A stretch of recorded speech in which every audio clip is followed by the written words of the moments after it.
outside.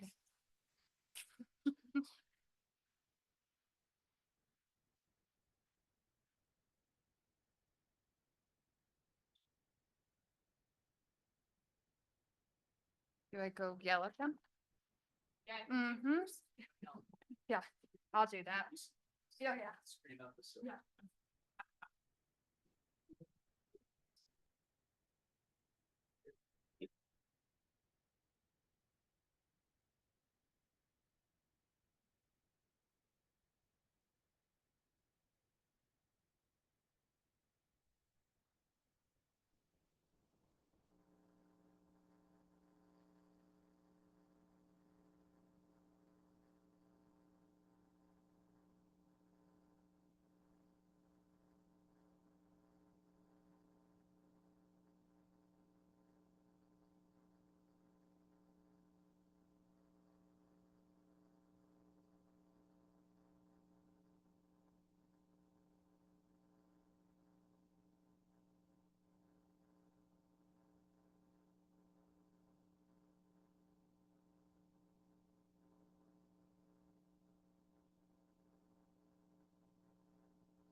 Yeah. Do you want to start us?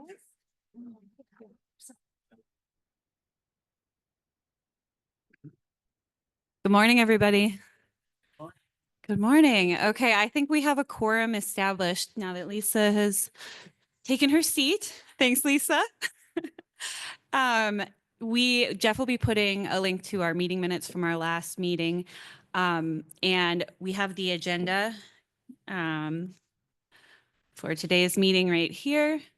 So I think all of those things established, we are ready to get going today. I'm Kat Weissmiller. Good to see all of you. I'm going to turn it over to Becky now. Perfect. And thank you all, especially if you made the trek down here. And first thing I want to, after saying good morning to everyone, I want to acknowledge that this is Kat's first meeting as the section chief for the water supply planning section. Yay. And I think with changes like that, we have to look at it as an opportunity, right? And there's, I think this is an opportunity to really shift some focus, and I want to reserve a few minutes at the end of the agenda to kind of talk about what we want to do next and next agenda. And I think some of that's going to come out of today in terms of our good work. So I think kicking off 2025 with this meeting is perfect. So there's also a couple other people that I want to acknowledge that are here. And I think, again, with change comes some additional interest. And so you'll notice we're being babysat by some of the board members. Just kidding.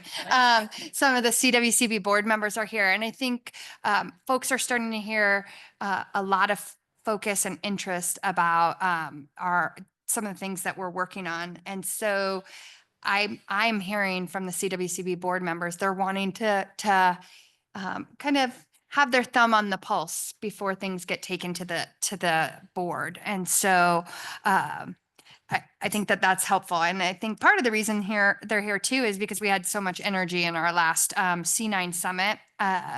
And there was a lot of great discussion there, that the word's gotten out that there was a lot of great discussion there. And many of you have driven the conversation at your roundtables on the drought resilience action plan. And so I'm going to ask you to keep bringing that energy. I know some of you have been on the IBCC for some time and some of you are brand new. But what the important component is about the IBCC is that interconnection between the roundtables and the IBCC. We have a lot of work to dive into today, so I'm going to try to not belabor my talking points in the morning. We have a pretty packed agenda, and especially because the aggressiveness of our new water supply planning leadership. She's not gonna, I didn't see any breaks on there that were of significance. And so, do what you have to do. we built this discussion today, though, around what occurred at the C9 Summit. And remember, that was a lot driven from you all. Um, we're going to get a couple updates. I know there's often commentary on we don't like being presented to, but then we also want to know what's going on, and so the conundrum of that. And so there'll be a couple updates, particularly regarding the legislative session and some of the outcomes from the C9 Summit. There'll be a bit of a Colorado River discussion, but I'm hoping that you all view these not as presentations, but the potential for discussion. And so when there's a presentation, it's an update, but there's also the opportunity to have some discussion about it, and the folks that are here can gather feedback and memorialize that in some way. There are some big transitions happening since the last time we met. We're going to take a little bit of a step back.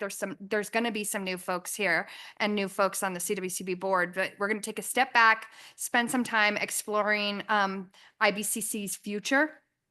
I know folks have a lot of opinions on that, and then take a look at some potential opportunities and outcomes to utilize the expertise in the room.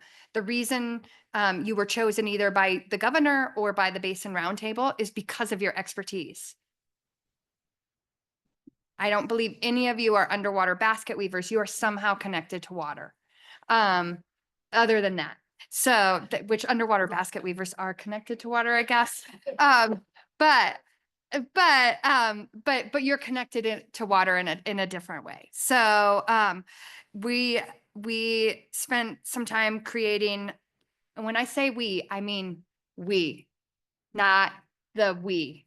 I mean the collective we. We've spent some time creating some documents and identified some parameters that help us understand where the IBCC can dig in and do work, and then where we're limited to discussions of impacts, information, and presentations. So I think when I've seen success, and I have some documents in front of me, which I would consider IBCC success, is when we focus on specific issues while we stay informed on other issues. So one of the things that I have in front of me is the CWCB guide, which was finalized in January. I want to remind folks that this is a living document. And it's intended to memorialize existing practices and build consistency among our stakeholders. We get to hear a little bit more about that guide after lunch, so don't get ramped up just yet. But also remember there's process and ways to change things and ways to do it as we work together. So we can still help push the water conversation forward and set the stage for the next decade. So the big agenda item for today, I think one of the bigger pieces of meat in today is the Drought Resilience Action Plan, an update to the low and no regrets document that the IBCC created in 2013. And when I reflected on where we've been successful, where we've focused on something, and put all hands on deck to work on that, that's where we've had our greatest benefit. So this work is important because it can influence the Basin Implementation Plan updates.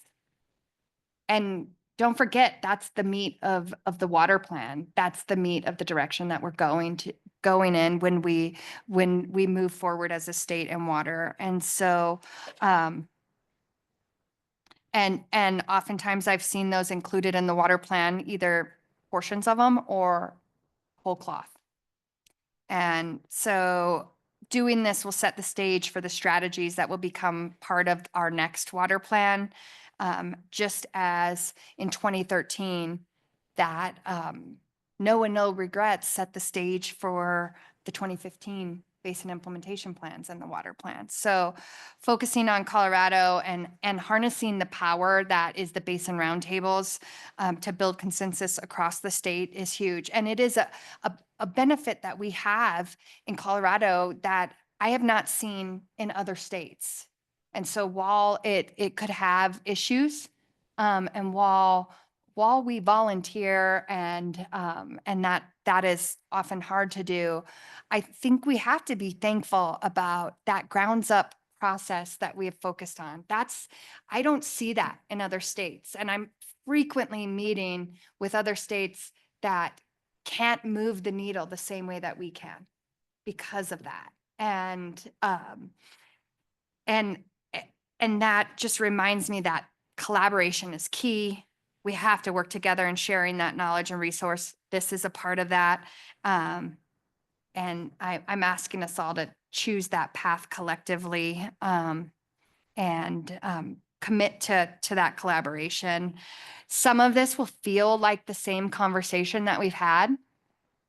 I think we have to measure our successes too. But it's important that we're all committed to the work that the IBCC does. And as we dig in today, I want you to think about not only the conversations that we've had, but the ones that we want to have, what the work that we have done, what conversations those can lead us to have, and then where we want to push the envelope. Where else do we want to drive? And within the limitations of this structure, where else can we push? Where can we be helpful? And so I know we only meet a few times a year. And so I think oftentimes people feel like that may not be enough to move the needle. But I think it's also important to realize that it's oftentimes not the meetings where the needle is moved. It's between this meeting and the next where we gain traction and where we build collaboration and where we build our direction. And so it is about having those conversations both in this room, but remember, by being in this room, you've made a commitment to do something outside of this room too. It's not just about the great breakfast, which included eggs and good conversation, but it's about the good conversations that are between this meeting and the next. It's about the tough conversations. It's about reaching out and saying, I think we need to get this on the agenda. It's about focusing on what matters.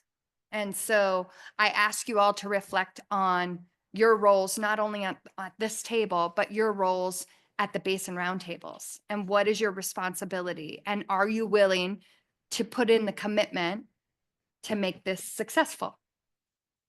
And so if you think your work stops here when you leave here, I think you might want to do a little self-reflection.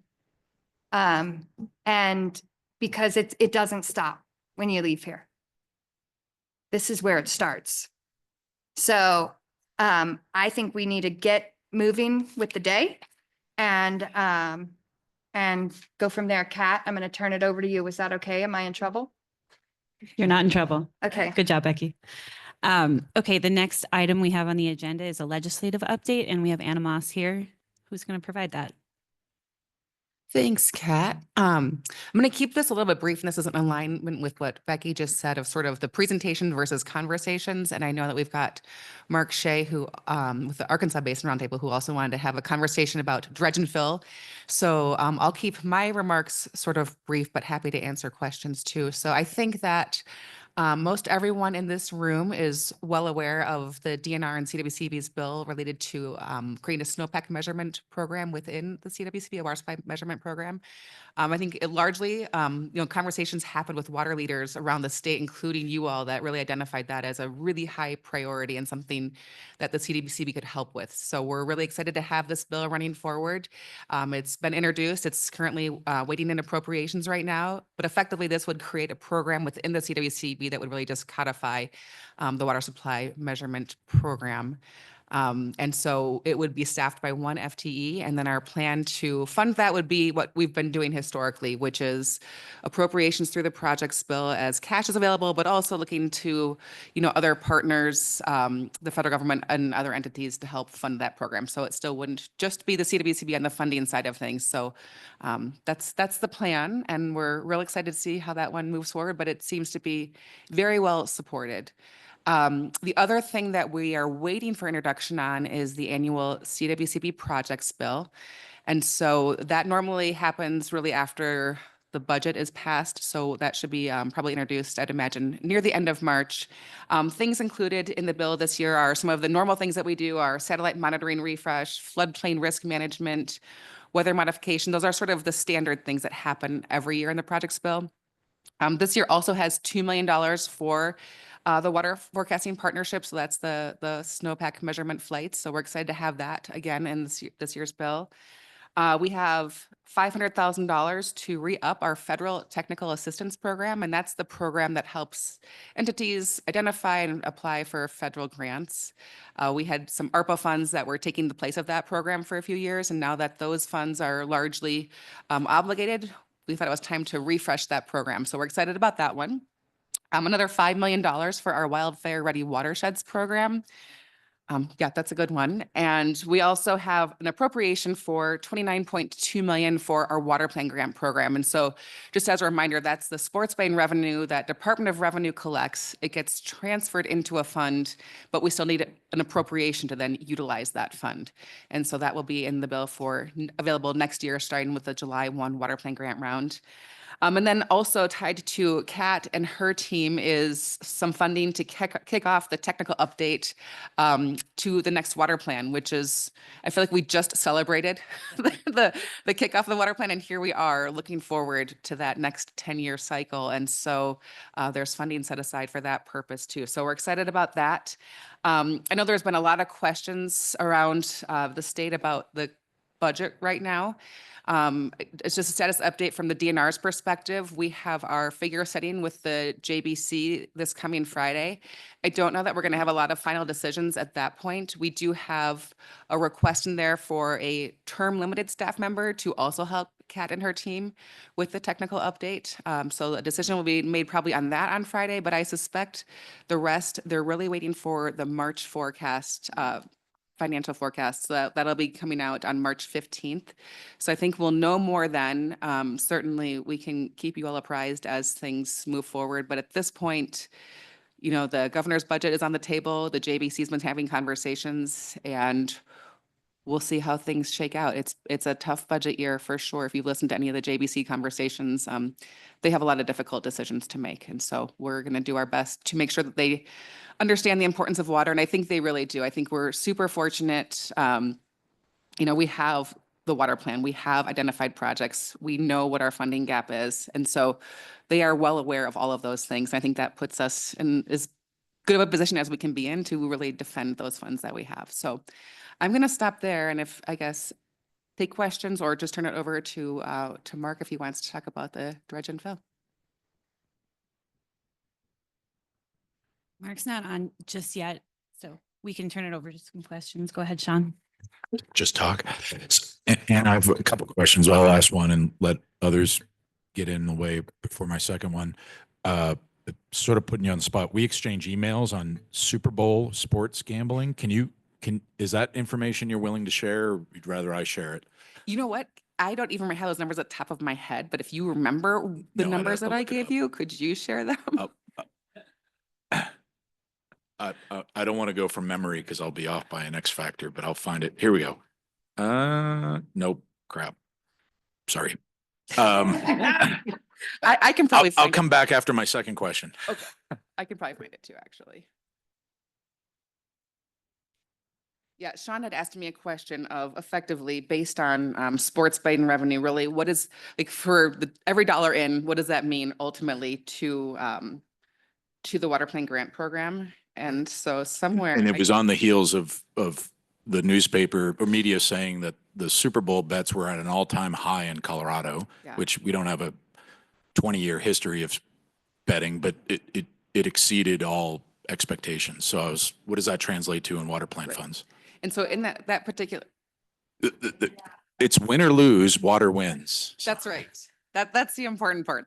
We need all the silver lines we can find right now. So I think when you had reached out to me, Sean, there had been a quote about $30 million in wagers. And so I looked back at Department of Revenue's numbers. And so it just so happens that like the previous month that they had reported had about that much in wagers. And so that translated to around 1.5 million collected in taxes, which then if you take 90% of that number comes into the water plan grant program. So around 1.35 million for every 30. And these are very back of the envelope numbers, but for every 30 million bet. So Thank you, which is incredible that given that it was 1 month that luckily had that same amount. And then on one crazy Super Bowl Sunday, we collected the same amount. So it's pretty awesome. So go gamble, go gamble.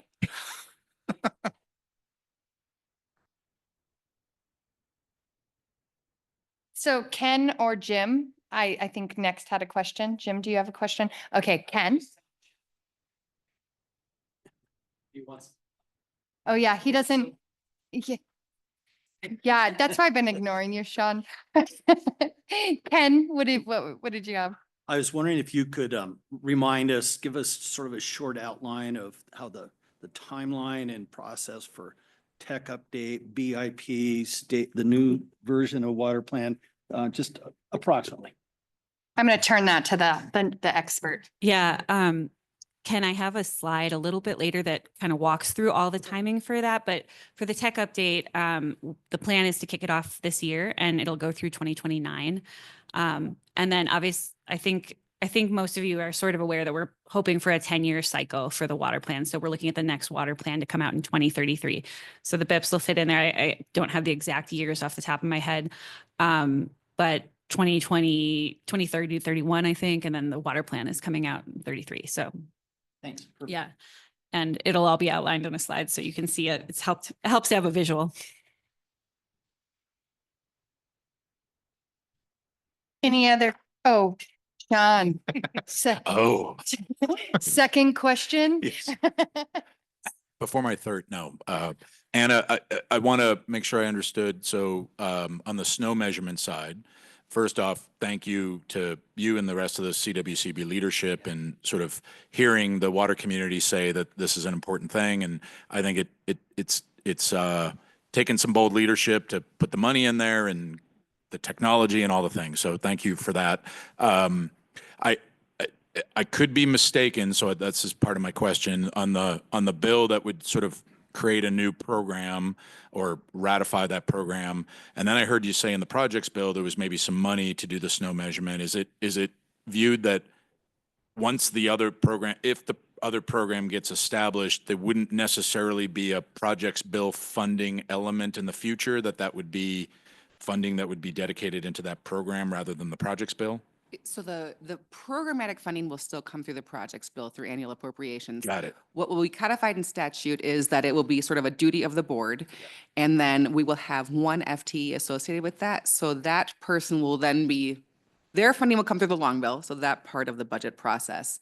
And then the programmatic side of things for the actual flights or whatever, technology emerges would come through projects bill funding. Awesome. Thank you for that clarification. And then the chasm work group, as I recall, had kind of a white paper or something that came up with some recommendations that I think this was sort of leading to. And one of them was really centralize the entire Colorado's efforts within the CWCB and really more on the leadership and having an employee. Is that getting to this sort of place? I understand 100% of funding may not come out. It'll be a collaborative partnership perhaps going forward, at least in the short term. But is that the idea, is that there'll be more sort of centralized focus within the agency? That's exactly it. Yep. Great. Sort of that streamlining of processes, trying to have a central resource within the state to help make this more efficient, help with data transparency, all those things. Awesome. Thank you.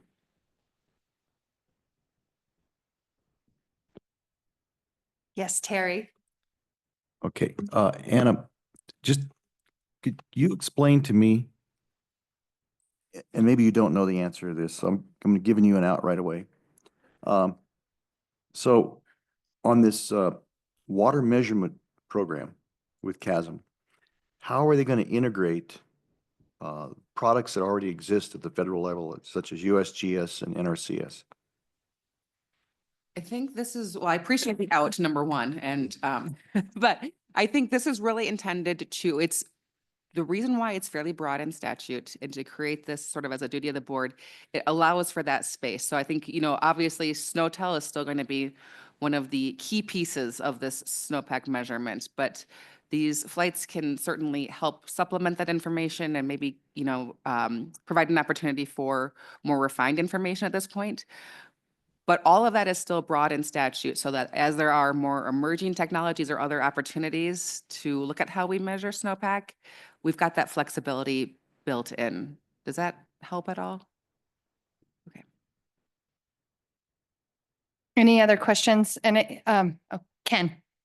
Just a quick follow-up, and that's the negotiations over the Colorado River and the Bureau of Reclamation, and, provided that they're able to, get through the Doge audit and they get to keep their money.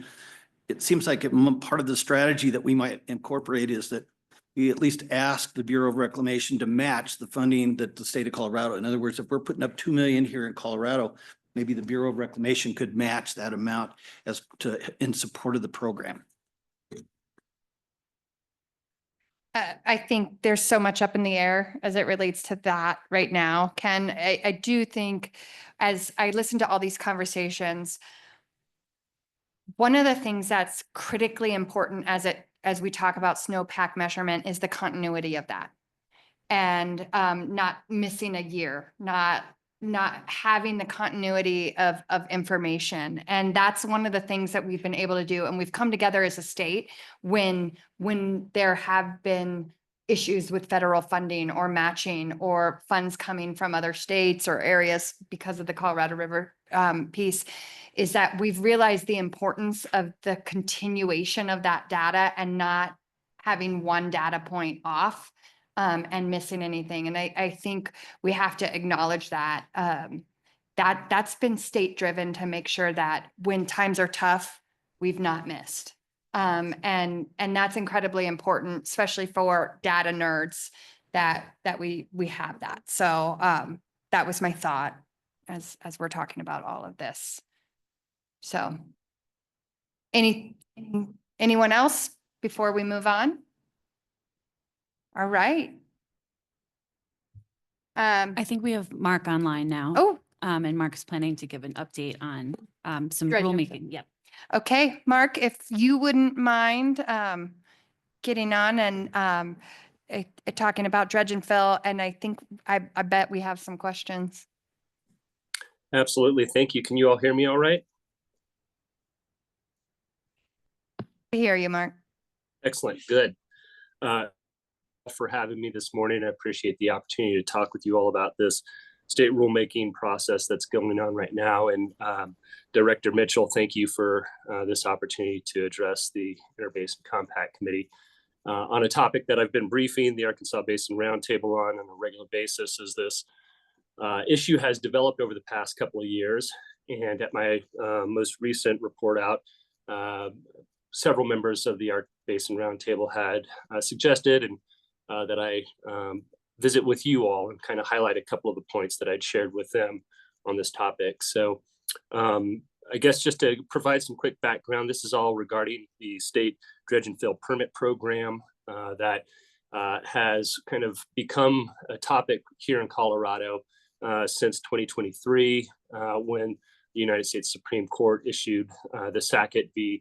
EPA decision that really reduced the federal oversight of waters of the U.S. And the restriction of the definition of WOTUS that left several or certain state waters here in Colorado without the federal protection that they previously had prior to the Sackett decision. For a moment, we discussed those waters that were no longer protected as part of the federal program from dredge and fill activities as the gap waters because they weren't protected, again, under federal agency oversight, and there was no state program to protect them.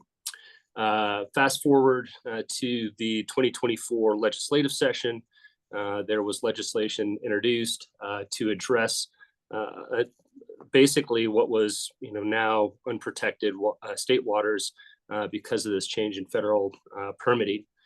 And House Bill 24-1379 brought forward the establishment of a new state program to address this need, but it extended beyond just the gap waters that were left unprotected by the Sackett decision and developed or authorized, I should say, a state permit program that would apply to all state waters, really accepting those that are still under federal protection under the new definition of waters of the U.S. And so that gave rise to what is now being referred to as Regulation Number 87, a new control regulation within the Water Quality Control Commission and Division in CDPHE.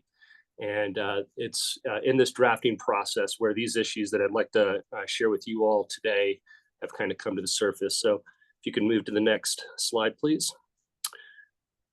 So the initial drafting process for Reg 87 kicked off in December of last year with the release of the initial draft.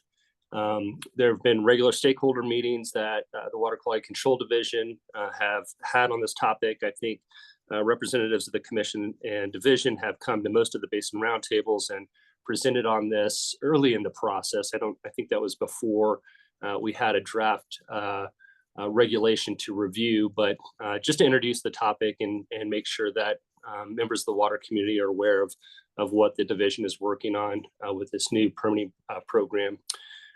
So as part of the regular stakeholder meetings, there's been the opportunity to review the draft regulation and provide comments to the division, which has been very helpful. And it's good to know that issues that are being identified are being logged and in some portion are being addressed as we work through revisions to the draft. The final proposed regulation is due to be released in July of this year, and then a rulemaking hearing will occur in December of 2025.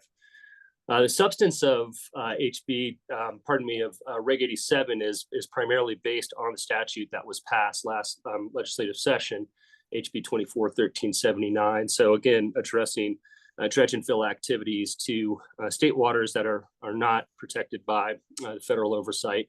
But it's very expansive. It's, again, not just the gap waters that I mentioned earlier, but all waters of the state. So many state features that are ephemeral, like dry washes or arroyos that would have certain characteristics that convey water from time to time. And as you can imagine, in many parts of the state, these types of features are very common. And so it is likely that this permit requirement could apply to a lot of construction projects that affect any types of those features. As part of the what's in Reg 87, as usual, it starts off with some general provisions. There's a point of that I'd like to discuss with you all today. There's defined terms. There are exemptions and exclusions to what this new permit program covers in the state. That's important, but I'm not going to get into that today, although it's, I think, of interest for folks who wonder, do my activities fall under this permit program or fall out of it for one reason or another? I would like to talk about permitting, specifically for individual authorizations. So those are permits that will be issued for more complex projects that impact state waters. And those types of projects require special attention analysis by the division or will. And the conditions and duration of those authorizations are two of the topics I'd like to briefly touch on with you all today. Another really big topic of interest is compensatory mitigation. That's been only touched on briefly as part of the development of Reg 87, but another topic of, I think, substantial interest to the water community and something that I would encourage folks who are interested in this topic to track and understand for themselves as best as possible as we're shaping this new program. Next slide, please. So starting with some of the general provisions in draft Reg 87, as one would hope, there is reference to 25.8.104, which is a statutory protection of water rights to prevent permitting under the Water Quality Control Act to result in or cause material injury to water rights, which makes good sense. And so there's a reference to the statutory provision that kind of highlights very clearly that there is a statutory prohibition of permits being issued under the Water Quality Control Act that could result in material injury to water rights. If you could move to the next slide, please. As part of the draft regulation, however, regarding the authorization of, there we go, thank you. Regarding the individual authorizations for projects, and again, these are more complicated projects that require greater analysis by the division and could have more complex impacts that need to be analyzed and mitigated. There's an interesting condition that is described as part of what the division can require for the issuance of a permit for a program. And that is that for, a project-specific condition can be developed by the division and required for a project, even if it goes beyond the conditions, even if that condition goes beyond the authority of the division to require it. This is kind of an interesting, provision in my mind, because this is specifically pointed at 25.8104 and essentially would authorize the division to basically require a project proponent and applicant to voluntarily reduce the yield of their water rights. So basically self-inflict injury to your water rights as a requirement for your permit for your project. In the division notes on this provision, so they've provided kind of some background on where the different sections of Reg 87 come from. There's some discussion of how this is a practice that's been established under the 401 certification process, which is the state's water quality certification for projects that are required for 404 permits issued by the Corps of Engineers. I've gone back and looked at some of the regulations as it relates to the 401 certification here in Colorado. And there's been some debate historically as to the authority of the division to require applicants to voluntarily reduce the yield of water rights as a condition for authorization from the state. But this appears to be kind of a redoubling of that policy position by the division that for certain projects, the division can require an applicant to accept a condition that would essentially result in the injury of their water rights. Next slide, please. A related or similar provision within Reg 87 is that the division will be looking at not just the activity that is the dredge or fill discharge of material into state waters, which typically happens during the construction phase of a project, but that they will be looking at what is called or described as the activity as a whole. This is a defined term in the draft regulation that explicitly clarifies that they will be reviewing basically the operation of a project over its lifespan. And so ongoing diversions, storage, conveyance of water, anything that has to do with the operation or maintenance of the project would be considered as part of the permitting process under this new state program. This is something that they have used in the 401 certification process as well. But it is new and different that long-term operations will require permit renewals under the next, if you would advance to the next slide, please. The next topic, which is the duration of the individual authorizations issued by the state under this new permit program. And so this, I guess, part of the regulation is that individual permits issued to projects will have a 5-year lifespan, if you will, and will be required to be renewed every 5 years. So for certain projects that require an individual authorization from the division under this new permit program, every 5 years, you will need to renew that permit with the division, similar to a discharge permit for a wastewater treatment facility or some other type of activity that has an ongoing discharge, point source discharge to waters of the state. This is, as far as I can tell, unprecedented. I'm not aware of a state or federal project permit requirement other than those, for ongoing discharges, like for a wastewater facility, where you're required to renew the permit every 5 years. And again, for a type of project that could be a transportation project like a bridge or a new highway or road, and this is specifically called out for water supply projects that have a long-term operation footprint, for a diversion or a reservoir, the requirement to renew the permit for that project on a 5-year basis over the entire lifespan of the project. So that's another issue that I wanted to highlight for folks today, because I feel like this is of interest to the water community and the types of projects that we are interested in and engaged in to meet our current and future water supply needs.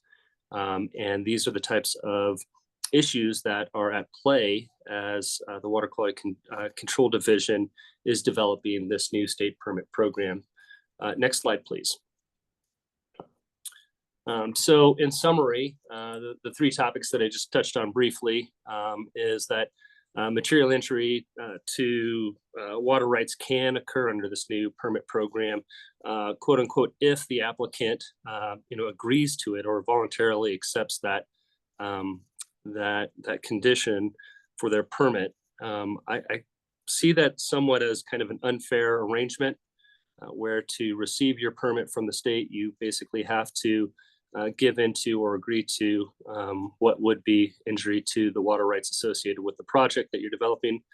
But that is basically the policy position that's being established or kind of highlighted in this new program. Long-term operational water supply projects are subject to the activity as a whole. So our reservoirs, diversion projects, and other water supply work that we do will be reviewed by the division in this permitting program as to its long-term operation over the span of the project. And those long-term operations will be subject to permit renewals, potentially if you are required to get an individual authorization for the project originally. And that would be somewhat similar to a wastewater treatment facility discharge permit, which, like I said, is something I'm not aware of ever applying to other types of projects here in Colorado. Next slide, Kat. So if you're interested in the topics that we've been discussing or the development of this new permit program here in Colorado, I'd suggest that you all participate in the stakeholder process that the Water Quality Control Division is leading. There's a link there where you can go in and sign up for email notifications and track the process, access the meeting materials. And I wanted to highlight that there is a meeting coming up I think it's March 20th, 9:30 to 11:30. And that will be, as always, accessible virtually. So pretty easy to attend. Again, I would encourage folks to go to the Water Quality Control Division's Dredge and Fill engagement website. You can sign up for notifications for that and access meeting materials and a link to the Zoom meeting on March 20th. With that, if there's any questions or topics of discussion or anything else, I'd be more than happy to help with that. Thank you.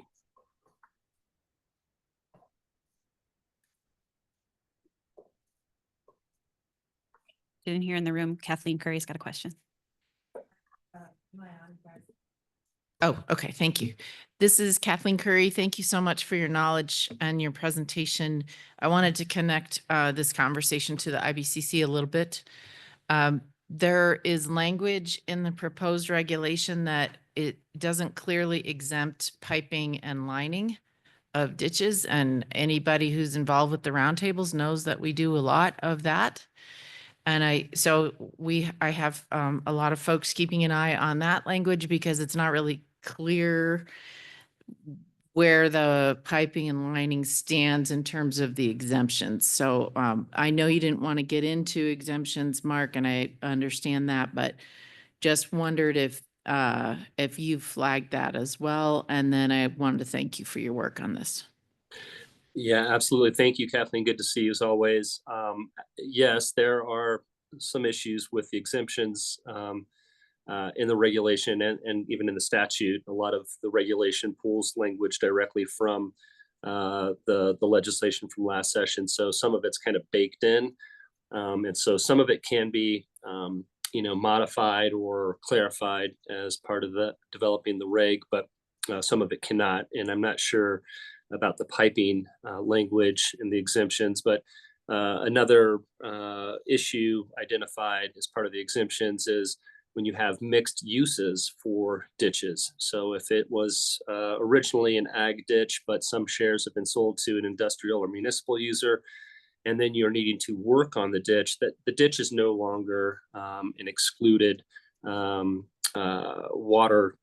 body, and so would fall into the permit program. So there are some subtleties, if you will, in both the statute and the regulation that have the potential to affect water supply projects and water users. And again, I would encourage folks to engage and have more substantive discussion on this topic. Talk with folks like Kathleen and others that have been tracking it through the legislative process and are now, monitoring the development of the control regulation and the permit program. Now really is the time, I think, to get some of these issues on the table. We are also encouraging there to be, it may be a parking lot, let's call it, of issues that may require revisiting the legislative process that kind of started all of this to clean up some things that, may have had the best of intentions, but may have consequences that folks weren't intending.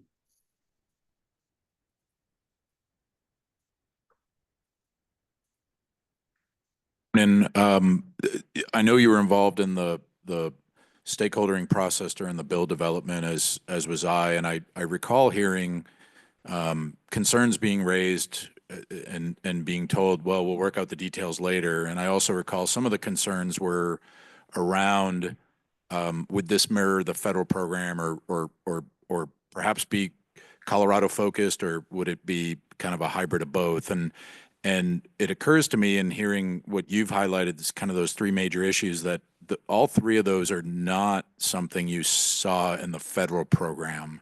And you're far more versed in this than I am. Do you know if those elements are in what was the previous federal program, or is Colorado kind of going its own direction? Yeah. So on the, I guess, the provision in which the division can condition a project in a way that goes beyond their authority, which could result in the injury of a water right. Like I said, there are kind of reflections of that in the current 401 certification process that the state applies to federal 404 individual permits, Sean. So there is some similarities there, but it's been, as I understand it, of great debate as to when there is that type of condition required for that type of water quality certification for a project. A lot of concern, obviously, when you're going through the permit process and realizing that perhaps your yield will be reduced because of anticipated impacts or effects of the project long term. So there is something there.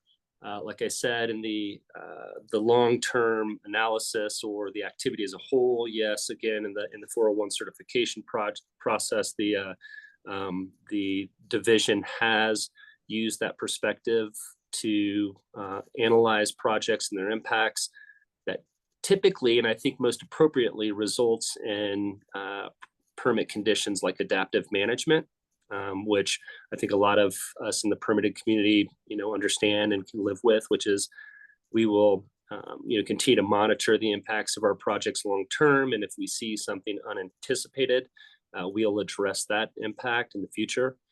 But so that too is, there's some reflections in the federal program and the way the state works with that currently.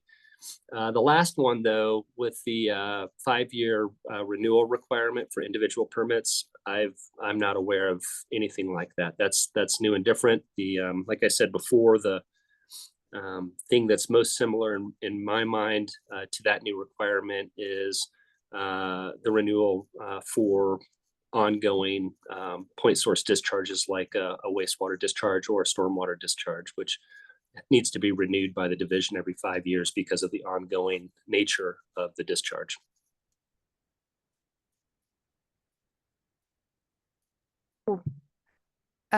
Terry, and then I think there is a hand up online. So I'll go online in just a second, but go ahead, Terry.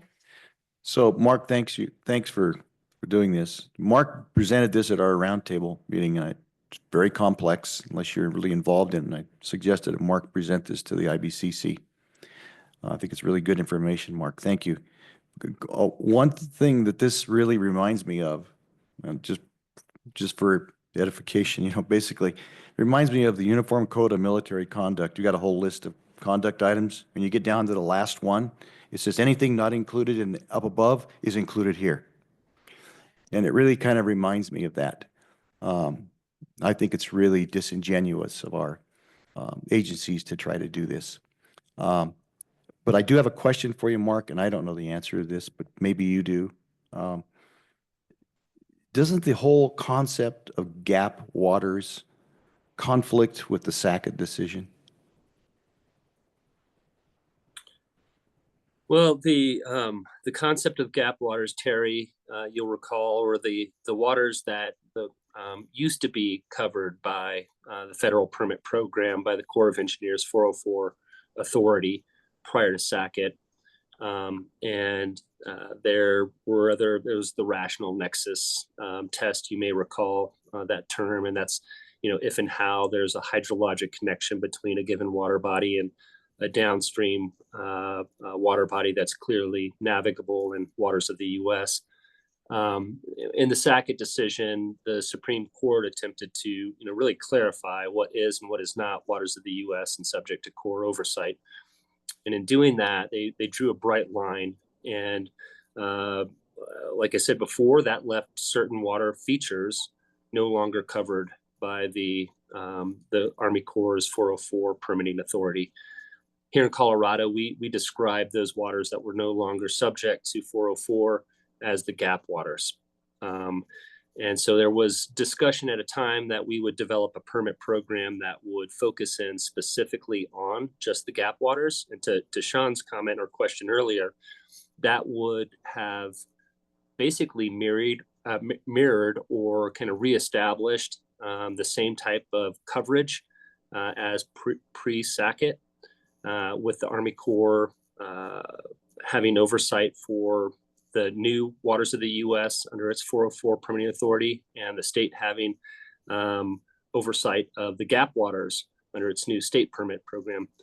But what the state decided to do legislatively was to go beyond just covering the gap waters and develop a dredge and fill discharge permit program that covers all state waters. So certain features that were never covered by the Army Corps 404 permit program would now be potentially subject to the state program.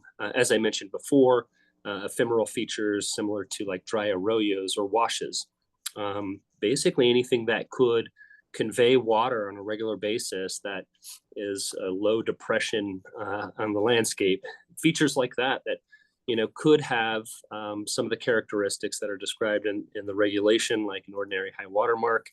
All of a sudden, those features too will be subject to the state's permit program, and those features are beyond the gap waters and beyond what the Army Corps 404 permit program covered historically. Does that help?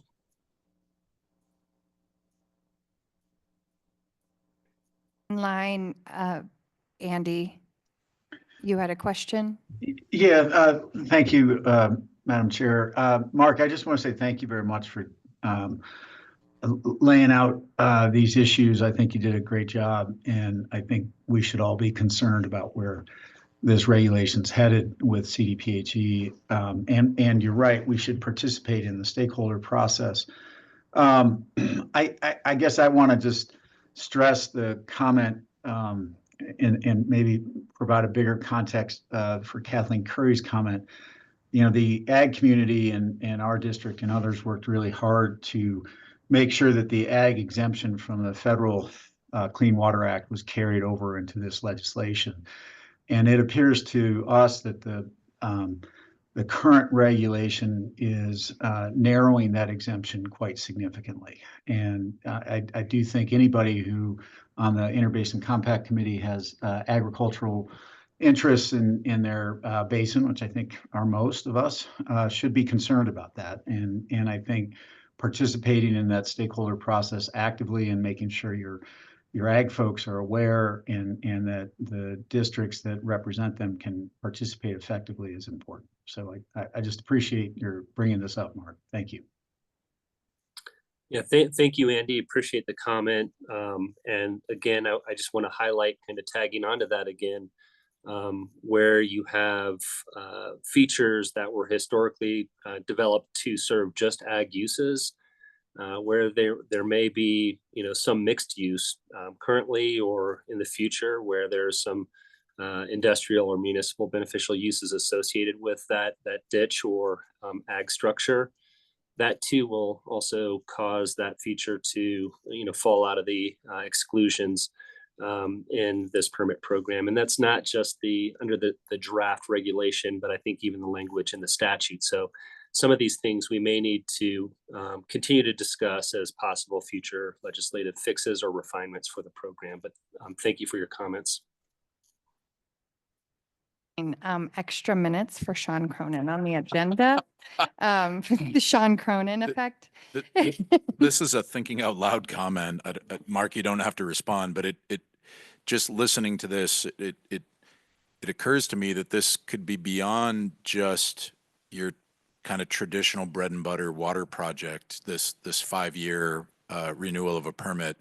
I'm thinking about some of the projects that St. Vrain and Left Hand Water Conservancy District are working on in cooperation with the ditch companies to retrofit diversions for fish passage or stream restoration projects. And it's if I'm absorbing what Mark presented, I was unaware of that. We've been monitoring Reg 87, but I was unaware of that particular element to it. So I appreciate, Mark, you bringing it to our attention. And I think the water community as a whole ought to really do a deep dive into that. If there is this 5-year sort of renewal of a permit on diversion projects that become fish or boater friendly or stream restoration projects, I think that could be pretty problematic and a barrier to entry to have anyone who owns those diversions want to cooperate on a project. Yeah, thank you, Sean. I think those are some of the unintended consequences that we may end up, having under this new program.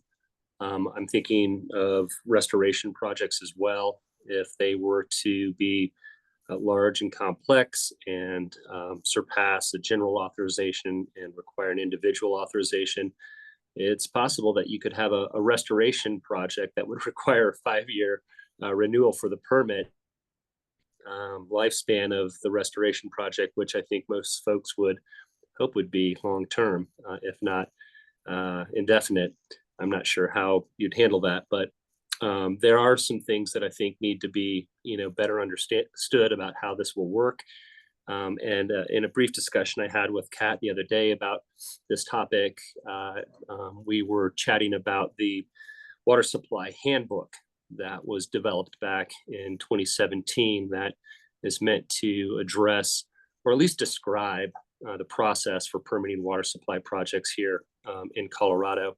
So I went back and I took a look at that, and there's a very good, clear reference to that statutory section 25.8.104 that's meant to prohibit the injury of water rights under the Water Quality Control Act. But there's really no discussion about any of the topics that were even at play back then in 2017, like I said, in the 401 cert process, where you could have some of these erosions to the protections of water rights, and some of the other issues that we've discussed today, I think will further complicate water supply projects and would likely warrant review and an update of that water supply permit handbook. And maybe that's an activity that IBCC may want to consider or support DNR in reviewing and updating. But I think there are enough topics here of interest for the water community that it should be analyzed, and it should be presented in a way that everybody understands kind of the contours of this new state program and some of the other practices that happen under the 401 certification process. This is obviously a topic of interest. That being said, are you comfortable sharing, or if we share those slides with this group? Absolutely. Please. Yeah. Okay. Already. And so they're in your slide deck, and my contact information's there if anyone wants to contact me. But like I said earlier, engaging in the division's stakeholder process directly is, I will make a note though, the way that the division's working through the draft regulation is kind of section by section. So it is sometimes a little frustrating because you want to talk about something in a different part of the draft regulation, and that's not on the agenda for the stakeholder meeting. So that too may be something that warrants some discussion with the division as they're trying to get all this type of input during the drafting process. But yes, please share my information, Becky, if you would. And I appreciate, again, the opportunity to come and visit with you all today. I think this emphasizes the importance of stakeholder processes and getting together and talking about things. So with that in mind, I want to move on to our next agenda item. For Kat's first meeting, we're already 20 minutes behind. So I want to move on to the C9 wrap up and ideas for 2025. And I think this is an important piece. I don't want to short shrift it, just so you all know. I think talking about where we go and especially our short-term goals of 2025 is important. So I'm going to pass it quickly over to Kat and Jeff, and then we get a break. And just so you guys know, it's going to be shorter. You can thank Sean.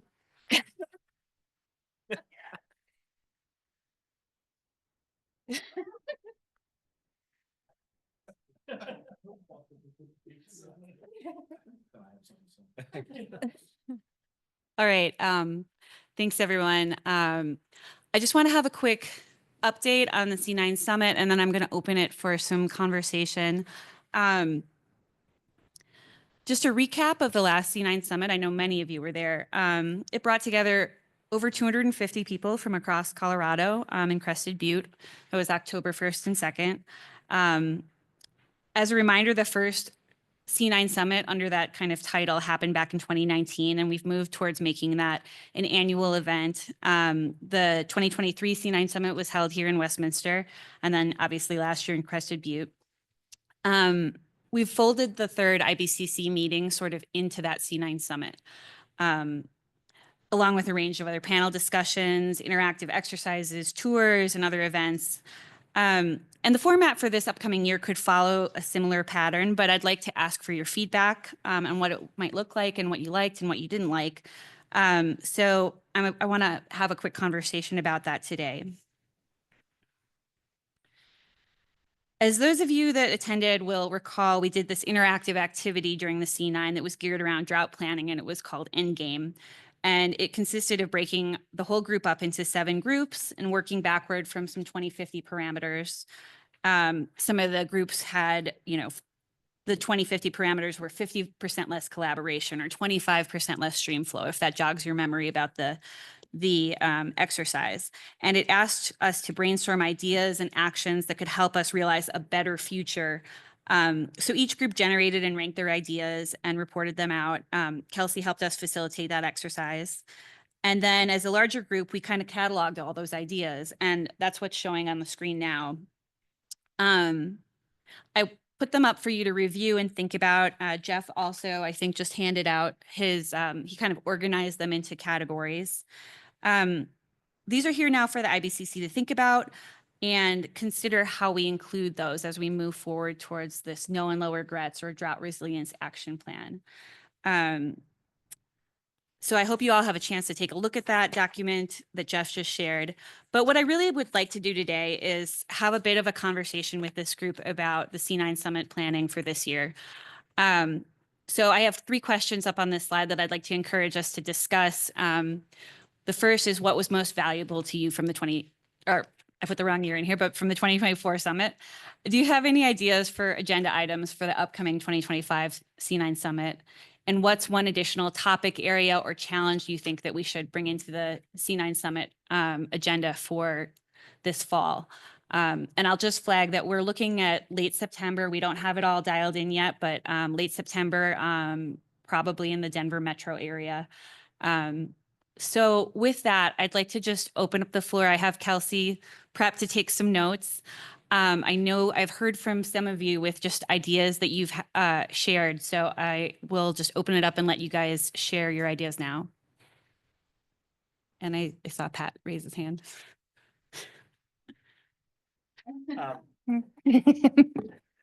Yeah, right. Yeah. It's like Pat's not gonna be allowed to sit by Sean anymore. Right. Yeah. Sean's puppet now. We got a live mic over there near Sean. Yeah, that's right. Go ahead, Oh Pat. gosh. Yeah. So anyway, I thought the C9 summit was great and a lot of good conversation. And what I really appreciated was the amount of interaction that roundtable members were having with each other. Particularly around the concept of what's working well in your roundtables, what needs improvements, what are you focusing on, how can we do things better. I think the energy as we were kind of just getting started with the concept of low and no regrets and drought resiliency and hearing how each roundtable was going to attack that was really beneficial. And then what I really appreciated was just the format of the breakout groups and actually CWCB board members, IBCC members working collaboratively, kind of co-facilitating. I know along with CWCB staff, thanks Emily for helping us work through. I know Director McLeod and I really enjoyed your support in our breakout group, but I think giving all of those groups opportunities to work together and to kind of tackle a problem. I would have liked to have seen more time devoted to these breakout groups and wrestling with some of these key questions, because I think we came up with a really nice initial list of themes and stuff that can feed into future BIPs and water plans and IBCC discussions was really valuable. And then for number 3, I would just say, let's not be afraid to celebrate what's working well or what the new flavor of the month is, but let's also talk about what's not working and why it's not working. I think of collaborative water sharing agreements as a prime example of something we talk a lot about, and we say, from a statewide perspective, we want to promote these and encourage these, but are they actually working, and what are the successes there, and what barriers are there, and will they ever reach the full potential that I think we saw, when back 10, 20 years ago when we started having that. So that would be an example of something that I think it's okay to maybe brainstorm as a C9 summit and have some tough discussions around. So hopefully those are my thoughts.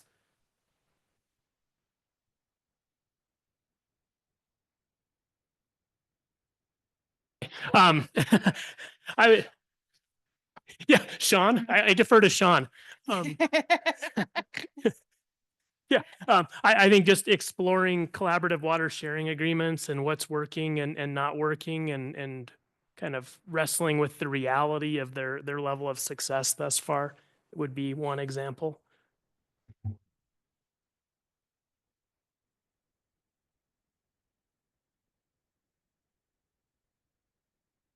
Can I go to Jeff and then April Jeff, April online, Ken, then Greg. Remember your order. So Kat, I don't know if this is the most valuable thing, but one of the really impactful things I thought was the Mirasol film. And I think that would absolutely be a valuable thing in our valley. So I guess the ask is, we don't have a good way of connecting with them and figuring out how to get that film to the library in Steamboat Springs. But if we could do that, people would show up, and I think it would be very, very valuable. I can work with you on that. April? Hi, everyone. Thanks. This is April Long. I'm the chair of the Colorado Basin Roundtable. I would echo a lot of what Pat was saying, that the breakout group time was fantastic. I thought that the prompts were really interesting, but we could have used a lot more time to kind of really make that exercise more useful. So I would even suggest revisiting those prompts. The other thing, and it could have been just in our room, but it felt like the conversation was somewhat limited by, we were told like we could only suggest things that the CWCB could do. And I felt like that was a little bit too bracketed for, you know, kind of limiting the creativity of what should be done, and go a little bit bigger, and then bring the conversation back down to what can we do within the certain, you know, parameter staff resources that we have now, but what are those bigger ideas that we need to be able to do, and how do we get to those? So I think that would have taken just a little more time, but I think it was a really great exercise to have all of the people talking about those prompts. And I thought the prompts were really interesting. My suggestion for this year's C9 Summit would be to have it in Crested Butte again instead of Denver. I thought, while that shouldn't be all that important, it was really beautiful and a very nice facility. I enjoyed having the meeting there. So that's my suggestion.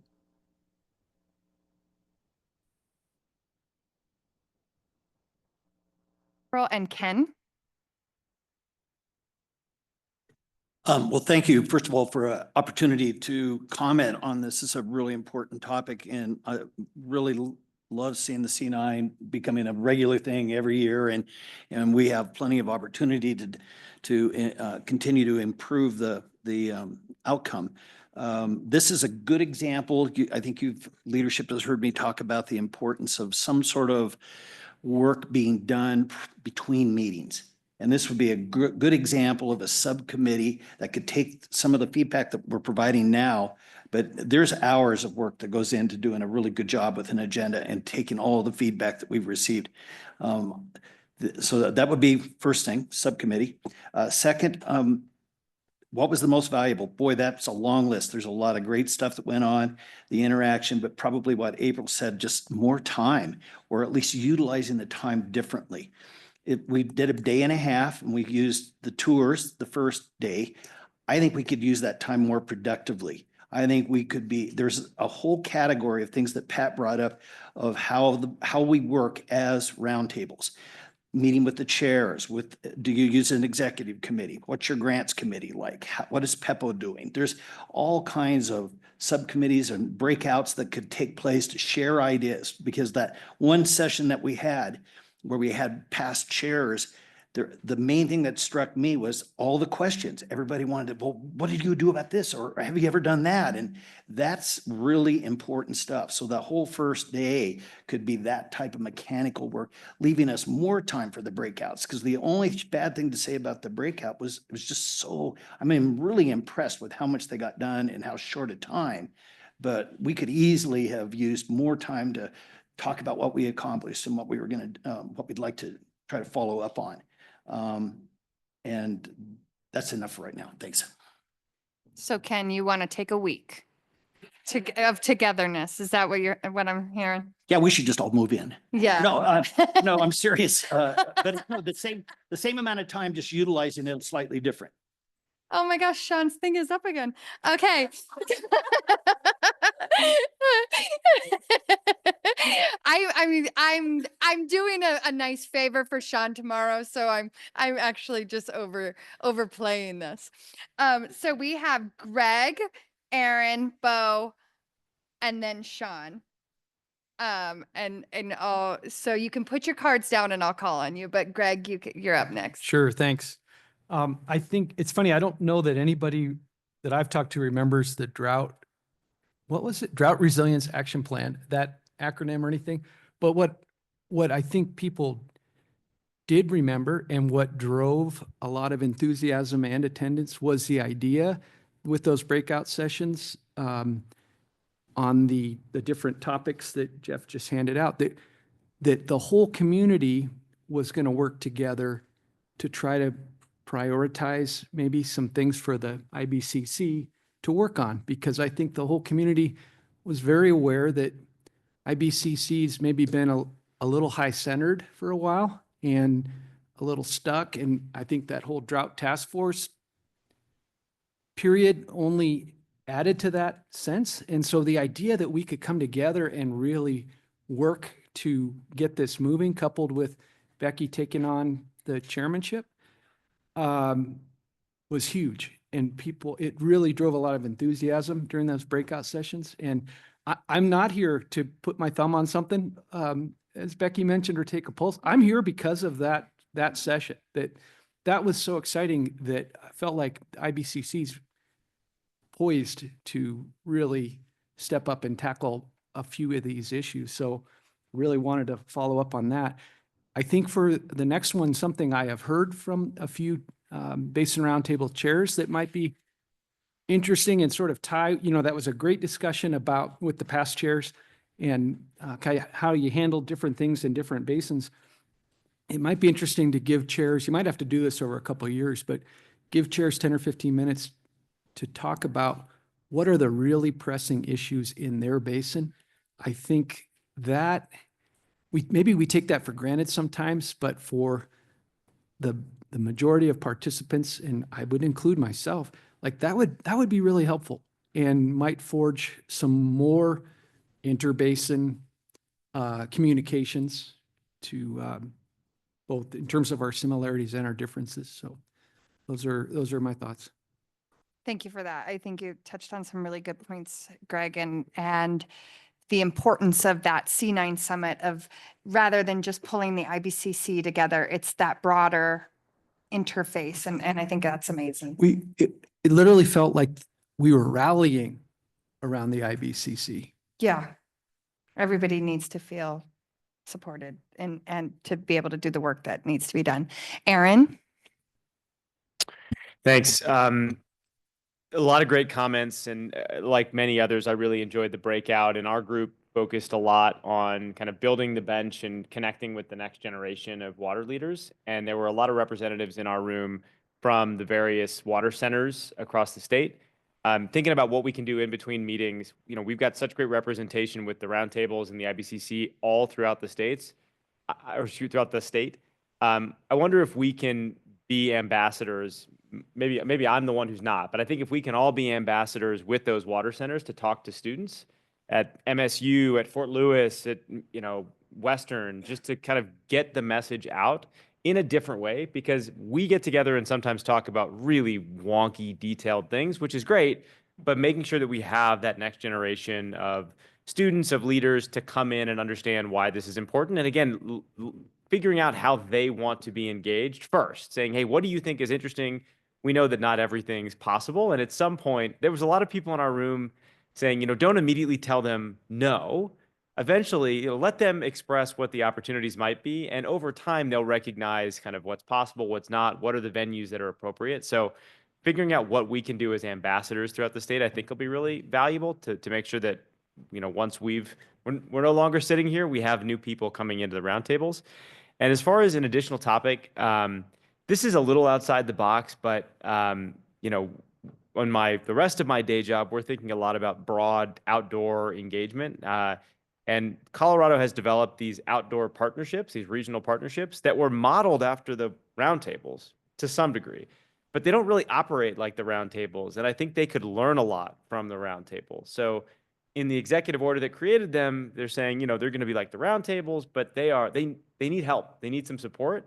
So I wonder if we could invite some representatives in from the outdoor partnerships to learn from the roundtables that overlap in geography in a lot of places, to say, this is how we've been successful. This is the challenges we have. This is how you can really engage your community to develop kind of outdoor, whether it's conservation, recreation, water opportunities, to have some kind of learning exchange. I think could be interesting. Thank you for that, Erin. I appreciate that. Bo?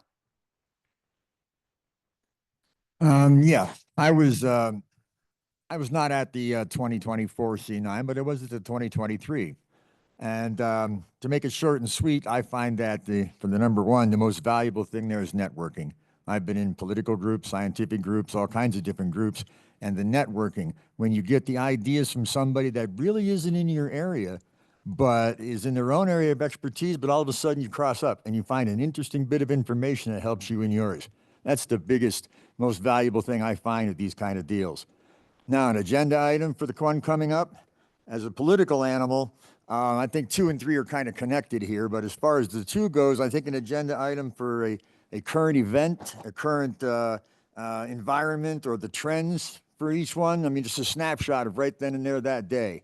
It's I mean, not what's going on in the past, but what is your situation right now? And tie that in with number 3, with the political thing. Politics never used to be that big in what we're doing, and I think it's getting bigger, and it's going to be a problem in the future, coming up here in the next few years anyway, because there are going to be a lot of decisions made on politics and not on the good of the water, the good of the people, the good of this and that. So I think that's something we need to be concerned about here for the next few years. Thank you. I'm not going to let you cut in front of Sean. Yeah. I have one item. Please let me go ahead of you. No. Okay. Just totally kidding. No, thanks, Sean. I was surprised that Ken didn't say this, so I'll go ahead and add it because I know it's always on his mind. I would love to see communication and outreach, a plan for messaging. Erin touched on it. I think we really do need to start putting together a strategy for putting out these ideas and creating these new audiences and dialogue.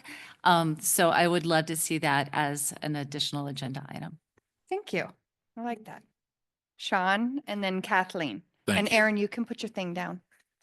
Since I already ruined the break, I'll just keep on. Yeah, talking. keep on. Yeah, you know what? No break for y'all. So, you got a sharp marker? You ready to go? I think the C9 summit was good. I at times felt like it was yet another water conferencey meeting. So I turned to AI to see what a summit was. And it says the purpose of a summit is to bring together leaders, experts, and decision makers to address a specific issue or challenge. So I think mission accomplished. I think we had leaders, experts, and decision makers, and we talked about the specific issues and challenges. So that's my feedback point is when you look at the themes, which I think are great, it's a 2-page version of the water plan. We just said all the things that we've been saying, and we ratified in the water plan, and then each of us as individual leaders in our communities are implementing. And so I think that would be my recommendation of the ideas for an agenda or an additional topic is, so then what? And I think the question that was asked in the agenda, sorry, I moved, for the year 2050, and then reflect on past actions that could have changed those outcomes. What steps would you take to either prevent this future or lessen it more severe impacts? And I think these are steps. I think they're just ideas or themes. And again, I think they largely mirror what we've all been drinking the Kool-Aid on. I don't see any new ideas here. So if we've got the answer to how to get to 2050, then maybe we need to look beyond 2050, or maybe we need to actually get into these things. And are these just ideas that are cool on paper, or do they actually have substance to them, or are implementable or affordable? And I think that's a role for the IBCC in general. But if we have the roundtables together and do it in a C9-esque way, I think that would be a really rich conversation.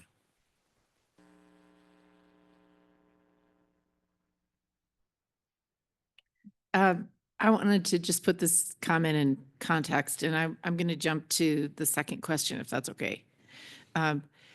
So I think roundtables are thinking a lot about funding, and the status of the Water Supply Reserve Fund is definitely a topic of conversation, and at least in our roundtable.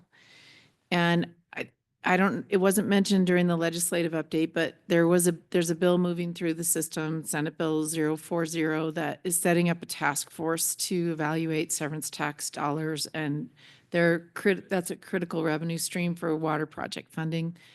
And that the task force the bill is moving forward. It's a pretty small task force, not a whole lot of people, but they will be taking public input. And I just think the funding issue is so important to the relevancy of roundtables in general, and to keep people interested in coming and staying on the roundtable, and the public staying engaged, that we would be remiss if we didn't have a thoughtful conversation about available dollars, because what's happening with the Water Supply Reserve Fund is definitely going to impact the relevancy of roundtables, at least in the short term. So I would love to have some way of having that conversation about funding. And then I brought up the bill because maybe the IBCC we could watch that process and try to engage, because I think it's an opportunity to give input. Thank you. Thank you for that. Heather? I'm glad I had thoughts that were kind of similar to Sean, so I'm glad to know that you can replace us with AI. So just you can save some travel fees there, I guess.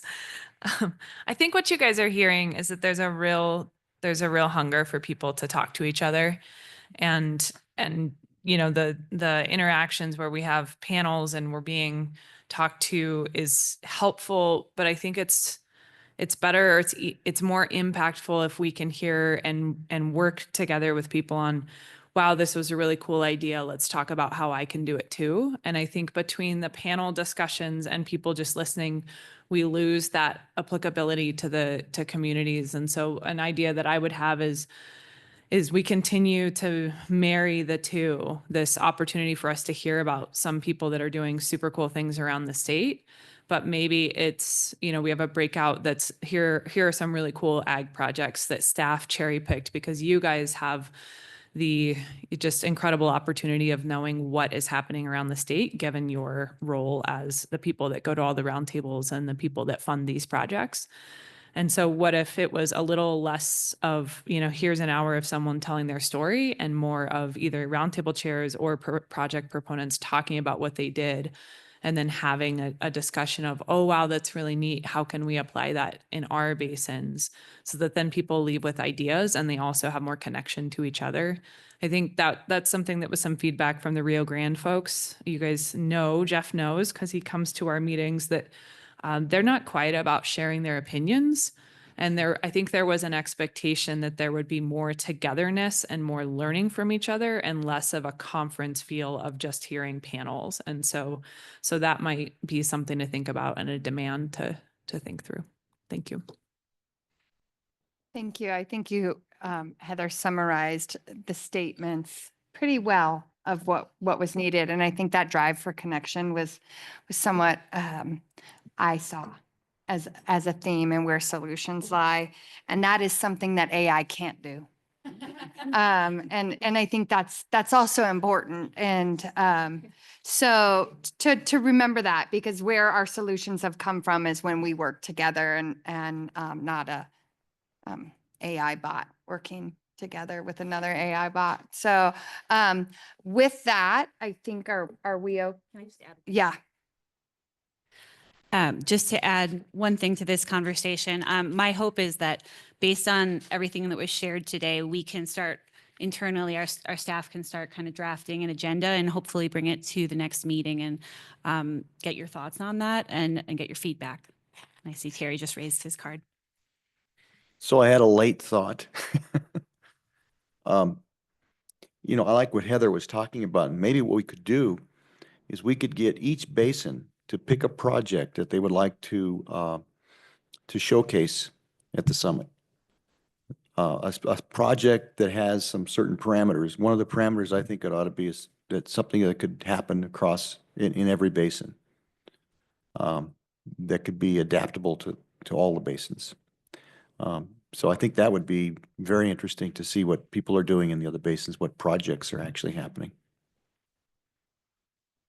Thanks. I like that idea. Thank you, Terry. Anything else? Can we break? Are we allowed, Kat? Oh, Ken. Just to say that my first comment was that we'd have maybe a few people from the group volunteer to let staff take this, digest it, summarize it, and then maybe have a chance to review it and take a good look at it prior to the June meeting. Thank you. Absolutely. Yes, Nathan. We have a really interesting group of people here. Sorry, Sean, we're in the same group. I was, Have fun with this. I was very briefly just going to add on to what Terry said. I think maybe what if each basin brought maybe a problem they're overcoming or Yes. a project? Because that might bring that collaboration, that creativity, and that ingenuity. So Yeah. as an addition, that's it. I was thinking that when Terry said it was like maybe one of the parameters is how have you been innovative with a solution in some way? And that is different than the norm. How did you bring people together in a way that maybe normally they wouldn't be? And what was the problem you were trying to solve? So, all right, with that, no more questions, no more comments. We're going to take a brief break. We're going to try to take it down to 10 minutes and do your things that you need to do. And then we'll see you back in here and you'll hear me yelling.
Jim, you yell at the people in the hall. Okay.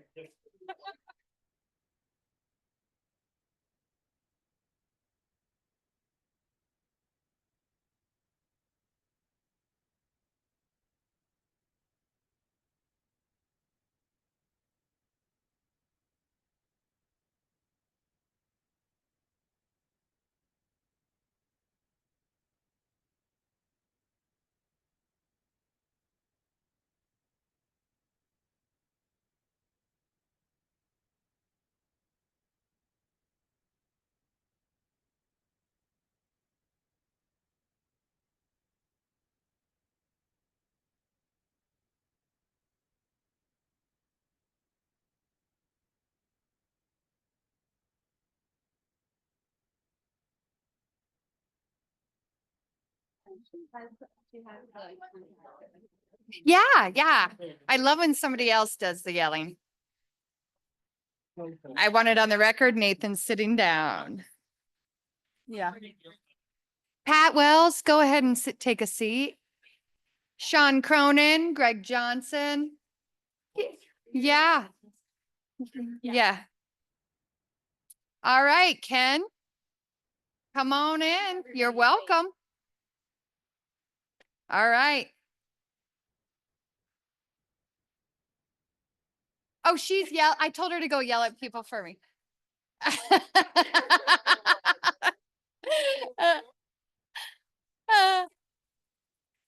Aaron and your hair, if you could please come in.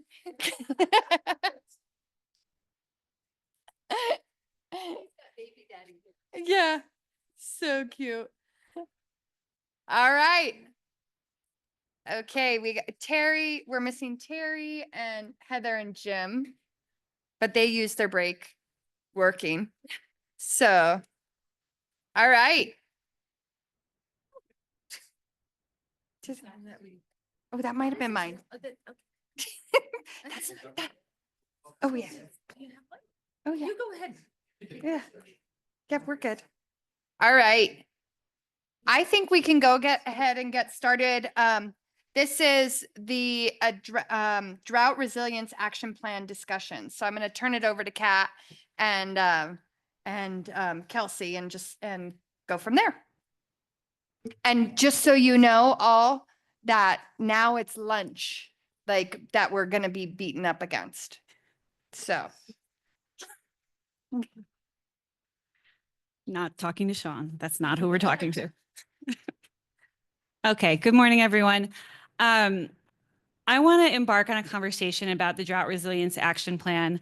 And before I start, I want to just say, this doesn't have to be the name of it. We can call it something else. DRAP is a tough acronym. DRAP is a suggested alternative. We can workshop this.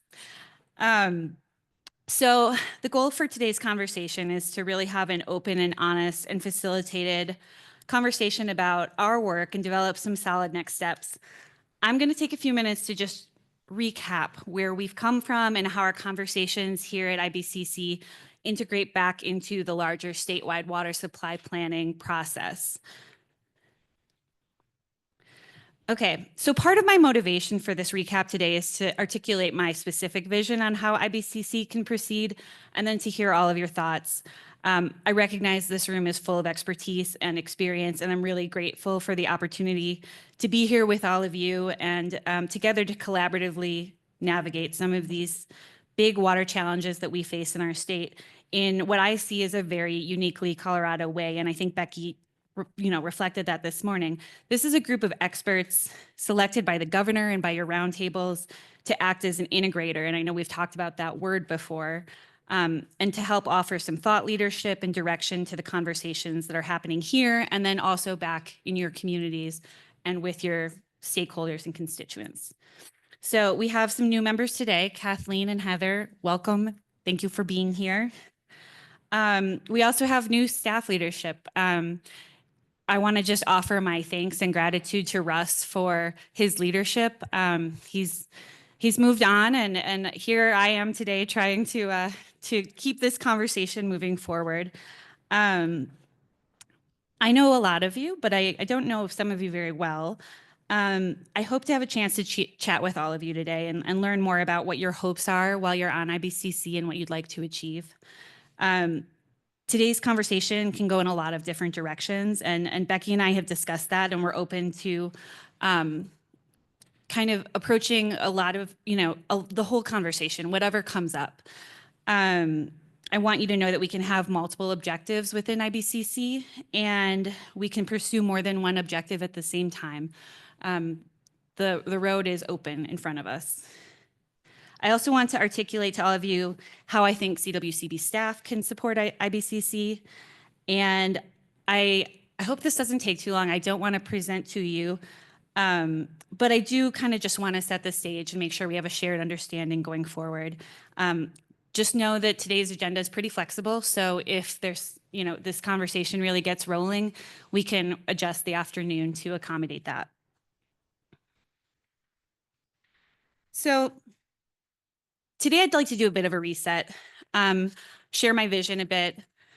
I'd like to bring added facilitation and collaboration and thinking to this conversation and keep making forward progress between meetings. Just some of my background, I'm a trained facilitator, and I really do believe in the stakeholder process, and I really think it's valuable to hear everybody's thoughts.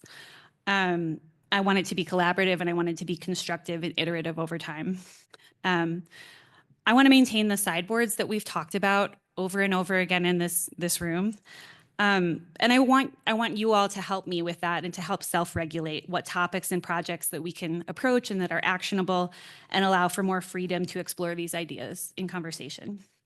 And I really would like to establish a stronger process for the feedback loops to the people and sectors that each one of you represent, so that our conversations in this room don't just stop here, but are iterative and constructive and go back to the roundtables and go back to the folks on the ground to build towards a larger goal. So I'd like to offer you all CWCB staff, and when I say that, I mostly mean Jeff, to provide support and integration and work with IBCC. I have some ideas about ways that we can do that and help solidify feedback loops for the roundtables and other stakeholders through facilitation. But I'd like to work with all of you to make sure that we are all moving in the same direction and we have a shared vision. So with all of these shifts, it seems an apt time to check in with all of you and do this reset that I'm talking about today. Talk about our plans, our vision, and hear your thoughts. So the IBCC has been advancing work through 2024, and in my mind, and I'm open to interpretation on this, there's three major themes that have emerged. The first being collaboratively determining the qualities and skills of successful IBCC members and projects. So I have a copy of that here. That's been integrated in the CWCB guide as well.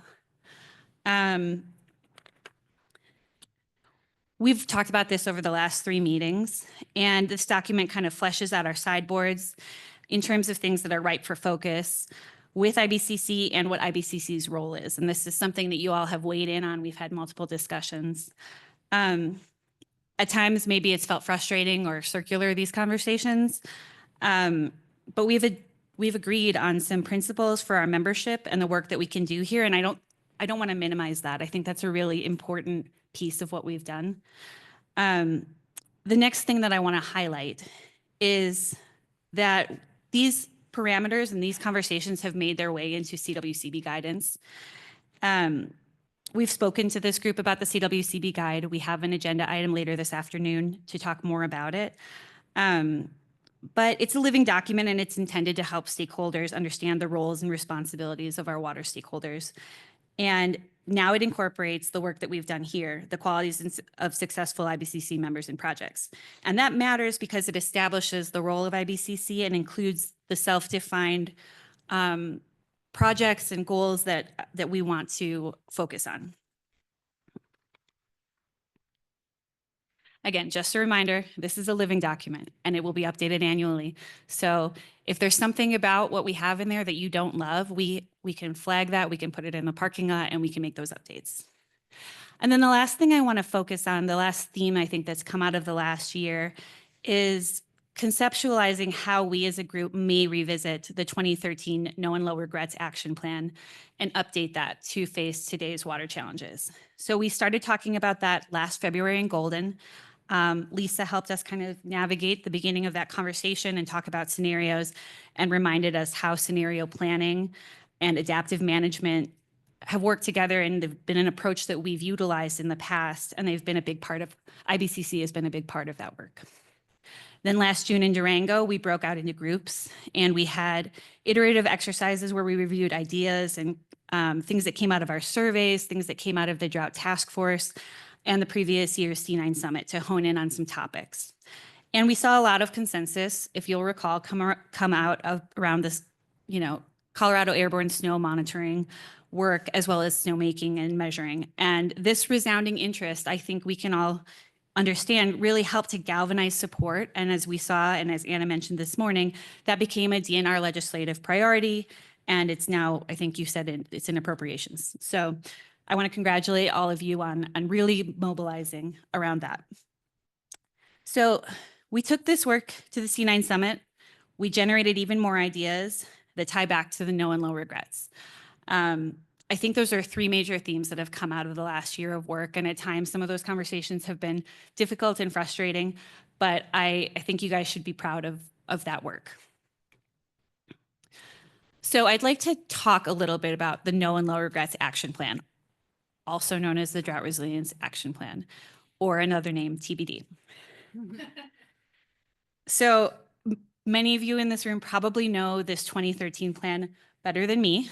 I see Becky's name on the front of it here. So I probably shouldn't be the one leading this here. But this plan included 7 collaboratively developed strategies. It was an IBCC work product. It was worked on with the roundtables. It went to the CWCB board for approval. These strategies then were integrated and informed the BIPs that came out in 2015. And it was worked into the water plan. And these actions had a 10 to 15 year timeline horizon. So at the time of the last 2023 plan, those actions were starting to come to a point where it was determined that they wouldn't be included in the 2023 plan. I also want to highlight that it's not a one-page document. I know a lot of you have seen in the water plan, the 2015 water plan, or on slides, you see just the cover page, but this is an 81-page document that has a lot of heft to it and a lot of meat. And I want to just emphasize that this is important work that we could be working on together. I think though they were not included in the 2023 plan, we could revisit them, and I think that we could start right here. So looking forward, why should we approach this and why now? We're embarking on a new round of scenario planning, as was mentioned this morning, and that kicks off this year. The No and Low Regrets actions and scenario planning are a core component of this process. And I think this group can really work together to kind of define the criteria for the actions that could be included there. And it could include actions across each area of the 2023 water plan. We can define how we want to do this, but I think it's a highly collaborative option that we could approach as a group. I just want to walk you through, this is a meaty slide, but I want to walk you through the details of what this could look like. So you've probably seen this before. This is the cycle for Colorado water planning, and it starts with the analysis and technical update, and that's 2025 through 2029. I've outlined what I think could be IBCC and roundtable tasks related back to the analysis and technical update. So we know that we're in the process of starting to develop our scenarios for scenario planning for the next plan. They're not really ready for IBCC at this point, but they could be later this year. And this could be something that we bring to you as staff, and I'd ask you to poke holes in it and help us really think through if it's the right approach. We can also work as a group to understand data gaps that we may need to address. And we can together work to build some adaptive management strategies, so no and low regrets actions that we can start working on and thinking through for the tech update. The next phase of our planning is the basin implementation plan phase, which is 2029 to 2031. What I anticipate could be a role for IBCC in the roundtables there, aside from the plan update itself, is integrating strategies from the no and low regrets that we could work on here into our basin plans. And also working to identify aligned local projects and updating the project database. And I know that was a big lift in the last version. I think it would be good to start that work early. And then last phase is the water plan update. So what I see the IBCC and roundtable tasks could be for that is integrating and aligning the strategies that we develop for no and low regrets into water plan. And then utilizing some improved project and modeling data that comes out of the work that we've done through the analysis and technical update and the basin plans to inform the water plan.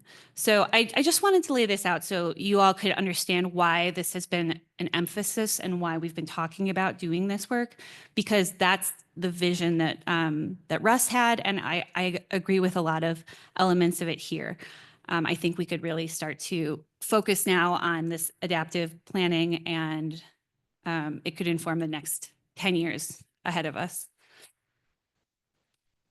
We also know we have a number of different efforts that we could need IBCC input on. I mentioned the scenario review already.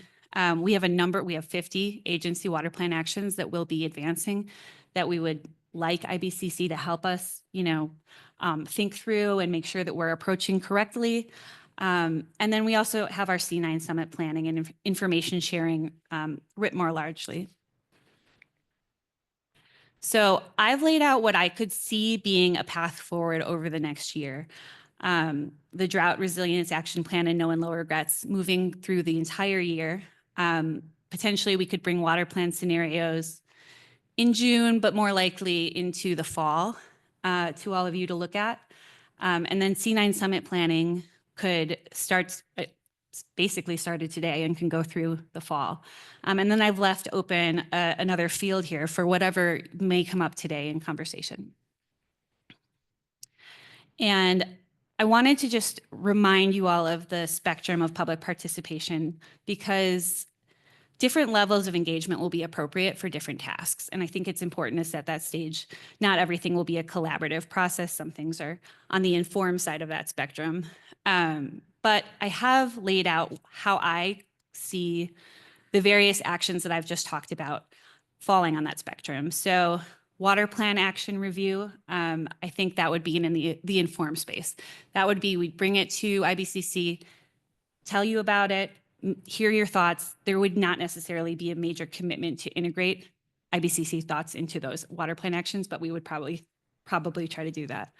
Water plan scenario review, that's more in that consult space. We would want you to poke holes in it. We'd want you to really help us make sure that what we're putting out is the right thing for the state. C9 Summit planning is even more of an engagement process. It's in that involved piece of the spectrum. You all had some great ideas earlier today, and I think that we can keep moving that forward.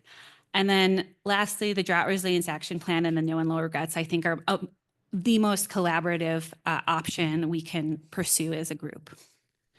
So with that, I want to bring up the idea of staff support. So the existing level of support that we have here for IBCC is, we engage facilitators, we set up meetings, we identify locations, we notice those meetings because they have to be noticed publicly. We prepare agendas, we reimburse travel expenses, and we'll do all of that going forward. What I would like to share is that I think we can also provide some additional support if you all want to have committee meetings that happen outside of the 3 meeting per year cadence. We can publicly notice those meetings. We can attend potential subcommittee meetings when possible. We can continue to answer questions and coordinate resources. And if there's times where we want to go to the CWCB board, we can support IBCC in coordinating that engagement. So with that, I want to bring the list back up of the C9 Summit drought resilience ideas. Jeff passed it out earlier, and I want to open the floor for conversation, and Kelsey's here to help us navigate. But I wanted to put this before you because I think that there's been a range of ideas. There's been a lot of thoughts about what IBCC is doing and what we could do. And I think today is the day to kind of dive into it, and everything's on the table. So Kelsey, I'll turn it over to you.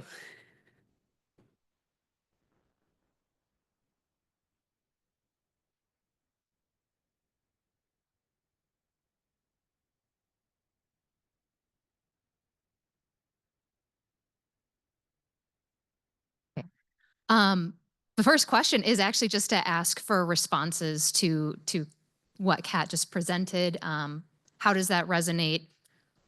Does that sound right from where you have experienced it? Or if you're new, do you have questions about where IBCC has come from? So just to open up the floor for responses.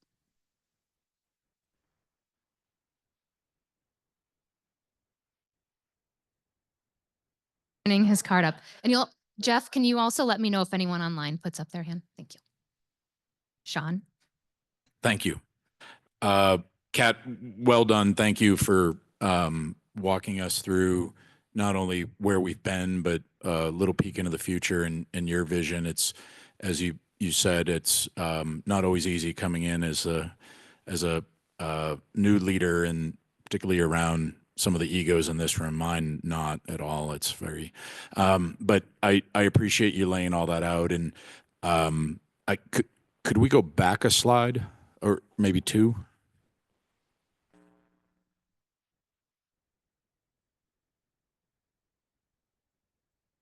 You said one area that I'd challenge, and this is just as an IBCC representative trying to respond from what I'm hearing from roundtable membership and people in the water community. The water plan action review being sort of in the inform phase of how engagement would occur, which I really appreciate this slide because I think it makes it clear as to what the different levels are.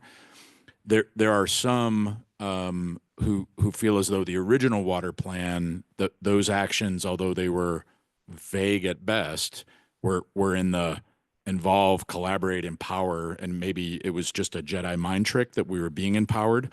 But there was a belief that was the grass talking, and so I think if there's an opening to have a discussion as to getting into specifics about what the lines are between inform and consult and involve, and where those maybe fall on that spectrum, might be helpful, at the very least for me, in order to explain to folks of, it's these other three things over here in the consult, involve, and collaborate that have just evolved since the water plan has been in place, and your recollection of the sort of the old water plan that just was a mechanic of it being new is how Sean's interpreted it. But I think having a conversation around that to help me better understand would be helpful.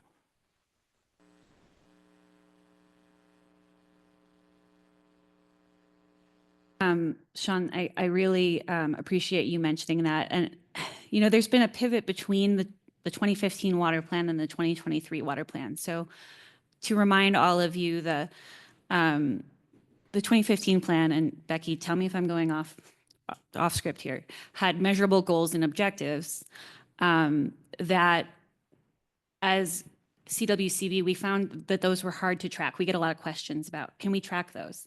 And those were kind of put out to the broader community. We're going to try to achieve these things, which I think is a great goal, but CWCB had a hard time saying, well, have we achieved that goal? How did we do it? What are the metrics that we can point to? So the pivot in the 2023 plan was to make it more of a partnership. So we have 50 agency actions that are CWCB and other partner agencies' responsibility to take on. And those are what this is what I included here, is where we would bring those to you all to, share your thoughts on them, and we would share what we're doing. There's also 50 partner actions outlined in the water plan that are really ideas that we hope that the state can take up, stakeholders across the state, and that they can utilize CWCB's grant funding opportunities to advance those ideas. So that was the pivot to try to bring both sides forward. So we can still track our goals within CWCB, but we can also put out an ask to the whole state and potentially track those goals by looking at our metrics for our grant and loan funding. That's helpful. Thank you.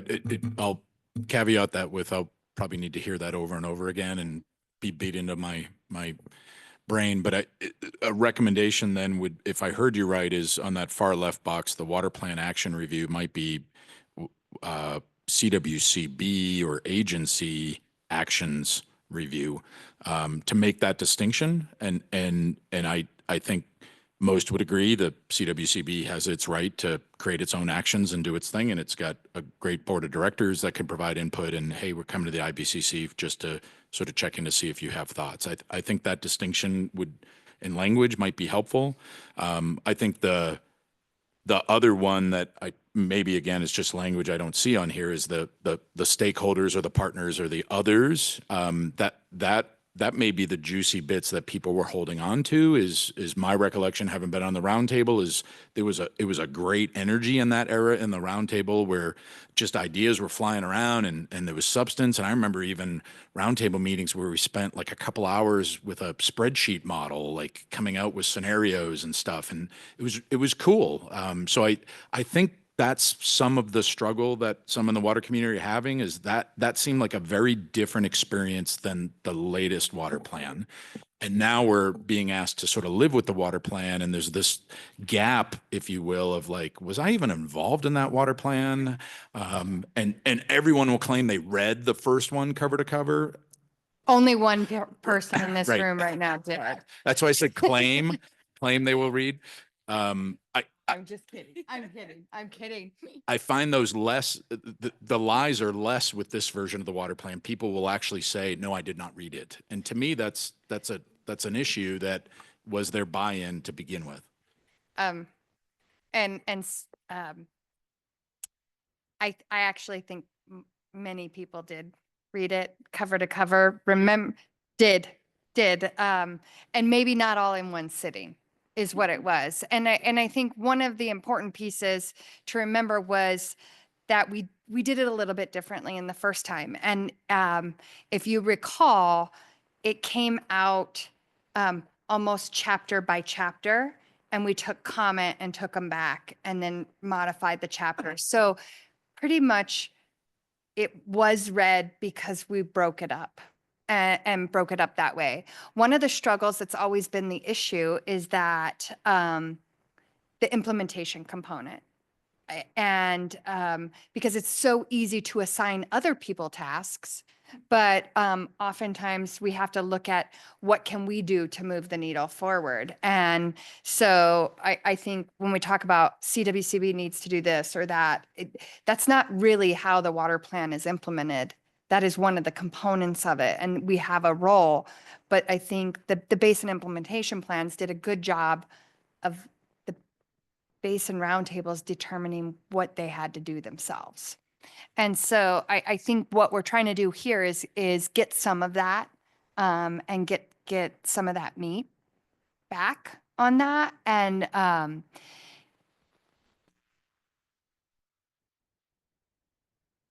problem, whether it's the gap, whether it's not enough funding, whether it's concerns over water temperatures or environmental issues or availability, we can define the problem, but then who's responsible for the solution? And that's what we're trying to do. And it may be a combination.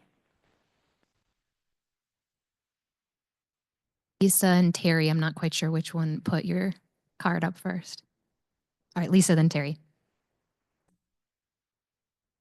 Much. And as usual, Sean just makes me have more questions than anything else. But so I just wanted to clarify, and I really appreciate, Kat, your presentation and how you laid this out. But I want to make sure that we're having a conversation that we all know what we're having the conversation about. Are we talking about the iterations between the two water plans and where we're going in the next water plan and how that process works? Which, Becky, I think you're absolutely right. You know, there have been some significant changes in how we approach things. Or is the conversation on what we're having is what the IBCC's role is, which is different than talking about the water plan and how it should be next time and how it will be and things like that. Because when you look, if you go back, and I'm sorry, I'm pulling a Sean. Yeah, well, so that Well, that one, that's a great one to land on. Um, so looking at that and knowing everyone's busy lives and calendars, we have one more meeting this year, one IBCC meeting, and then the C9, which I thought was just fabulous.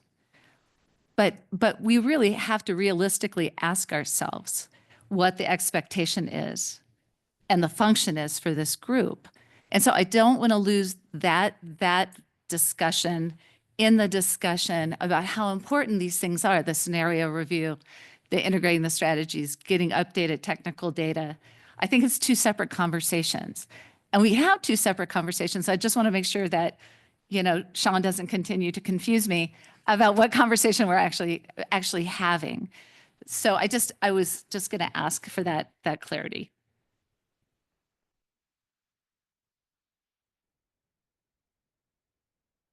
Confused. I appreciate what you're saying. Can you go back 2 slides? There's, and maybe Lisa, the one where you left the question mark for other things. I think maybe what we're saying, Lisa, is I was focused in on maybe the second one, the water plan scenarios, as a possible timing for work that the IBCC can do. And I think what you might be asking is, are there other things that question mark one? I don't disagree. There's one meeting. I like the way you put that. And I also think we need to get really into the substance of what are we doing and how do we do it? I just lasered in on that element of it because it's been a question for me for some time as to how do we as a body engage in the water planning. That doesn't mean there's not other work that we should be engaging in as a body. Does that help make it less confusing? I'm sorry, and I'm just teasing you. I know you know. Well, I'll just add this, and I apologize, Terry, because I'm going into your time. But one of the things that we've talked about in the IBCC role is the role of the roundtables. And one of the things that I've seen is this incredible evolution of the roundtables for dialogue and for reaching across basins. I think the IBCC had a very specific role when it was first formed, because I don't think that those dialogue paths had been set yet. And I think what we're seeing now is this really incredible evolution of the groups themselves and having those conversations. And I think, Sean, you mentioned that your roundtable, you had that real excitement around the original water plan. So I'm just wondering whether or not, is that not a conversation that should happen on that roundtable level to bring back that excitement and generate that interest? So again, I absolutely agree with you about the substance. I guess I'm just trying to figure out where the appropriate role is and how we can really support staff. I appreciate it. Kat had the supporting what staff does for us, but what can we do for you? And that's what the role of IBCC or the roundtable should really be, is how we could support you. Sorry, Terry. That's all right. I'm sorry. I looked annoyed. I wasn't. So there's a really good saying that when you're invited to a dance, you should leave with the person who invited you. And Kat, you really did a great job. I mean, I've forgotten most of this stuff. Okay. But if you look at that NOLO regrets, what it really was an answer to where we should go based upon the predicament that Colorado found itself in, with huge growth and not enough water that it could foresee to supply that growth. And we didn't want to cause problems to the things that were really good in Colorado to preserve ag and so forth. That trade-off, we were trying to avoid that trade-off. So we came up with this NOLO regrets, which I hate that term, but anyway, that's just me. I would have called it something different, but I didn't have enough clout to, and I guess I didn't say we should change the name, but anyway, that's another thing. But you're really talking about alternative.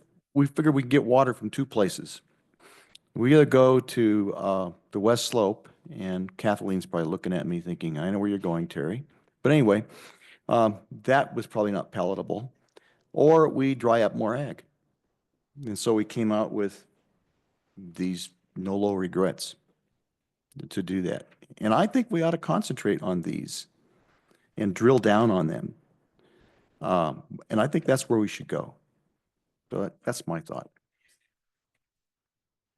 Yeah, I'm talking about the original. So if you break it down, here's what you come up with: alternative ag transfers, something alternative to just buy and dry. Okay. New supply. We knew that you're still going to have to probably have some buy and dry to a certain point. Okay. Conservation. So that reduces our demand. We had to put non-consumptive in there because we had all the environmental and rec people, so we had to have something for them. We had to take that into account. Then we also had projects on the board that were trying to move forward. Those were the IPPs. And obviously, if you're going to conserve water, you have to have a place to save it, so storage is going to be important. And then reuse. And at the time, looking back to like 2007 and stuff like that, reuse was starting to be it was a new and a big thing. And of course, today we look at it and we say, oh, that's normal. We do that. So basically, that's what this was or is. And I think we should proceed with this because I think it's a good alternative to just going out and let's do more trans-basin diversions, and we'll argue about that and end up in water court, or dry up a whole bunch more ag. That's what this is. And I think we need to drill down on it.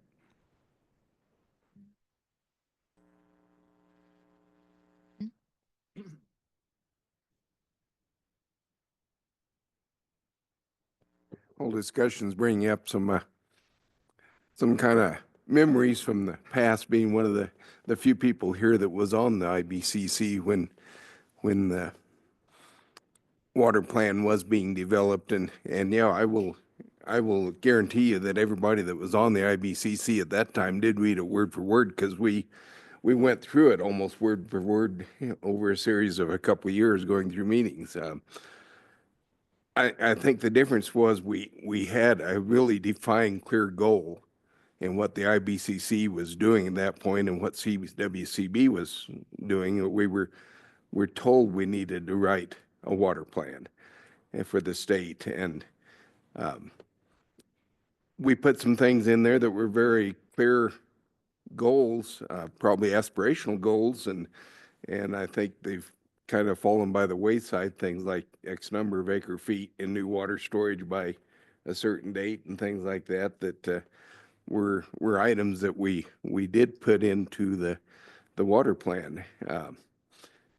And this, I think one of the biggest discussions was a discussion on what needed to be done before any more water could be diverted on a trans-basin basis, and that we spent several meetings going through details on that, and I can't remember the exact terminology, the grand agreement or something like that we called it at the time, that we probably spent the better part of a year on the IBCC writing that document, that discussion on what would have to be done to have a new Trans Mountain diversion. I think part of what we've lost is, after we got the water plan written and down on paper, then where do we go from here? And the goal that Russell George and had for the IBCC was largely being in position to coordinate between the various basins, between the roundtables, and having that discussion. And I'm not sure we've really ever done that too much to a great level on the IBCC. Some of us have tried, but it's that's not really what we've done as an IBCC. So it all gets down to what is the purpose of IBCC at this point, and are we fulfilling that purpose? And I'm not sure that's as clearly defined as it was 15 years ago, because circumstances have changed. We're facing much bigger challenges on the Colorado River now than we were then, and other issues like that. So I think maybe it comes back to a real discussion of what is our purpose as IBCC, and are we fulfilling that purpose, and are we carrying it forward?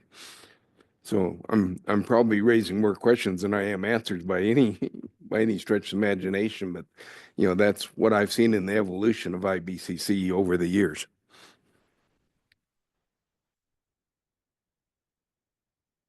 Where I believe Andy online and April both have comments, and then also Lauren, I think has a, okay. Okay, we'll go Ken and then we'll hop online. And then I saw Kathleen, your card pop up too. Oh, and Lauren, sorry. Well, first of all, Kat, thank you very much for sharing your ideas. That was really helpful to see that type of forward thinking and actually delineating. It gives us a better idea how to more effectively participate. I'm not really sure whether we're talking about the state water plan process or whether it's IBCC's role and how we're gonna, I've got some general comments, so I hope these are helpful. One of the things that is in the current water plans action items is messaging. And I think that's one that we forget, that we really it's not only a good idea, it's really important that we do it well. And we've done some initial work with the PEPO committee, but we have a lot more to do. And one thing is that making sure that we consider our target audience. You know, who are we trying to do this outreach to? Because it's not each other, but yet that's unfortunately the vernacular we commonly use. So trying to make sure that we're relevant and then brief. I mean, I don't know if you've noticed it, but our audiences are younger people and they watch TikTok. And we've all know that it's a different way of communicating than we grew up around. So this messaging effort is real important. I know Russ at one time had set back $1 million to work on this stuff as in with statewide initiatives for PEPO. But I think that's one that I really would like to see a broader engagement, maybe with IBCC and as well as with the Colorado Water Conservation Board themselves. Second thing is the use of subcommittees. You know, having one more meeting between now and C9, you know, when you see someone that often, that's really not a relationship, that's an affair. So we really want to try to develop a relationship, and these subcommittees can be really well done, and they can be Zoomed. We don't have to come here and have a nice meeting and hold hands, but we can get a lot accomplished and get that feedback. So I would encourage us to really embrace this concept of, you know, volunteering to work on, and there may be multiple efforts and so that a lot of what the agenda for the June meeting is report outs from the subcommittee work that we directed. And then finally, there's been a number of occasions that Russ has kind of more or less given us homework to go back and run this past your roundtable. So there's this whole continuum from roundtable, IBCC to Colorado Water Conservation Board and back. It's not working as well as it could. So whether it's report outs at the IBCC, at the Basin Roundtable from staff about what IBCC is doing, or if we have homework, making sure that the staff is involved with the presentation. Because I know staff has gone, boy, I'm not sure why they were talking about that as part of their report back, because that wasn't really what we had hoped that they would talk about. But getting that type of support would be, I think, particularly helpful. And that's probably enough for me right now. Thank you. Fine. All right. Andy, you want to go ahead? And I think Andy, April, is there anyone else with their hand up online? Since I can't see. Well, thank you. I just want to say, I think, well, let me be careful how I say this. I disagree with Terry about the need for water from the West Slope, but I generally agree with Terry in terms of his understanding of what the IBCC is. And I do think it's an interesting one. If you go back and look at the statute, the original IBCC was charged with coming up with a charter, which they drafted and proposed back to the legislature that enacted in it and included it within the statute. And so within section 3775, 105 is that charter. And under roles of the committee, which is section 4 of that section, subsection 4(2), it says that the committee shall serve as a forum for discussing and addressing the socioeconomic, recreation, and environmental impacts of water development and management, as well as the potential impacts on the ability of the state to use its entitlement and meet its interstate compact requirements. So those issues have now, in all of our basins, come up pretty front and center. The Colorado, while it isn't, we aren't in a compact compliance situation presently, it is closer on the horizon than it has been in the past, potentially. And we're discussing ways that our state may need to reduce its use of water in some kind of a consumptive use program, similar to what's been tried out by the UCRC. And it seems like the statute is very clear, and the founders of the IBCC and the legislature were clear that that's in large part what we're intended to do. And if you know, and Kat, I got to say, I appreciate the way you described the low and no regrets discussion, because I think that ties right into this section in terms of how we and what we should be doing as an IBCC and looking at those issues across basins. And I think it really is a substantive issue that our committee can address and should, given that it's in our charter. There are, 3 other elements in that charter, one of which I think is very clear that the role of PEPO is important as well. But I think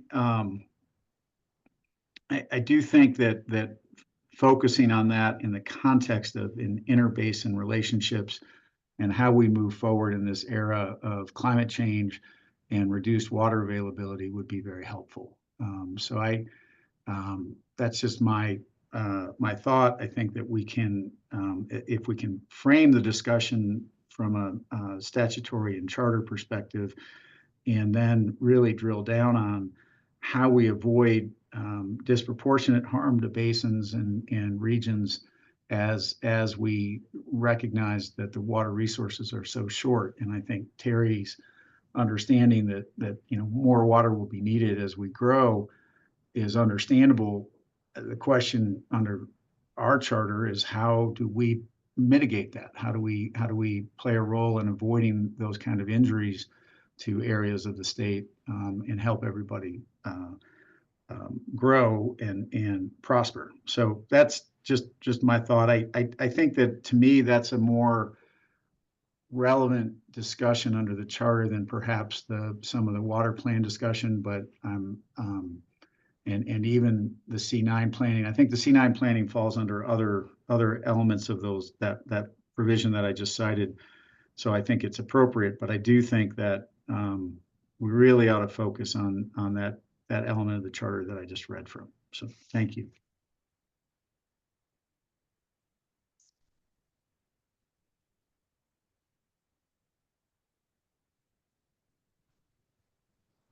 You said April also had her hand up. All right, so then we'll go April and then Kathleen and Lauren. Okay, thank you. I will be short because I just want to echo what Andy was saying, and I believe what also Lisa was saying, and maybe a few others, of that in our minds, at least from the Colorado Basin Roundtable, the role of the IBCC and the people that we appoint to it, following the guidance that you all have crafted and put out of what these people, these types, the characteristics and qualities that IBCC members should have in order to fulfill their role well, is in, being an excellent representative, a communicator, a negotiator, a bridge builder, and being, you know, unafraid of diving into the hard conversations and being able to work through those conversations is really the role of what we think our IBCC members should be doing and the work that they should be doing in the limited time that you all get together and meet and have. I would love for that time to be spent on these harder topics and not so much on kind of planning for a summit or working through what I would consider more technical aspects of the Colorado Water Plan. I do think that the basin roundtables could and should play a role in those water planning scenarios, and using our IBCC reps to kind of be the voice for us on where we think we may be disagreeing with other parts of the state.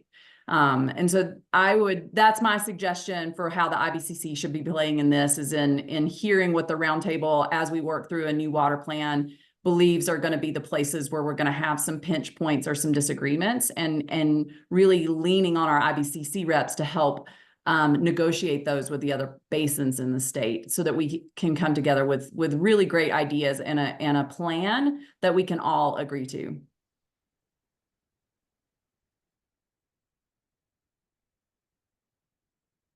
So I want to echo a number of the comments we just heard, and I'm new to, as you guys know, to this process, but what runs through my mind is, what are we missing in the water management world? A lot of us have been working in this business for a long time, and we've got the courts that do their thing. We've got the roundtables. We've got this entity. We've got the CWCB. We've got the Water Congress. We've got the legislature. You know, what is not getting done? What is the missing piece, and how could we maybe contemplate whether we could help with that? And I wanted to just say, as a newcomer, the 7 points that were laid out in 2013, boy, those are great. This is really good thinking, and it's such a good start for the conversation. And I think it's comprehensive, and I love the idea of getting more into the substance of the issues that are facing us, and especially the ones that might cause a difference of opinion between basins. That's where we could really come into, I think, be in a useful position.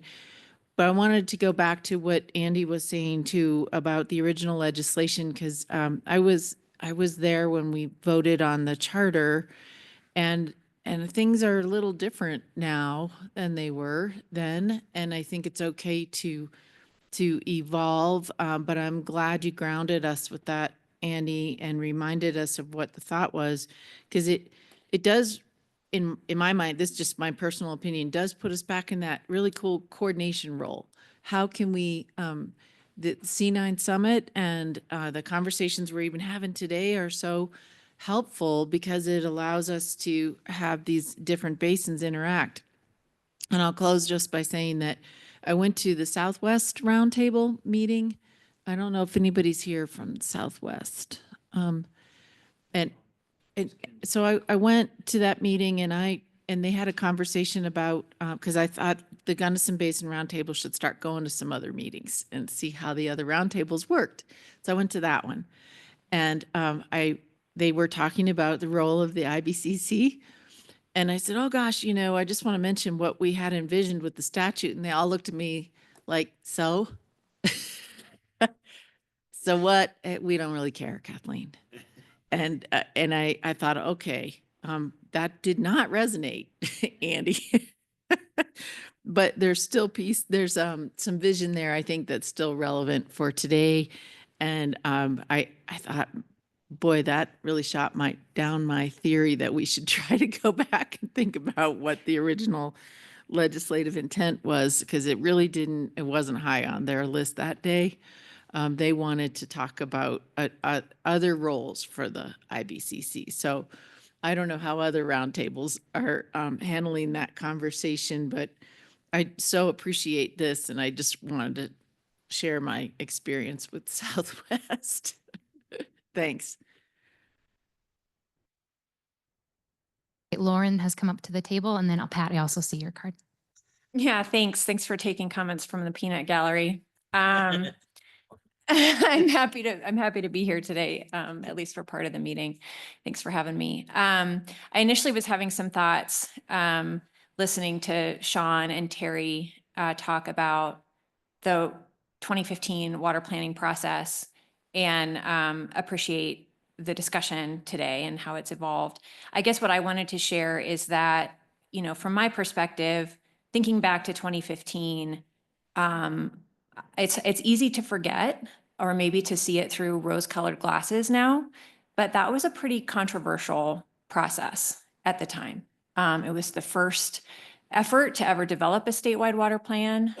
There was a lot of consternation and hand-wringing about what the state was going to do and whether we were going to be taking a top-down approach and telling, you know, various sectors in the state of Colorado what they could and couldn't do. And our board meetings lasted forever because we had just tons of public comment about everything, and line by line, people were reading it. So yes, people read the first water plan.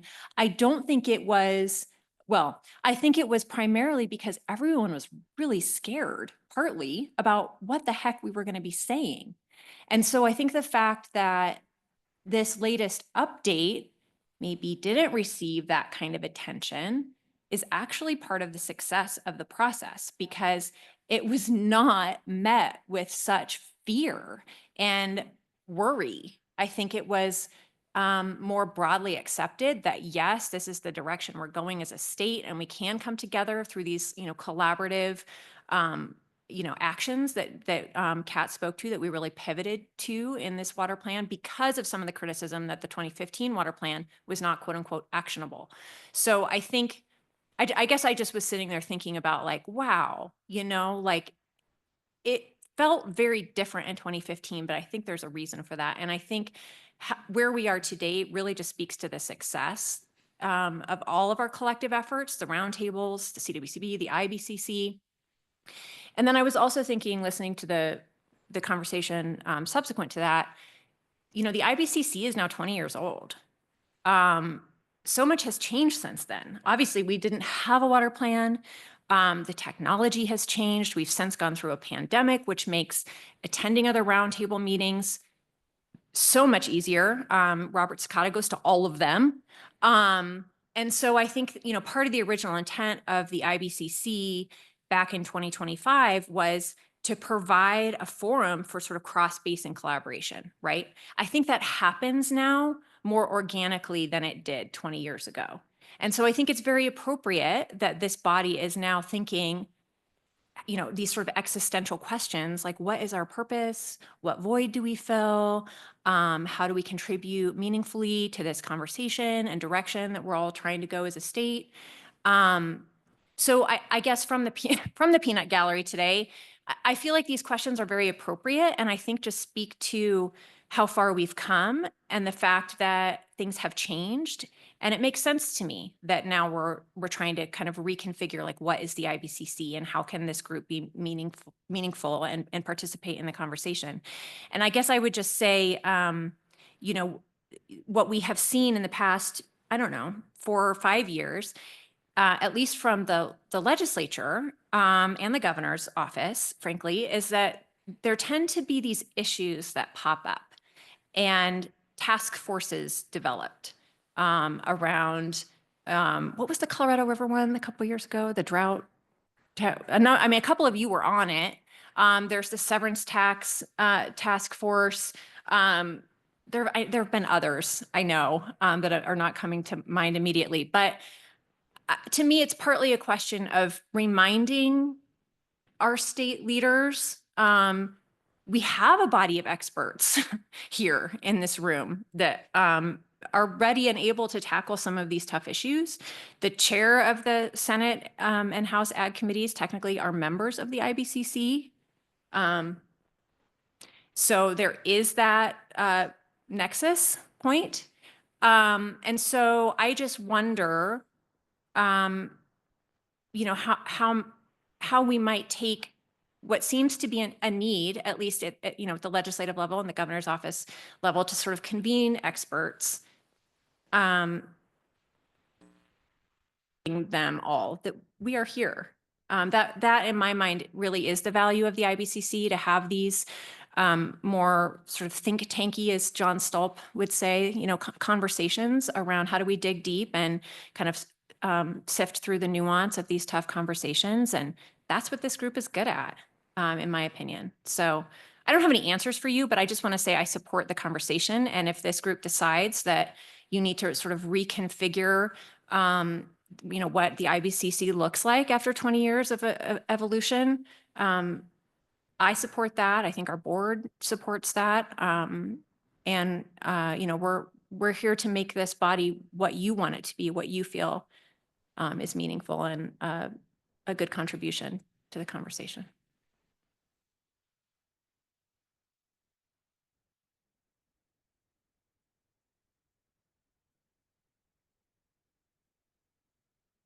Well, I think my comments have changed 4 or 5 times since I've heard everyone, going around. But what I'm picking up on, and we've been having this conversation for like 2+ years now, but what I'm taking away is we're the connective tissue for the roundtables, or in some ways, a lot of aspects of important statewide water conversations and policy and kind of forward-looking thinking. We're learning, I think it's more important than ever for us to understand what's important to each basin, what's rising up to the surface, and where there are commonalities between, the pinch points or the pain points that one basin is feeling and another basin's feeling, and how can we solve that? Is there a path forward? I think there's kind of an underappreciated role that maybe we need to talk more about as far as getting people energized and engaged at the roundtables. I think it's a crime if we're, as IBCC members and as the roundtable, if we're not trying to feed the pipeline with additional water professionals, additional perspectives, additional people coming to the roundtable process and engaging. And we should probably all take it as an action on ourselves to find people to bring along and to get involved and to be the people that follow us and come after us on roundtables and IBCC. And then I think, to kind of Terry's point and Andy's point, I think this actually fits in the context of no and low regrets or drought resilience or whatever we want to call this, but we should be focused as an IBCC, instead of arguing back and forth over basins, maybe reframe this as, how do we avoid being scared and fearful of what the future holds, or who's coming for us or whatever. And that includes having some tough discussions about how we meet the future water supply gap, how we deal with growth in a way that avoids any one part of the state becoming a sacrifice zone and getting thrown under the bus at the expense of another. I think that's important to keep that in mind, and should probably be our first no and low regrets kind of guiding principle, and then is just something tangible we can be working on.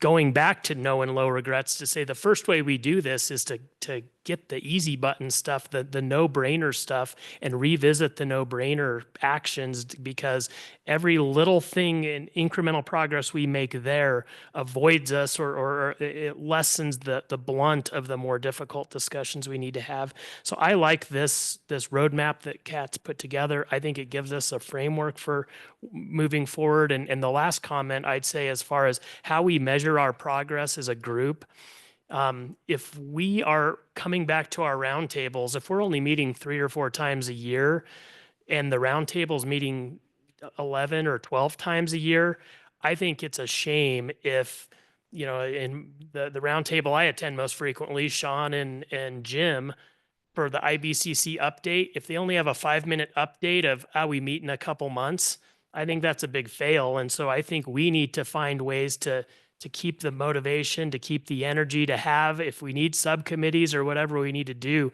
have something that we can come back to our roundtables with to rally them around. Because when they get energized, we've seen some really good progress and enthusiasm. We've seen membership increase, and I just don't want to be the 5-minute update guy any longer. So those are my comments. Thank you.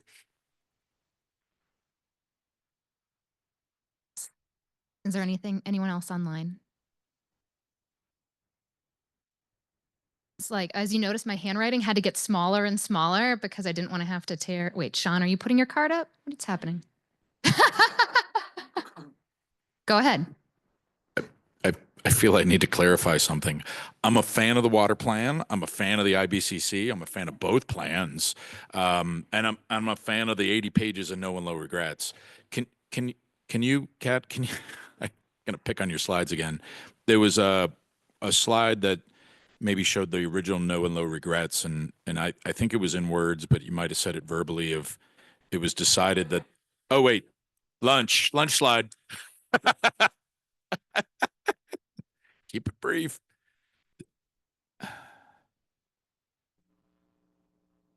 No, maybe I imagined it. Maybe you said it verbally. I thought it was.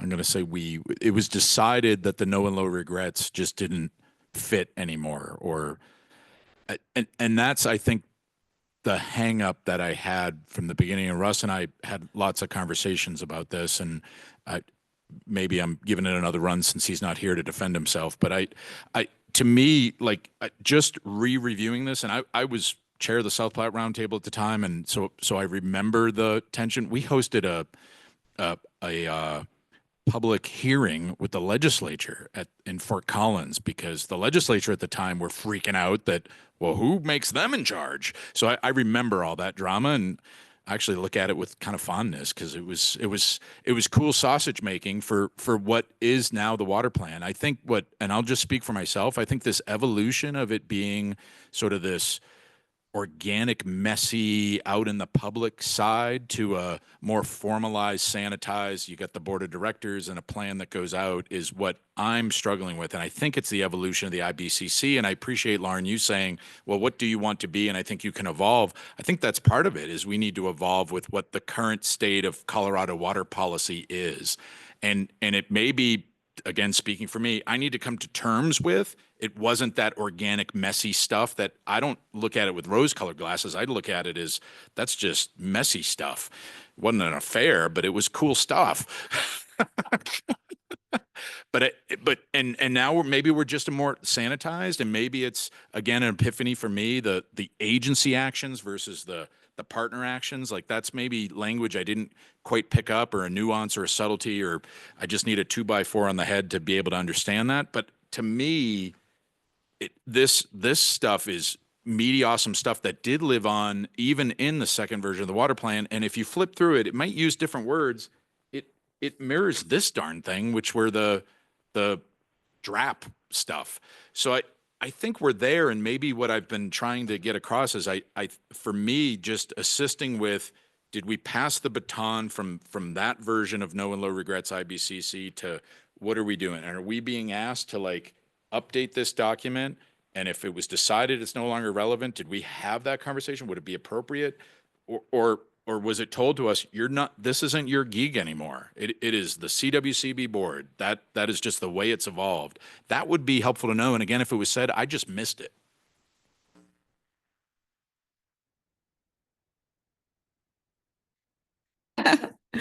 Sean, I was just gonna respond a little bit. Yeah, I think you're right that a lot of these strategies still make sense. Maybe the terminology has changed.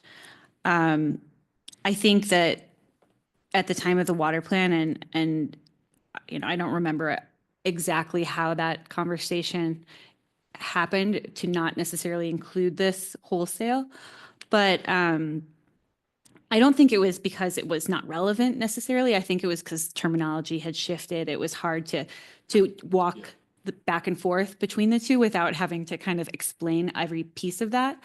So I think that there's still room to come back to this now. And I think that that's what I was trying to outline in these slides is I think that this can still happen. We can go back to the 2013 version and we can start there and do that kind of back and forth to connect the dots between what's on that sheet of paper that came out of the C9, what's here, are there any other gaps we need to fill?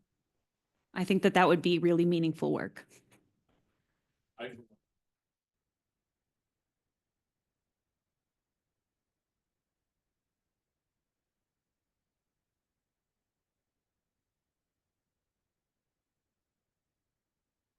for lunch. This is a meaty conversation, and there are some of you, that was a lunch joke. Thanks, Jim got it. Sorry, nothing, moving on. All right, this is a meaty conversation, I'm gonna say it again, but we also wanna make sure that everyone in the room has a chance to contribute to the conversation. Kat, go ahead. Yeah. We just have a hand up online now. Oh, we do? Okay, Yeah. excellent. Jairus has his hand up. Jairus, please go ahead. Thank you, Becky. I've been around so long on the IBCC, and I agree with Sean. We did some really good work at the outset. It was freewheeling. It was, as he says, messy, but we really ended up with some good products. And then I think we kind of sat back on our laurels, and then we allowed staff to start dictating the direction we go. And more we've been ruled by, here's the agenda for today, you will stick to this agenda. And there's very little room for any free thinking or give and take. I would like to see a meeting where the roundtables get together. I know there are great things going on in every roundtable, but I don't know what the Rio Grande's doing or the Southwest or the Yampa White, because there's no feedback, there's no cross connection as to exchanging ideas. Why not throw us all in a room? Don't give us an agenda and say, you're sitting next to somebody from the Rio Grande. Tell them what you in the Arkansas have done or are proud of in your basin. And tell them how you did it. And then let them say, why didn't you do it this way? Or was that the best way to do it? I think we have lost the ability to interact with each other because we're governed by agendas. And I think we need to break out of that.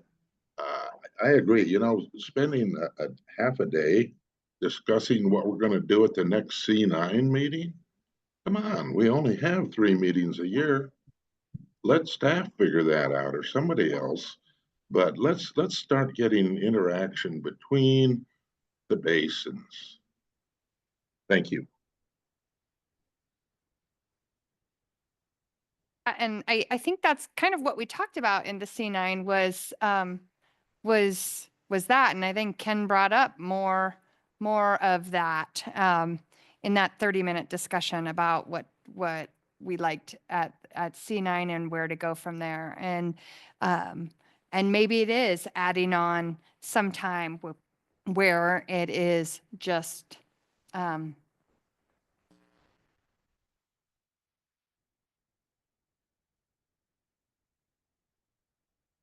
to do with some of these events is I'm sure the conversations at lunch will be interesting, and I'm sure they were interesting last night also. The same like at the C9 summit when folks were there. They are free flowing in those times, and so I think that's what we're trying to do.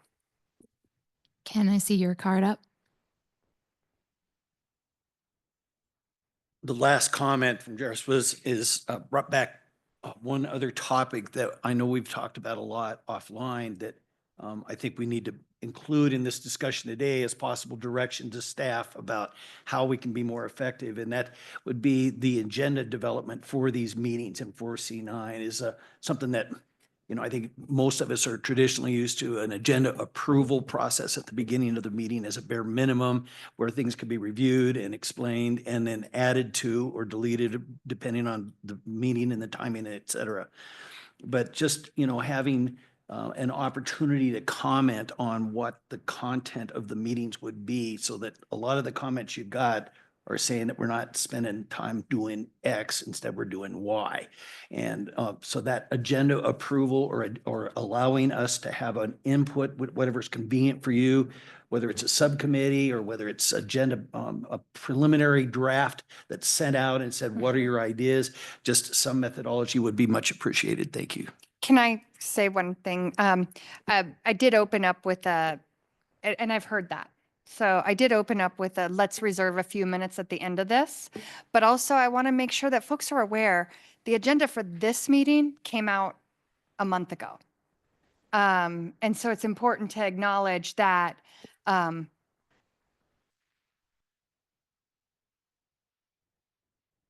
ability to have conversation between that point and today, and really maybe not a few days before or even a week before, but the agenda for this had come out. And so I think we're going to continue with that practice. But if there is a better way to do it, and if there's something else, I think trying to develop at least a straw man of the next agenda today, based on what we've talked about, is important. And then we'll continue to send them out ahead of time. And if you want to throw a flag, preferably right after it comes out, that's probably the best way to do it, rather than any other way. That's good to know. We know that we now have license to comment and make suggestions.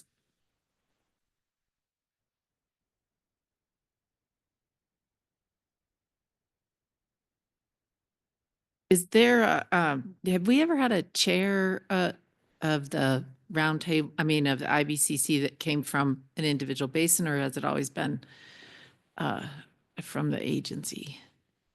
Because I was just thinking, if you want to fire me, Kathleen? No, I was thinking we could set an agenda with an executive committee or something like, or subcommittee of this group that could work with the staff. Or have you tried that and that just didn't work well? Or Yeah, I think we're open to that. I think what I heard Lauren say, what I have said, is that we're willing to make this work for those that are here. And so we're open to all of those ideas. And so if you guys are committing to put more effort in,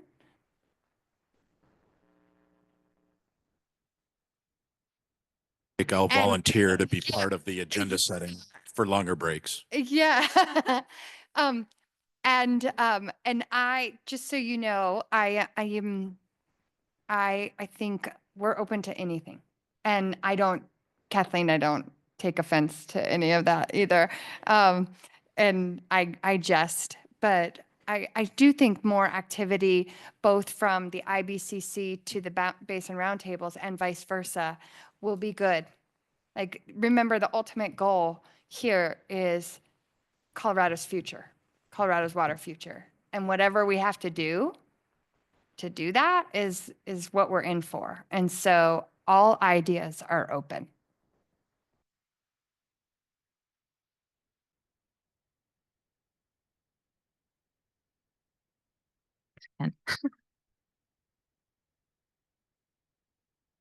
A fruitful conversation. And I think there's a number of directions that you all have pointed to go. During lunch, I'm going to try to kind of sum up the notes. As I pointed out, my handwriting got much smaller, and then I've started filling in all the gaps. But I think there are a few action items for sure that can be taken from this going forward. And in the spirit of a flexible agenda that is responsive to your needs, Kat, is it okay if I open up to ask if we want to have a little more discussion time this afternoon?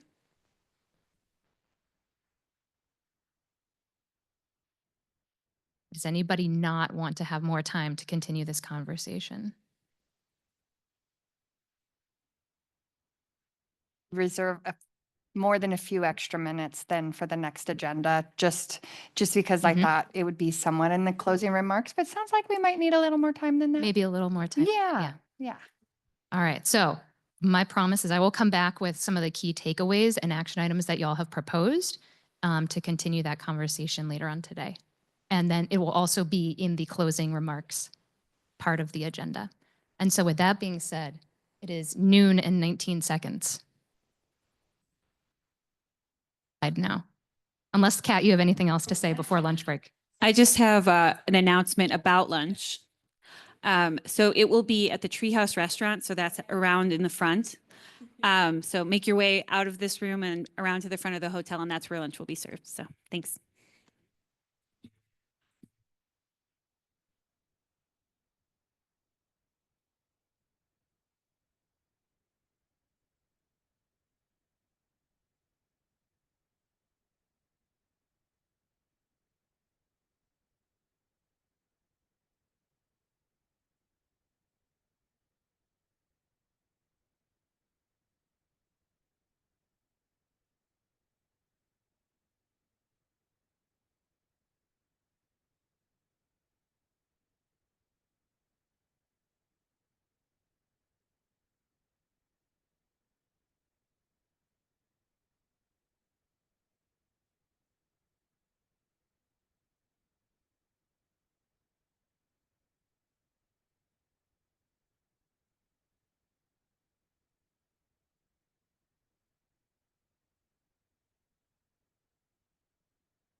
can start getting sat, then those that are not here, I can publicly shame in a minute.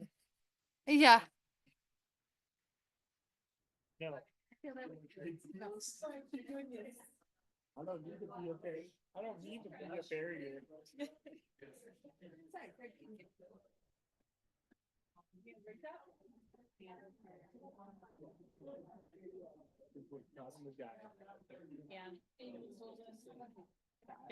Throwing at the guy who's the bathwater. Russ is pasted hot tub. Yeah, it's throwing the guy. Yeah.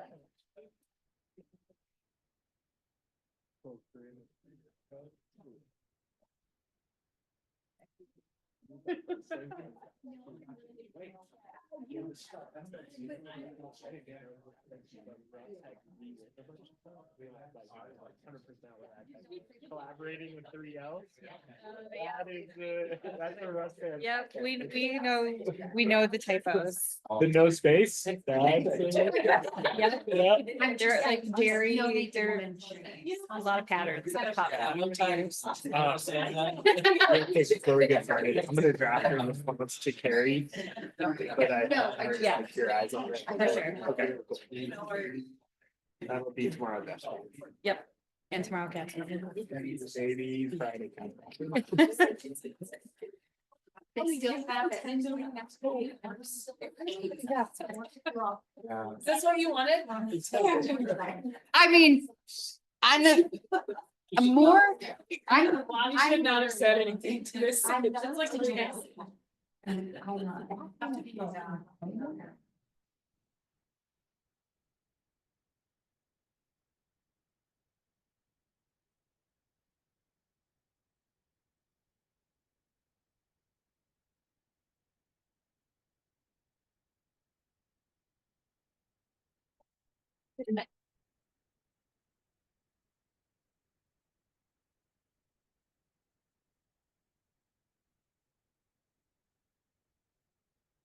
Mitchell. You take your seat, please.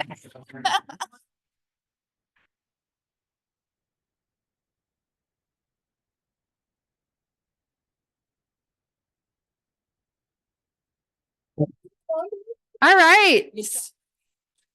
Okay, there's a few people I can shame. Aaron, please take your seat. Surprisingly, Sean's not here. Okay, good. We'll go ahead. We'll go ahead and get started. Yeah. And we're gonna turn it back over to Kelsey. I was thinking we're gonna be pushing it on time. And so there might be some ideas that we have of things we could switch up. The guide, which we talked about a little bit this morning, is a living document. And I actually think the discussions that we're having are more important than some of that. It's here and available for people if necessary.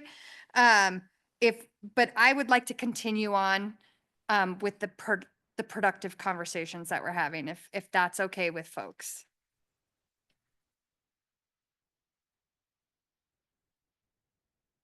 The feedback would be that we don't cut Amy short.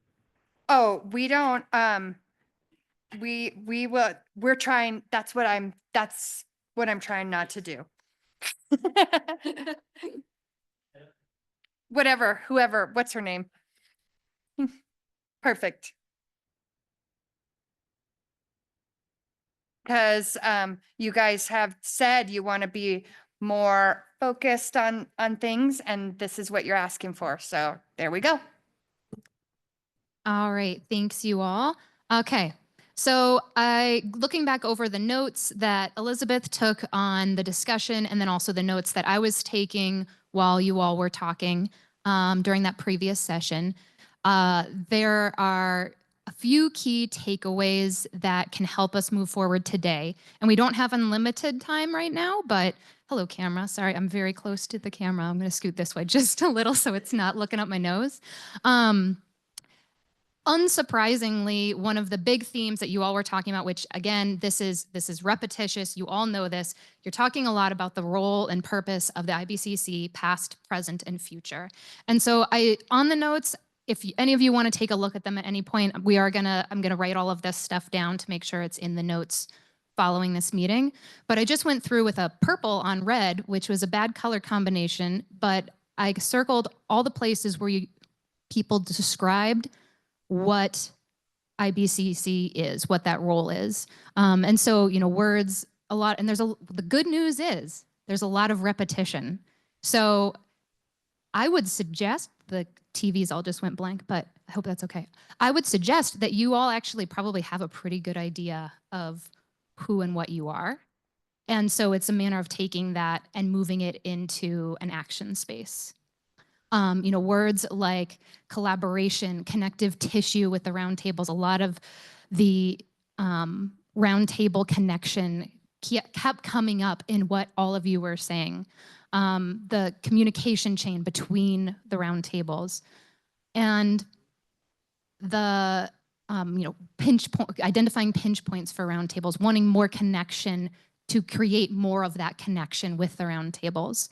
So that is a key point that was made repetitively through that conversation and hopefully continually. And then there were two kind of big discussions, or two topics that came out that could be action items or next steps that I heard a lot during the conversation that you had. So one of those was revisiting the no and low regrets. And what does that mean? What does that look like? The suggestion to start with the 2013 document and with the roundtable's input. If that is an action that y'all want to take, then, okay, looking at what does that mean? You have the June meeting coming up. So what would need to happen between now and the June meeting? What would you want to see? What would then the June meeting look like? Which kind of leads into that third action, or the second action, the third point up here on this nice piece of paper. Subcommittees. Is that something y'all want to do? Is that a way you want to capitalize on the time between the meetings? Is that a way to deal with some people have more time to devote than others? And what is the role of an IBCC member between a meeting? The three of the things that I saw from that conversation, again, those are high level stuff. There was a lot of detail in that conversation too, and all of that has been captured between Elizabeth taking notes and me also taking some messy notes. But we'll get that down for all of y'all. But I wanted to just distill it somewhat so that there could be a place to start a conversation. And again, we've got about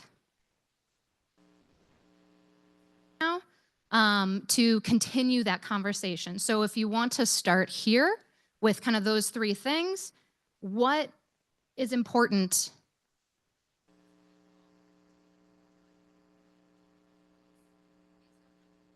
What's the next step?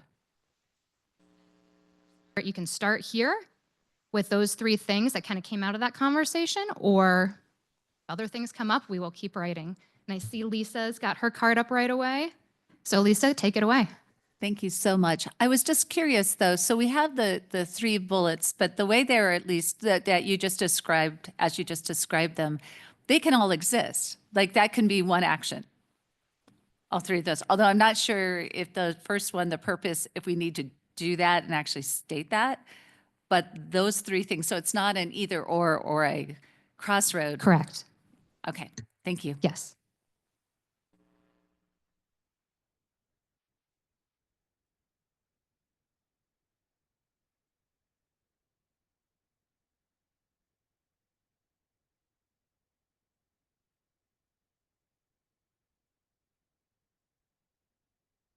Knew it. And taking over Sean's role here. So you asked a question about number 2, revisiting the no to low regrets with roundtable input and how that would look before June. I have so much confidence in CWCB staff. I think, but what we would need to have that be a realistically productive conversation, would we need a draft? I mean, and if it's going to look like this, This is a lot of work, and I'm not exactly sure who did the writing. I mean, I know that the attributions to IBCC, but I think that this must have been a tremendous staff, uh, resource. And my other question, sort of related, is subcommittees, but subcommittees of what? Can answer that only in what you all said, what other people said earlier. So, there was to your first point, there was the suggestion of starting with that 2013 document. Terry brought that up. Let's start there and revisit those items. And someone else echoed that too. Maybe it was Pat. But starting there, or you can start with the list of, I think someone else said the list of items from the C9 summit. So that's up to you all. So those were some suggestions that came out from earlier to add more detail. And then in terms of subcommittees that came up, and there was a suggestion of an executive subcommittee around planning. And then I think there was potentially maybe a suggestion around C9 summit. Is there anything else I'm missing? Greg? So it looks to me like you could create some subcommittees to look at different parts of the no low regrets areas. My thought.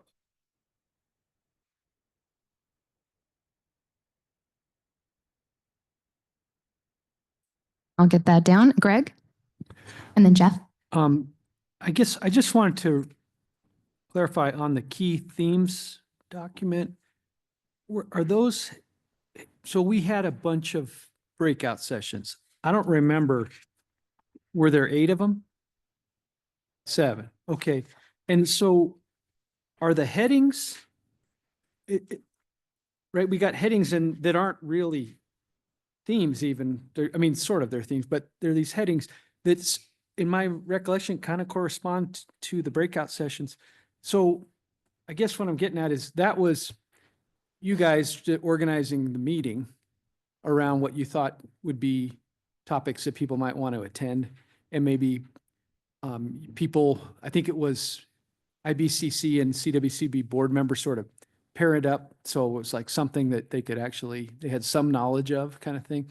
So I guess and then you have these bullet points that were sort of things that rose to the top, I guess, in those sessions. Yeah. So that just made me wonder a little bit if, I don't think that it's exactly a parallel between this document. This isn't like a modern version of no and low regrets. It's really a very different thing, but it's valuable, but it's a little different. Okay, thanks. I just was trying to remember how we got to this. Jeff, did you want to respond to that Jeff? Sorry. You, Jeff, in a minute. So I think these are all the things that came out of the breakout session. There are a bunch of giant Post-it notes in my office that look a lot like that. So this is sort of a distilled down version of that. The headings are more or less similar to the breakout sessions, but really content specific. So we didn't have a breakout session on nature-based solutions, but a lot of things that were said across the breakout sessions had some aspect of nature-based solutions to it. So you're exactly right. It's not a direct parallel. This is sort of, instead of just taking the top 3 that rose to the top in the survey that we sent out at C9, this is everything that came out of the whole breakout session. And I just tried to summarize it as best I could so that we could kind of move through the things maybe a little bit more systematically than, this came from this dream flow conversation, this came from the fire conversation, and sort of blow it back up to Colorado in general.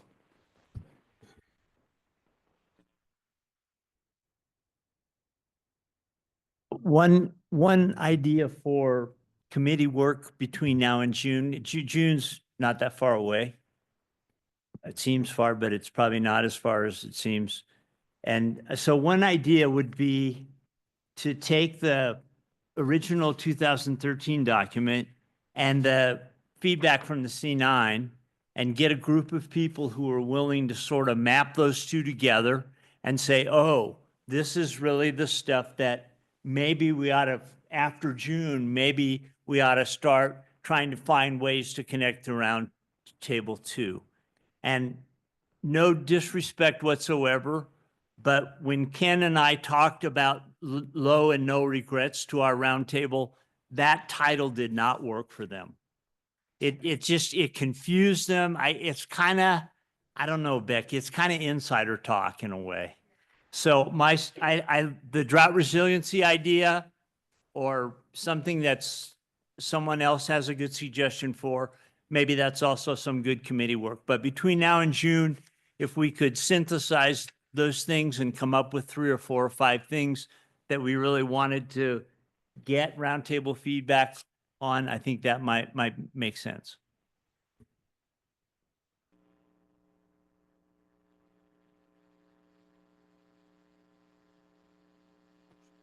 Our roundtable, actually, some didn't like the drought resiliency action plan language, didn't know what that meant. So I think we got some work ahead of us to find the right branding. I'd be willing to donate my time to a subcommittee that would try to crosswalk the documents or do a deep dive into the 2013 no and low regrets. And I'd be willing to contribute my time also if there was going to be an agenda subcommittee.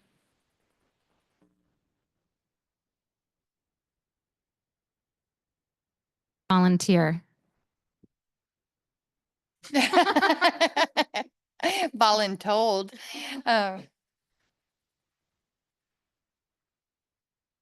Your card. Oh, no problem. Following suit with Sean, I would volunteer to help out with the subcommittee that's going to work on C9 agenda, June agenda, just to try to get some feedback from some of the membership here that's interested in that sort of thing. I think it's with the Colorado Water Congress Board, we have a subcommittee that in communications and membership that took a very active role the last few years in preparing the agendas for our the Colorado Water Congress annual and summer conferences. And most people notice that the content's been a little beefier, and so I think there's some real value in having the membership actively participate in preparation of that, giving deference to staff. Staff's much more knowledgeable about all the intricacies, but at least having a voice. Thank you.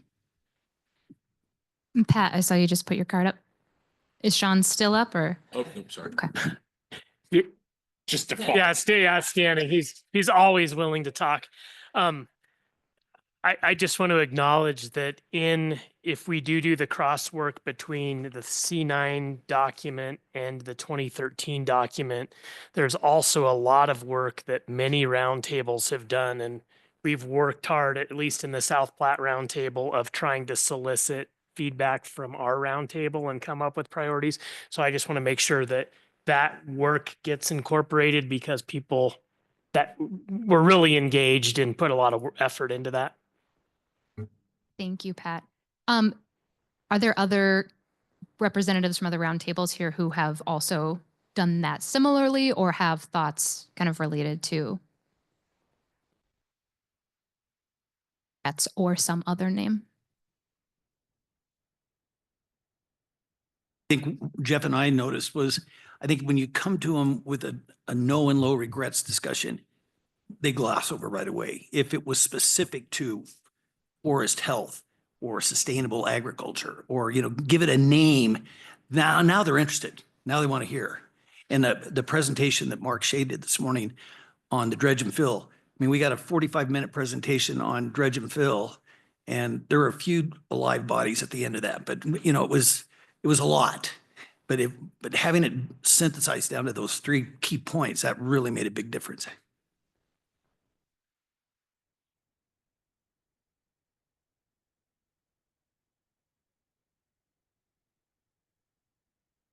People agree with me that No Low Regrets isn't a great name. Thank you, Jeff. I appreciate that, by the way. And I think Ken brought it up. That's good. So how about instead of drought resiliency, we call it a water supply resiliency program or plan? Suggestion. Or how about, where's all the damn water? Well, we could probably work that acronym out, you know?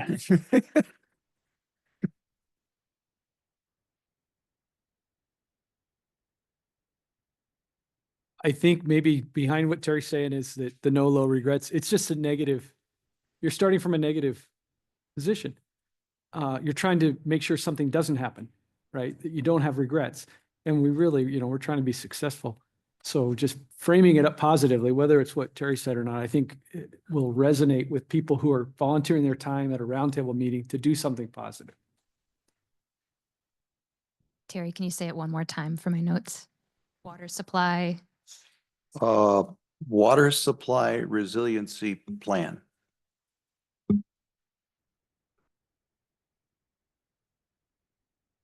It has to be a really good acronym. WSRP, not to be confused with WSRF.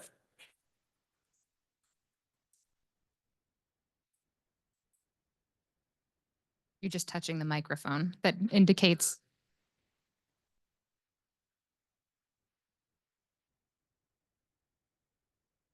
Things on the table. A subcommittee that currently consists of Sean and Ken. Do you all want to let this happen?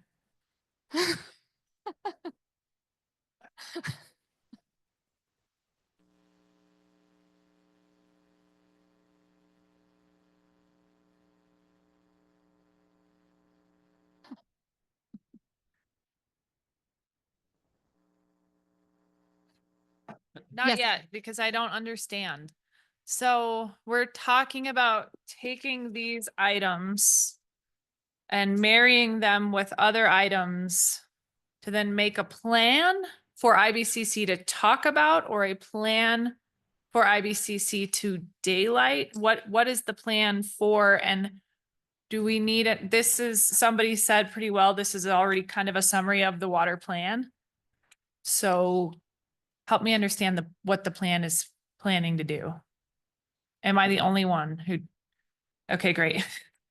All right, everybody just put your card. Okay.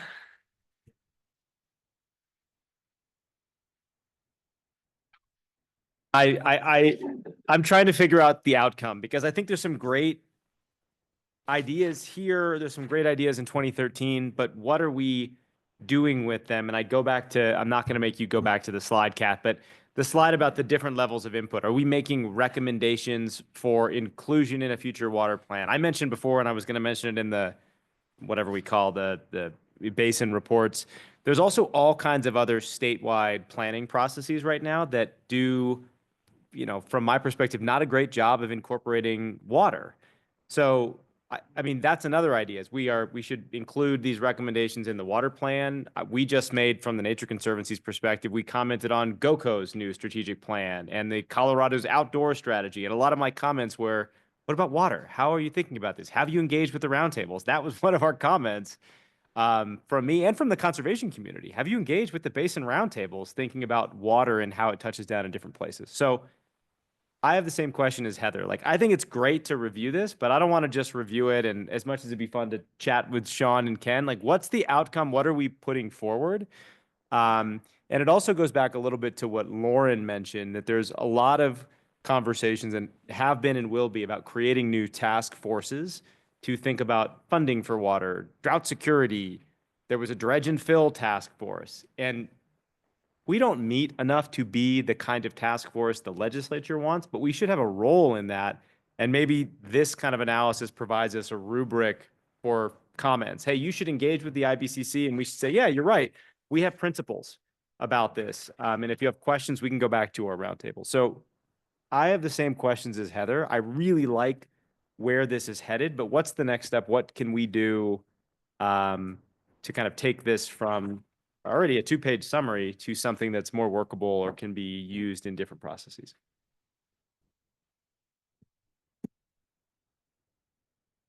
Just that it might be useful to go back to Kat's slides.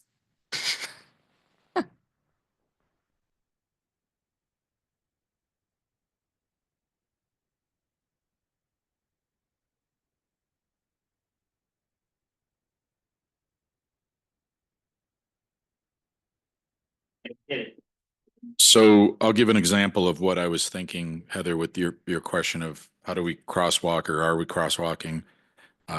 So from the key themes 2-pager,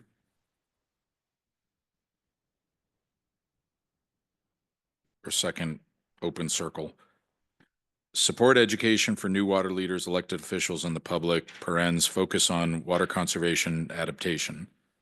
And I didn't do a thorough re-review of no and low regrets, and appreciate what Greg is saying is it's automatically puts it in the negative. But what I was harking back to is the large amount of work that was done to actually put substance to what that might actually mean. So I'd turn you to page 28, and it lists potential specific actions. And I'll go right into the belly of the beast because we're talking about legislation. And I know that's like a taboo-ish subject, but let's just go right there. So under potential specific actions, A, explore legislative options and support for indoor plumbing codes. The state should adopt and require water efficiency standards that meet or exceed water science for indoor building codes for all new construction and renovation. And then go down to C, draft language, this is C, third bullet, draft language for legislation or model ordinance language for further consideration and consultation with stakeholders. To me, that is much more meaty than support education for elected officials and focus on water conservation. That to me doesn't give me any action or direction. This does. Now, maybe the water plan does have actions, and maybe there's CWCB agency actions, which is my epiphany of, well, that's just not my space to play in. But if the IBCC had a huge role in the roundtable and the water community had a huge role in the 2013 low and no regrets action plan, and we have these actions, to me, I always struggled with why are we not starting with these actions as an organization that helped develop these actions and start going, okay, so how do we get to that? Now, using the legislation as the thing, if rules have changed and we can't necessarily weigh in that, okay, great, we cross that off the list and we move on. But what I was thinking when volunteering for the committee is that would be the crosswalk of there's these ideas-ish that are in C9, but I think we already did the work in 2013 to actually put an actionable action together and try to bring those up based on our knowledge of today's reality with a water plan being in place that didn't exist when we created the no and low regrets, the idea of the staffing and the roundtables and lots of different agencies, including my district that went to the ballot and has got money that didn't exist in 2013. So there's a lot that has changed that I think we can use some reasonable approaches to sort of say, well, that probably isn't relevant today and we thought it was in 2013. But I think some others can really stick out that we could come back as the IBCC and say, okay, do we want to take this action to the next level? And is that necessarily an IBCC action, or is that some other, is it CWCB, or is it some other organization, or could we be the spark for that where Denver Water or somebody takes that on? It seems to me it's all right here. We just need to spend the time kind of gluing it together. I think that was my attempt at answering that. I know that was my attempt. I don't know if I answered it. Well, so Sean, so that really helped articulating what you're thinking the beer drinking committee will be doing.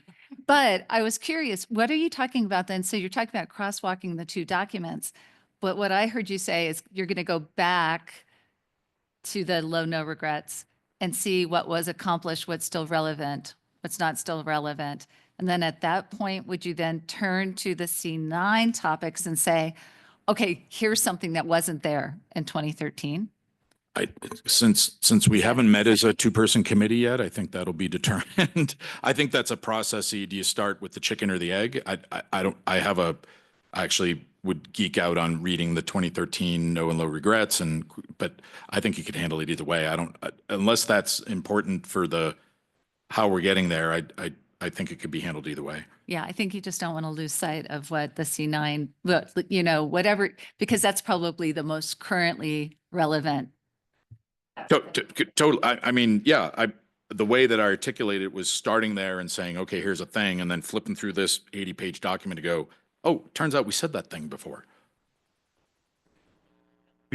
Just to help answer your question and Aaron's, in my mind, before June, we're not going to have a plan, right? But I think we can make sure that anything that's missing from the original threats that has surfaced in the feedback from the C9, or to Pat's point, something else that maybe is out there that someone on the subcommittee understands, makes it to a document that at the C9 or at the June IBCC meeting, we say, okay, here's the stuff. Now here's how we're going to try to connect to the roundtables and start working that problem. It's not the plan. It's just the content to be worked. Did that make sense? I think it does make sense. And I would actually say, I think we do have the plan. It's the water plan. And so where can we do what Sean's talking about and take the 2013 document and say, what was a good idea then that this Coloradans and roundtable members agree? And so the crosswalk, I think, is a three-way crosswalk of what is the overlap between the water plan, this document, and the Lono regrets. And then what are the action plans in the water plan? There's the agency actions and the partner actions.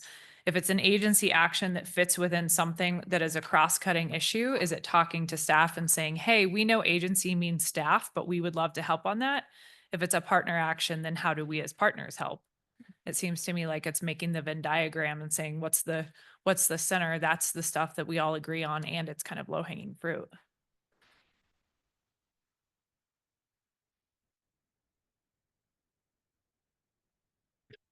Hearing the conversation, and I think Heather offered some good clarifications just now, but I'm almost feeling like if we could find the right process tool, and I'm looking at those with facilitation experience of how we just kind of quickly and concisely go through and screen and marry these. And I don't know, I mean, maybe it's performance review time for some of us. And so I just think of, when they ask you the question of, well, Pat, what's one thing you'd like to start doing, stop doing, and continue doing? You could actually look through some of these actions and say, as a state, what in nature-based solutions or something, could the IBCC come up with a recommendation for one thing we should start doing or stop doing or continuing doing? I don't know that that's the right tool, but I think if there was a way that you could quickly kind of tick through some of those and how you do the crosswalk, it would give us a process for working through instead of it just being kind of a nebulous comparison of these things, and then would allow us to a mechanism to then check in with our roundtables as well. Just a thought. Heather, is your card still up? It's back up because I think, Pat, that's a super great example. And I think I'm also cutting Nathan. And so Sorry, maybe. Ken, you're actually cutting Ken, but it's fine. Oh, well. Ken, I don't want to cut the board chair, but I think that's a super great example of something tangible. And it's actually something that we've been talking a lot about in my office. The San Luis Valley Water Conservancy District has the sister agency, the Rio Grande Headwaters Restoration Project. And the Restoration Project has been a leader in our basin on wet meadow restoration, with a lot of buy-in from irrigators and from the water community. And a lot of that is because we've kind of developed this understanding of what's acceptable and what isn't. So how can we restore wet meadows and not cause injury? And we've talked about how do you take that to a state level and come up with maybe some criteria that would be helpful for other practitioners who are kind of like, what do all these dang irrigators want? And so it's like, maybe that's a great example, Pat, of something this group could do that could be truly additive to some of the things that people said were a priority at C9. And we also know that there's a lot of momentum around how do we help people? How do we, as a group of people that are in water administration and also care about functioning watersheds, get together and help give guidance so that people on the ground, we're not going to do the projects. This group isn't doing the project. The work happens on the ground, but how do we give people tools to help them unpack some of these issues? So I know you kind of just threw it out there, but I actually think that could be something we could do that would be really helpful. Ken, and then it appears Nathan's card has gone down. So then Carrie. Just remind us that what we're trying to do is utilize a subcommittee to make our time at these meetings more efficient. And we have a long list of things that we could be considering. All we have to do is look at the screen, but maybe we can use the subcommittee to ferret out those 3 to 5 things that are just key that we really need to be focused on during our meeting. So that's the intent. And I'm not sure that review of all these documents to prepare an abbreviated list of tasks is the same committee that we would do agenda preparation. I don't know whether we're talking about one or two subcommittees. I was thinking it was two, but that's, I'll be glad to help with whatever. Now leave your future to Sean and Ken alone.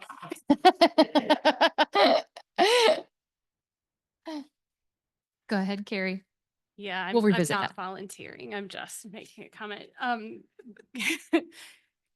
Sort of circling back to what Heather was talking about with the crosswalk, I think some of the maybe confusion that, in speaking perhaps for myself, for the Rio Grande Basin when we brought back the drought resiliency and the no and low regrets, is that there's a ton of buy-in with basin implementation plans that we did. And while I have not read every word in the water plan, I have read every single word in the basin implementation plan several times.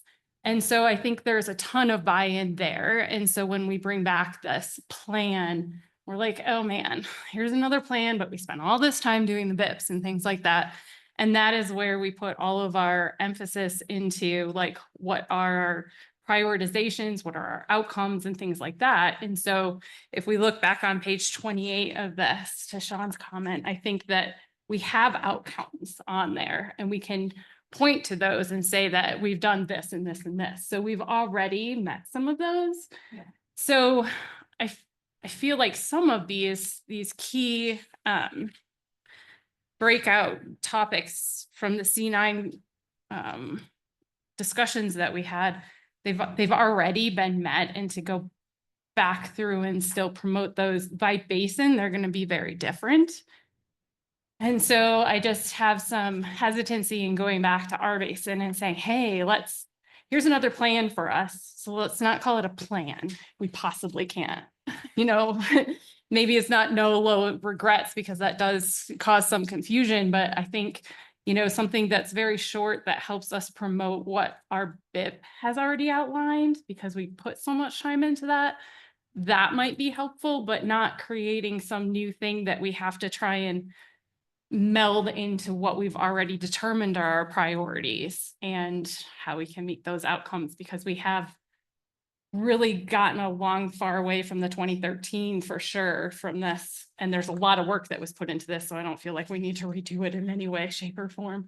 But we could make some things, bullet points that we could bring back and say, how does this fold into what we already have prioritized into our BIP, rather than recreating the wheel. That's my. Kat, do you want to respond to that? Yeah, I hear what you're saying. And I think that, I guess the one point of emphasis that I would want to bring to the conversation is that when I was thinking about sharing my vision here, I was thinking looking forward to our next plan. So our next water plan, that all of these ideas that we're talking about feed into the next plan, and they can build from what is in the existing 2013 no and low regrets. They can build from the water plan, from the BIPs, but it's a forward-looking strategy. And so I just wanted to make sure that that was clear. Sean? This is great. I think it emphasizes the words matter, and we all have different perceptions of what is. Kat, can you do your slides again? There was the one, the one where you sort of showed how we might move through the next year or so. That one back. Yep. No. Yeah. So it feels like what we're trying to talk about is whether it's no low regrets or drought resilient action plan. That's that first box. No, that wasn't the right slide. Sorry.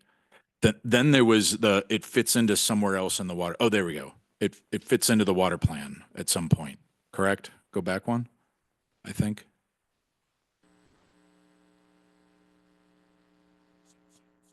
To your point, there was, it feeds into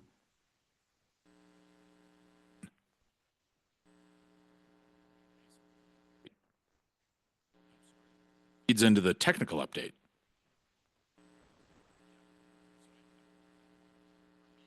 it's helpful to sort of think that through out loud with everyone online and in the room. But that's what I think I'm advocating for is those no and low regrets, that first box to the top right, building adaptive management strategies for no and low regrets 2025 to 2027. That's like this committee of Ken and I, we're not doing that by the June meeting. It's a 2-year long sort of process. And to Pat's point, there has to be the do loop back to the roundtables. And I just want to emphasize for Carrie, I've always envisioned it would ultimately be something that would be a feeder into these other plans, that we weren't developing a plan. I wasn't suggesting that the IBCC needs to come up with its own plan. I was just advocating for, I think a lot of our questions about what do we do and what do we roll up our sleeves are already laid out for us right here. I think it's just going to take some time to kind of massage it into modern language.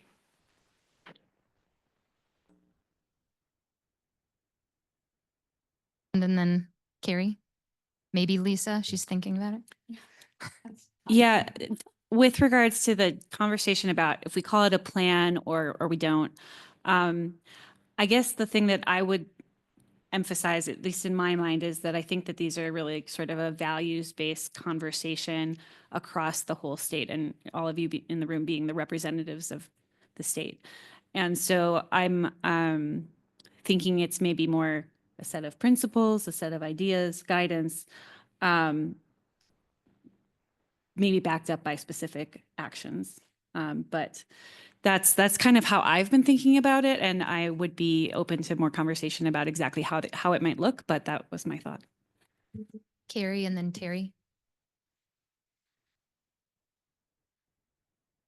Yeah, I think I just miscommunicated what I was saying. And in that, I think some of the things that we're going to find in the 2013 drought resiliency are already in our basin implementation plans, and that we've already sort of met those outcomes. And so when moving forward and thinking about the next technical update or whatever, that those are things that it's not just this 2013 plan that we need to look at. It's also the basin implementation plans that have met some of those things already. So when moving forward, that those two may have changed just based on all of the many plans that we all have and all of the different basins and how they've attacked different things. So. Terry. So the way I see it, of course, I see it the right way, but anyway, is I think if you look at that no low regrets, you're going to find some things that were already done, undoubtedly, like Carrie says. And I think it would be good to know what those are, to call those out, and then to find out what hasn't been done and maybe what we should do or maybe we shouldn't do. Maybe we shouldn't go down some of those paths that were described in this 2013 document. I think the C9 document, it may have a few new things in it. I don't believe so. I think it's pretty much an elaboration or a restatement in different form of what was in the 2013. So I think it really would be good to sort through the really good work that we already have in both documents and really look through it and say, okay, was this realistic, this objective? Or was it something that it really wasn't realistic when we look at it? And I can pick out one thing right off the top. On this C9 draft on water efficiency and storage, it says increase water storage at higher elevations to reduce evaporation. Well, it's true, probably less evaporation at high altitudes, but many of the reservoirs that are high altitude are smaller reservoirs because you have a smaller watershed, and those reservoirs are less efficient than reservoirs that evaporate more that are at lower elevations that have a bigger watershed and they're bigger vessels. Evaporation is a percentage of the total amount of water stored, for example. And I can give you example after example of that. So maybe that's really not what was intended when you really start to drill down on it and look at it. And so I think those are this is just one example. Those are the type of things I think we need to look at when we look through here. So, it's really great that Ken and Sean are going to do all this work for us and synthesize it. I think that's fantastic. with with Ken's caveat. So anyway, that's my thoughts on it. I think it's a very worthwhile venture to do this. All right, Lisa, I know you're next, and Nathan, and maybe Sean. This is Sean's permanent card. So I'm going to let you go in just a second, but I do want to do a quick time check. You all have said you want to have Amy and Becky do their update, and we also have basin updates. And so we are starting to cut into that time limitation. We need to decide what a next step is, or at least make some progress on focusing on that, or we're going to need to table the conversation for next time and leave a subcommittee up to Sean and Ken. But I just want to summarize, there are kind of two. And I'm sorry, Lisa, I'm totally going to let you talk. Oh, no, that's fine. There are kind of two questions on the table. You know, you guys are talking about you're talking about and you're working through a process for no and low regrets, name to be determined later. And you're also talking about a subcommittee. And I think those might be two different decisions for you all to make. So I just want to kind of bring that up. And then I'm going to cede the floor to Lisa, but we're going to need to wrap the conversation up in the next few minutes. Thank you. I'm sorry. I just, Carrie, something that you said, all of a sudden the light bulb just kind of went, oh. And Heather, you as well. I mean, so if you look at the no and low regrets strategy from 2013, and then we built the BIPs and we built the water plan, there's a presumption that those no and low regrets were built into that process, right? And then we went and we did the next water plan with the updates of the BIPs. And I'm just wondering, kind of to Heather's and Carrie's point, whether the no and low regrets are already pretty well stated in each of our basin implementation plans, because we were looking at it through that filter. So are we just creating another filter on top of that? I just thought that was really intriguing. So I don't really have a comment or question, but I just thought that was.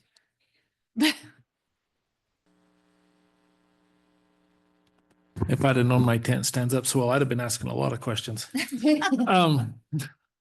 I just want to say it's interesting. Every document we have, the foundations are very similar.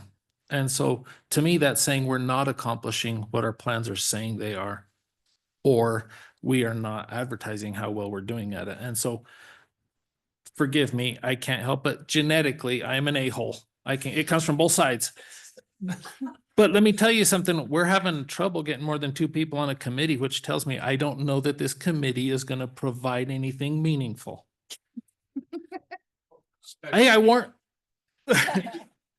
I stopped short of calling you by name. I'm just saying, stop and think about what, when we analyzed, as I've been taking notes here, every one of us said that people wanted to leave the C9 because they wanted to know that it mattered. They wanted to know they had a connection, and people aren't afraid of working if they're working for something. So I would say, let's not forget what Director Riss told us. Maybe the description of IBCC isn't paper pushing, and it's not doing things that the roundtables could do or have done, and it doesn't have to be what the staff is already doing. Maybe ICC needs to identify the highest priority projects in each basin, bring that into a way of how do we start accomplishing that. I'm not trying to throw shade on everybody's willingness to do. I'm just saying, when you get something done, the momentum will be created. And that's what IBCC has been struggling with for 20 years. What are we getting done? They did the conceptual frameworks. They did all these things, but now we're at a point, I would just caution us not to slip back onto old ground and do more paperwork and do more studies and more reports. We have a very capable staff. We have very capable people that can do that. Is there something bigger that will actually be more meaningful for the state of Colorado that we should be looking at?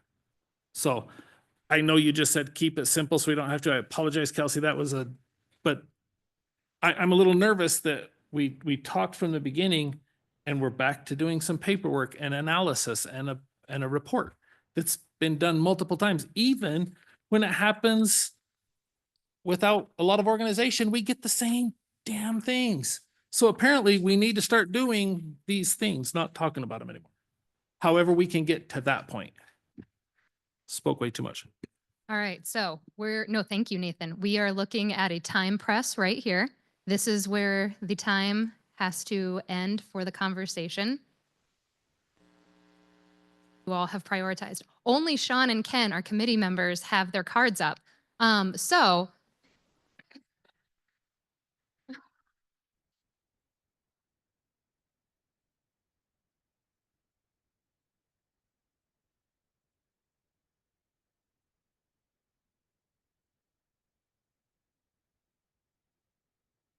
all right, so Carrie.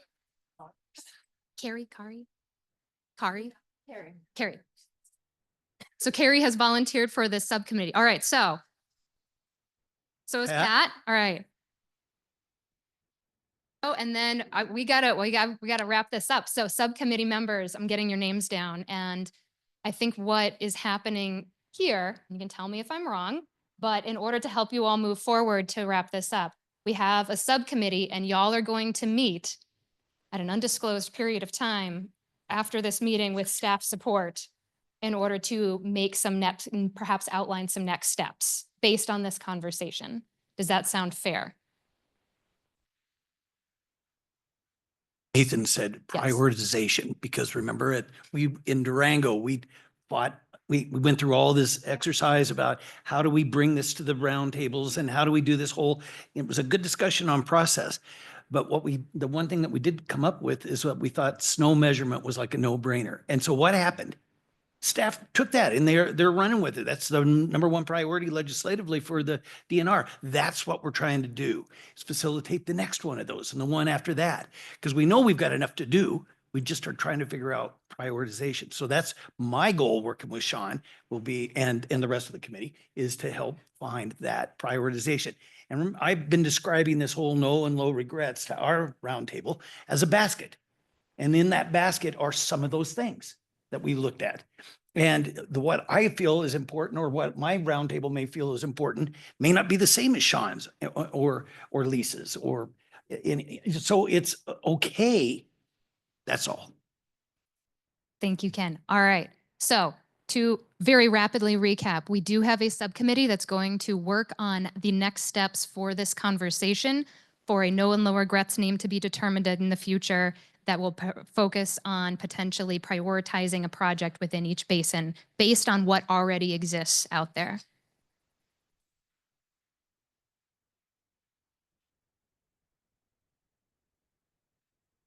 Our next thing is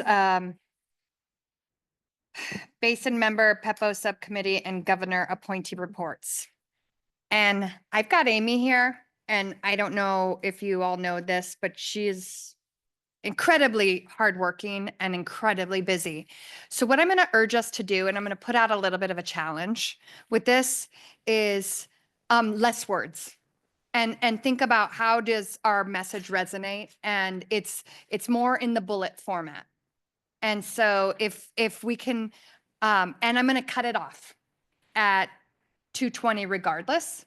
And so what I'd like to do is go through each of the basin roundtables really quickly. Is that okay? All right. I would like a little update from each roundtable. If we don't have time to do the PEPO and governor's appointees before Amy, we'll do that after. But I'd like for us to be aware that what you're saying is going to impact the time that we have with Amy. So I'm going to start on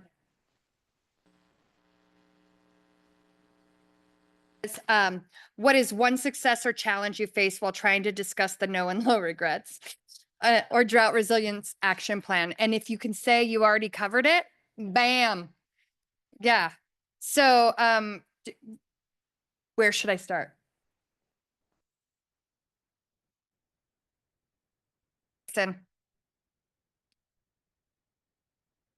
Already. 1 minute. You only have 1 minute. There we go. So one of the things that we've been working on, a lot of storage feasibility, different projects in the basin. A lot of our basin funds have already been utilized with all the different projects we have, not just storage, but storage kind of goes to that new low regrets principles. So anyway, that's my report. Thank you. Carlisle, Colorado Basin. I guess the thing that comes to mind right at the top would be the work we've done on securing the Shoshone water rights and protecting the water rights of the Colorado River for the future, especially for endangered fish, so we don't have to meet that need somewhere else. Thank you. And I think Jairus had his hand up for the Arkansas Basin also. Yes, I'll be very quick. Thank you.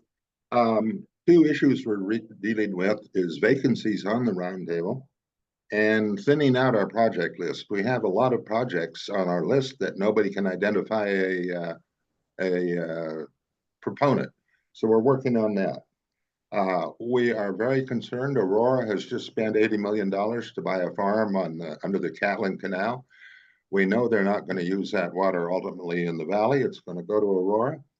And Colorado Springs has just annexed some land to the south of the springs that will carry, I think, 6,500 homes. So we're a little concerned about the water source for that. The water quality rule, I really thank Mark for his presentation to you. I think there's a lot to be concerned about there.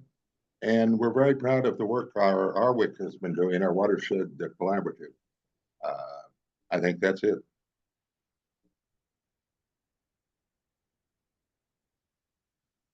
The online.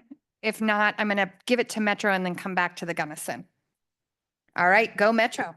So we've basically covered a lot of what we've already talked about. I think one thing that we're focusing on is updating our projects list and getting the missing data and trying to determine if we have our own list of no and low regrets within that project list to sort of what Carrie's talking about. All right, turning it over to Carrie in the North Platte. Okay, I apologize. Other Carrie. Oh, I apologize. I didn't quite understand what the drought resilience action plan was, or that was a reiteration of like the low and no regrets. So I kind of prepared for a slightly different question, which is just that I guess the challenges in our basin would be participation, enthusiasm, and also just sort of taking drought seriously when it hasn't been a big issue for us in the past. And unfortunately, I don't think there's a lot of motivation when we haven't had, we've been fortunate to not have like big multi-year droughts and water shortages like a lot of other basins have. There's some interest in that. And also just sort of a feeling that our basin's different and we're super high and some of the other strategies don't work and we're just like one crop basically, mostly just agriculture. So I think that's our challenge. Thank you, Carrie. To the next Carrie. Just a quick shout out for North Platte as they now have a representative on the Colorado Water Congress board, the editor of their newspaper. Yes, Matt. Yeah. I don't think I have much to add. There was just the normal confusion about what low regrets and no regrets are. And that we've completely used all of our basin funds and have lots and lots and lots of projects. So that's about it. Yeah, the basin funds is definitely of issue, right? And the disparity there. Sean or Jim, who wants to take South Platte? So we had lots of successes and lots of challenges. I won't read them. There were 12 of each. We overachieved. But as a roundtable, we actually created a committee or subcommittee to go through the Drought Resiliency Action Plan, aka No and Low Regrets, came up with a substantive list, many of which we think will be good conversation for the roundtable, and then a lot of just future conversations for the roundtable.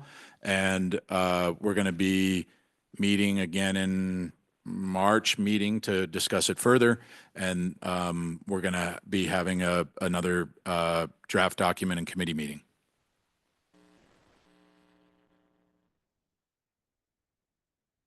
Amazing, because I knew Sean was going to talk a lot. So the only other thing that we've talked about is the effects of Nebraska on the South Platte, and it doesn't just, it affects us down in our area for sure, with our augmentation plans, with Nebraska still looking like they're moving forward with condemnation letters to some of the landowners down in the Julesburg area, but it also affects the Platte River Recovery Program. And there's a lot of different things going on there with the South Platte Water Related Activities Program. And so it affects not just people in the lower basin, it affects the whole South Platte Basin. So those are things that we're watching very closely.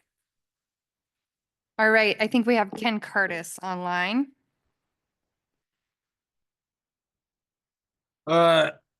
Hey, everybody. I think at the Southwestern Roundtable, main thing we're focusing on is recruiting new members. We are going to have a new chair after July. We've tackled some of these issues, but it's really small watershed by watershed. And I did volunteer to join Ken and Sean and anybody else on that committee. Thanks. And woohoo, you're getting added. Your name is being put on a list. And so we have Ken or Jeff from the Yampa. Like many of the roundtable, oh, thanks, Aaron, sorry. Like many of your roundtables, we're organized in three committees. We have PEPO, Grants, and Big River. Grants have been really working hard. These guys are so well organized. It's been 4 major grants so far. We spent about half of the $550,000 that we have allocated. We've got some big grants coming up in April and May. We'll probably get pretty close to that target. Ken's going to talk about PEPO, but just real quickly, one thing that the Big River, well, almost the only thing the Big River Committee is focused on is the Colorado River and the negotiations through the post-2026 timeframe. We spent a lot of time trying to stay connected to Amy and her team and understand the implications, what that means for us. We did publish a few months ago an article about the idea that when there is small resources, when there's less snowpack, less water, it means not just for Colorado, but throughout the Upper Basin that we actually use less. So we've gotten some feedback that maybe some of our vocabulary wasn't so great because it was written by a cowboy, but that idea is true. It's a big part of the story going forward. So if you're interested in that idea at all, or you want to talk more about that, or you'd like a copy of the article, talk to Ken or to me, and we'd be happy to let you have that. Jeff, it makes common sense. When there's less water available, we use less water. And it's actually involuntary. Well documented. Yeah, It's it's very well documented, and I appreciate that. And I think I appreciate the Yampa taking a lead position on making sure that message gets out, because I think it's important for people to understand the vocabulary of the farmer and the rancher, because that's who's impacted heavily with what's happening. And that's who's taking the involuntary cuts, the mandatory uncompensated cuts that are happening on a daily basis. And this year looks like it's going to be no different. Ken, I'm going to turn it to you, and then I'm going to try to get in some of the governor appointees if we can before Amy comes on. We didn't hear from Gunny either. The PEPO group is in their second year of working on a story map. And we had one tour last summer. Even Lauren managed to make it up for us. That was really all morning and afternoon into our regular meetings. So that was nice. But we're going to expand that, maybe do as many as 3 tours this year. And then the other thing is we're working on forest health is a big issue up there. And I'm part of a 2 million acre forest health project, half in Colorado and half in Wyoming. So it's a fascinating topic, and I think it's one that we should be spending some more time with in the future. That's all. All right. Going to governor appointees for a few minutes, if that's okay. I think I will start with Aaron. If you're okay with that. Never quite sure exactly what to report out here, but it's going to be the same theme that I've mentioned throughout, that I think what I've been trying to do is to organize either, the Nature Conservancy or broader conservation community folks to provide comments in a lot of these other statewide planning documents to make sure that this kind of perspective is heard. A lot of these themes, I hadn't considered it, but are the kinds of things we try to highlight.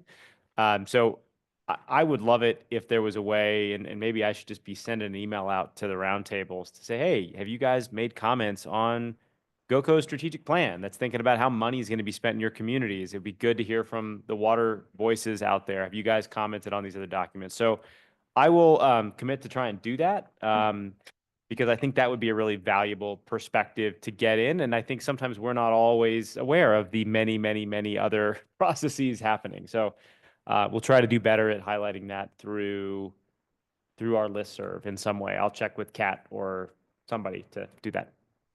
And Bo, turning it over to you. I'm sure you've been very busy lately with all the politics going on. Yeah, there's actually a couple of things like that. One is that where I live up around the Longmont area, there's it's a big drought right there. There's a whole ridge that's the driest part of the state, or was anyway. And that has been a big concern for that area from Fort Collins down to Broomfield. And now we're starting to see it down in southwest Colorado. They were ahead beginning of the year, and now they're behind in this snow. So the climate kind of shifting a little bit, and nobody knows quite how to deal with it because it shifts and then it comes back. And so nobody's sure where it's going to settle out right now. And then everybody is unsettled and doesn't really, I mean, farmers can't plan for the crops. Ranchers can't plan for how many cows they're going to have. They don't know how bad the winter's going to be. It's very difficult to look into the future right now. But I've been working on things. I work with Water Education Colorado, trying to get those guys out and people to see that and understand what's going on.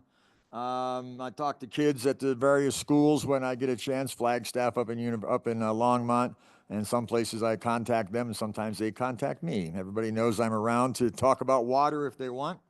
And the last thing is I did get a group around Boulder County, and they're looking into various water festivals, supporting them, like the Boulder Creek Festival. There's some lake festivals going around, one where they have these fancy boats down in Denver on Sloan Lake, I think. There's a lot of interesting water festivals around, so looking to support those kind of things. Just, it's the kind of idea you get people interested in it, and then once you get them there for a boat or a fancy thing, then you can teach them about water. So that's what I try to do. Thank you. It sounds like you and Aaron have a lot of similar goals. Heather, I'm going to turn it to you. Thank you, Madam Chair.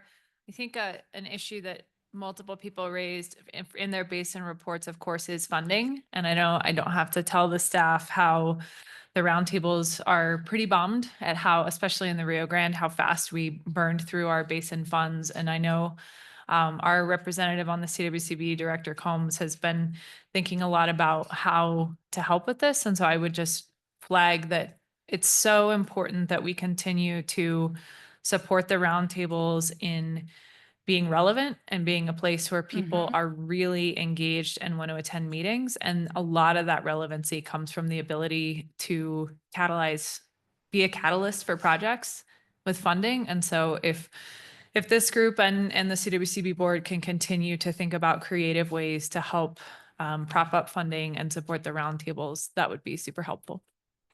Sounds like a list. Sounds like it goes on the list. And, okay, Pat. Yeah, thank you, Director Mitchell. I just want to express my appreciation for some of the conversations I've been fortunate to sit in on through special guest star status at the South Platte Roundtable. I feel like we've done a really good, that roundtable has done a really good job connecting with the Colorado Basin Roundtable, the Metro Roundtable, and even the Arkansas Basin Roundtable to really understand what's going on in their basins and how connected we are. We've had conversations about Green Mountain Reservoir and why Green Mountain Reservoir is important to the South Platte Basin. We've talked about, the Colorado Basin and the Shoshone power plant. We've talked about compact issues in Nebraska. And we've even, in going through low and no regrets, had conversations about like what's going on with something as fundamental as invasive species and what should we be understanding that's going on in the Grand Valley that could impact us in the South Platte, and how can we get that out as that being something that we should all be worried about across the state, regardless of where we're located. So I just appreciate that continued back and forth, and through that, I think the South Platte Roundtable, I'm seeing that they're kind of finding their voice again about what, at a fundamental level, what's their elevator speech for the top 3 things that are important to them and what they want to be communicating to other basins when they meet. So really, really encouraging.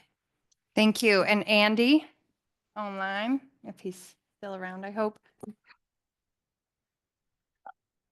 I am around, kind of, Madam Chair. I want to just, whoops, sorry. I want to thank both the Metro Roundtable and South Platte for inviting us to come over and talk about Shoshone. I really appreciate the interaction. That was very helpful. I do want to just touch on something that's a little outside the IBCC perhaps, but not really. Today, we've seen our partner at the federal government. We have several of them, right? But we all work very closely with Bureau of Reclamation, and they, along with other federal agencies today, were received in a transmittal from the Office of Personnel Management, informing them that on top of all of the reductions in force they've dealt with already with their probationary employees and their early retirement program, they are now expected to institute a large-scale reduction in force. And I can tell you it's the idea of reclamation losing 10 or 20% of its workforce, which is what the transmittal suggests, will grind our water world to a halt in Western Colorado and certainly in all of Colorado through the Colorado River Basin. And I would encourage folks and potentially the IBCC to think about reaching out collectively to our elected officials and the administration and explain the benefits that reclamation brings to our state and to the Colorado River, and along with every river in our state that has a reclamation action on it. So it's really a broad-ranging impact that no matter how good we do in our state, we will be impacted extremely negatively by large-scale reductions in force. And you know, I don't,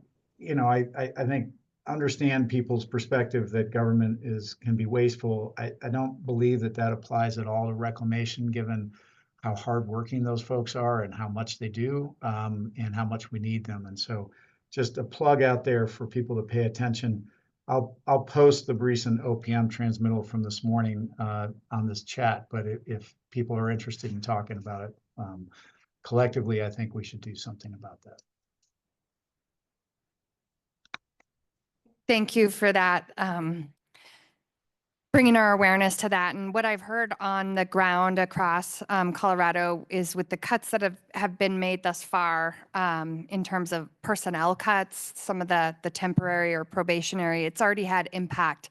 And it's primarily had impact on the Western Slope.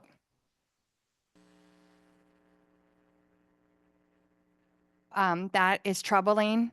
And it can severely impact what we look like into the future. And so I think it's important that we stand together and make our voice heard about the importance of not only the people, but the resources that they're protecting, whether it's water, whether it's forest, whether it's any of the lands. And so people make a difference, just like this group. And it's incredibly important. Ken, I'm going to turn it over to Amy unless you have something incredibly insightful to say. Just to encourage all of us to go back and maybe write an individual short letter and get it in the newspaper. Thank you. Thank you. So I know that this group has said, please, we don't want constant presentations from the CWCB as much as you love the staff. But you've also at the same time asked to be kept up to date on this. And so when I'm about to turn it over to Amy, but I also wanted to remind you all of your responsibility by sitting in this leadership role. So when you listen to Amy, my expectation is that you go back to your home base and you're able to talk about this. And so we cannot reach every single person in this state. Together can reach every person in the state. And so my expectation is that not that you hear this and say, we got one more presentation from the CWCB. wish we could have talked more. My expectation is that you take this because we know this impacts everyone in the state, and take this and make sure that are not just from us, and that they're from everyone here. So that's what I expect as water leaders in the state. Amy, I'm turning it over to you. Thank you, Becky. We'll see if Ken lets me keep this microphone. I'm going to go out on a limb and say that this is going to be a lot less complicated than the discussion you all just had. I'm going to try to leave plenty of time for Commissioner Mitchell to add to what I say and for you all to ask questions and discuss. But my primary purpose here today is to to provide a quick update on post 2026 discussions on the Colorado River. Sorry, is it okay? Am I going the right direction? Okay. There we go. There we are. So I just wanted to take a moment and kind of orient us in the process and where we are in it. So of course, we are working on negotiating the post 2026 operations of Lake Powell and Lake Mead. This process was formally initiated in 2022 by the Department of Interior and Bureau of Reclamation, although many of us have been thinking about this for years. That brings us to March 2024. I mean, there are plenty of things happened in between those times, but March 2024, the Upper Division State submitted an alternative for consideration in the Bureau of Reclamation's NEPA process.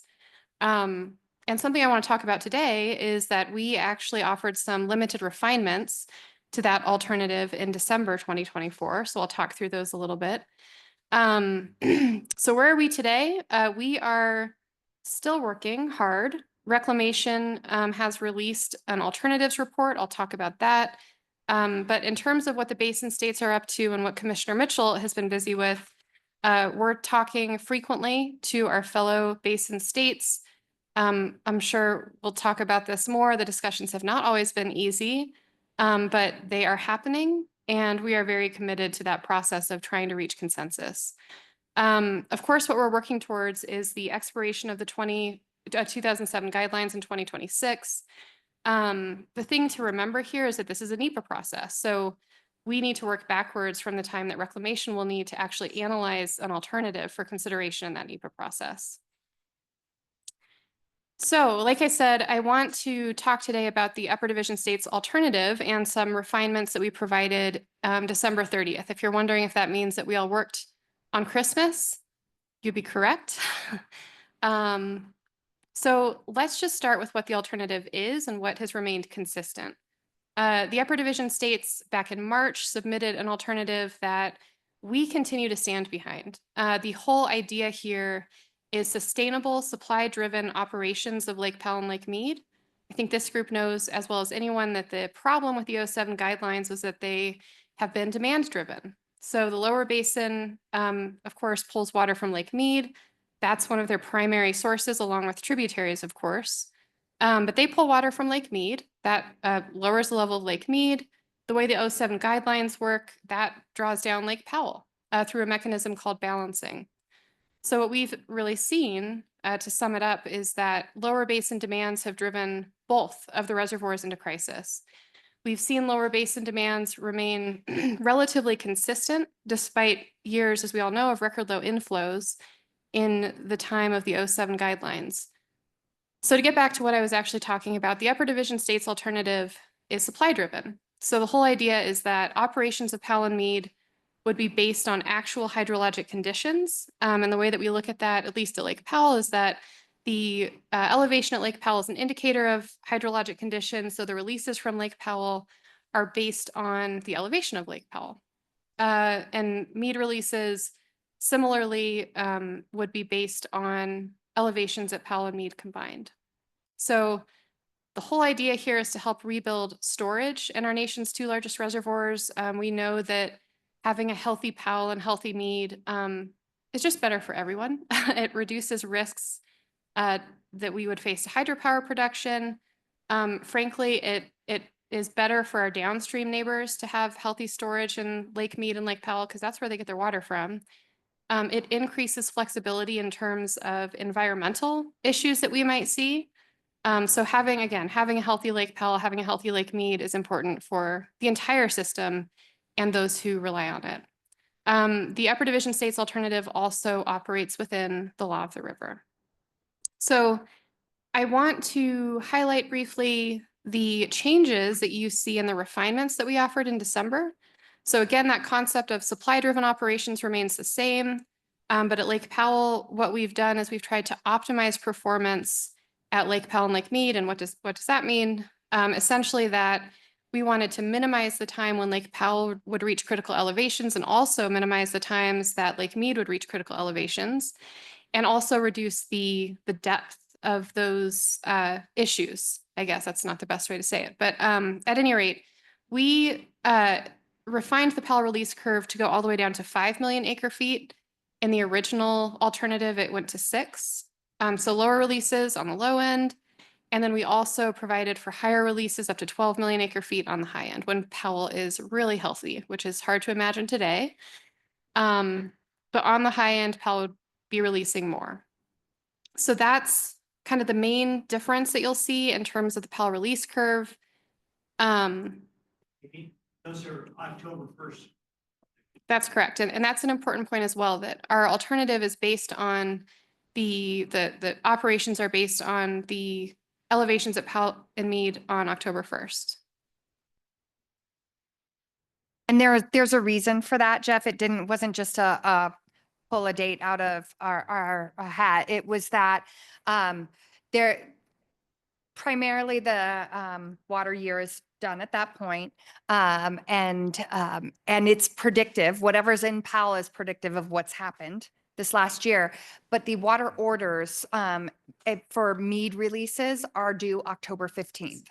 And so there's a level of predictability that we would hope for in the Upper Basin. We will never have that because we can't order from Mother Nature. But what it does do is say, hey, both Powell and Mead are low. Next year's going to be bad. We need to prepare for it.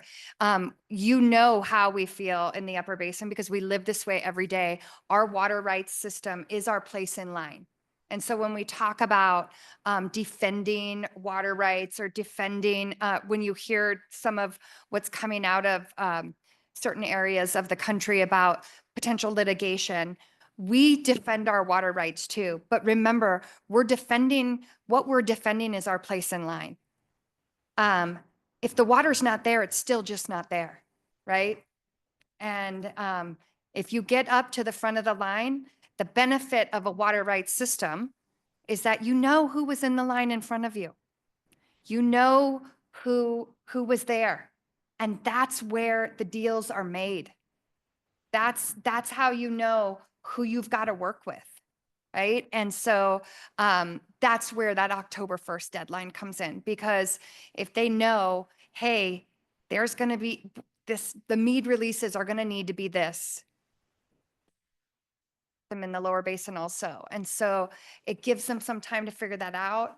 We can be supportive with that. We can probably show some of what we do in terms of agreements and things like that and how folks work together. But I think that's the intention with that date. It wasn't just picked out of thin air.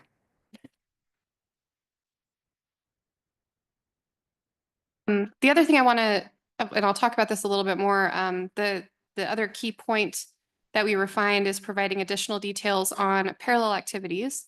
And you may recall parallel activities has a couple components. One is conservation activities in the Upper Division states. The other is potential releases from the strategic releases from the upstream initial units. So I'll talk through what we provided there. The thing I want to emphasize is that we didn't commit anything beyond what we committed in the original alternative. We just provided some additional details about how that might work. I do want to take a moment and talk about how we are contemplating reductions in the lower basin. So again, lower basin reductions are determined on October 1st based on the elevations of Powell and Mead under the Upper Division states alternative. What we know is that under a lot of circumstances, an adjustment in the lower basin of 1.5 million acre feet to account for evaporation and system losses is going to go a long way. We know that if that had been happening all this time, we'd be in a much better situation than we are in now.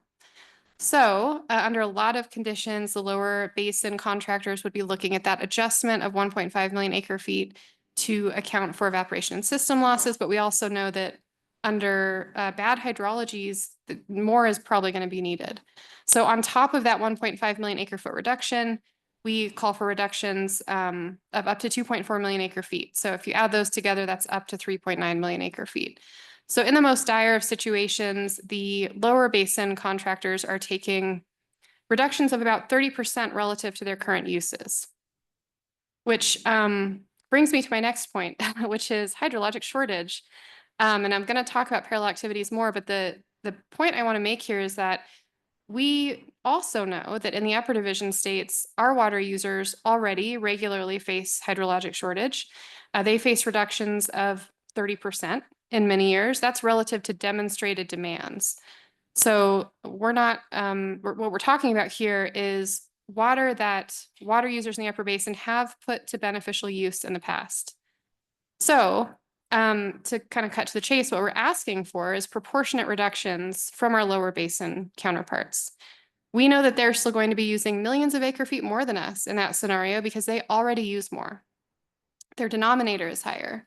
So naturally, they'll still be using more than we are, but we are looking for proportionate reductions. We're looking for them to share in the burden of climate change the way that we have been doing for the last 25 years. So to get back to parallel activities, and the reason I start with hydrologic shortage is because that's kind of an underlying critical point to understand about our alternative and how it works and what we're asking for from the lower basin states, but also to understanding how the parallel activities themselves would work. So we have committed, if the upper division states alternative moves forward, to looking at a voluntary conservation program in the upper basin. And what we know is that because of hydrologic variability, because of hydrologic shortage, that number, what we can conserve, is going to really vary year by year. And that brings me to the additional details that we've provided in our alternative and the refinements in December. So what we didn't want was for folks to come in and make assumptions about how much water they think we're able to conserve in the upper basin. Because what we know is that people have some mistaken views about how we conserve and how much we can conserve. So what we've done is provide a range of potential conservation activities. It starts at 0 and it goes to 200,000 acre feet a year. And the way that would work is it's on, kind of a curve. What does hydrology look like? What does that mean that we think we might be able to conserve? It's not a commitment to conserving a set amount in a given year. It's really just saying, we think that under this hydrology, we might be able to conserve this much. So that is the additional detail we provided in the refinement. The other thing I want to highlight here is that, and I'll get to the alternatives report in a minute, but we have seen through that report, Reclamation kind of open the door to talking about undeveloped but settled tribal water rights. They are looking at including that in some of their calculations going forward.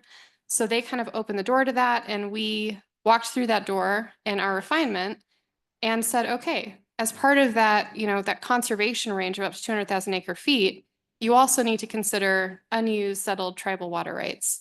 And as you all know, that has been a real priority for Commissioner Mitchell. And we're continuing to carry that forward in the post-2026 world. So I think that's everything on parallel activities before I move to this slide with a lot of text on it.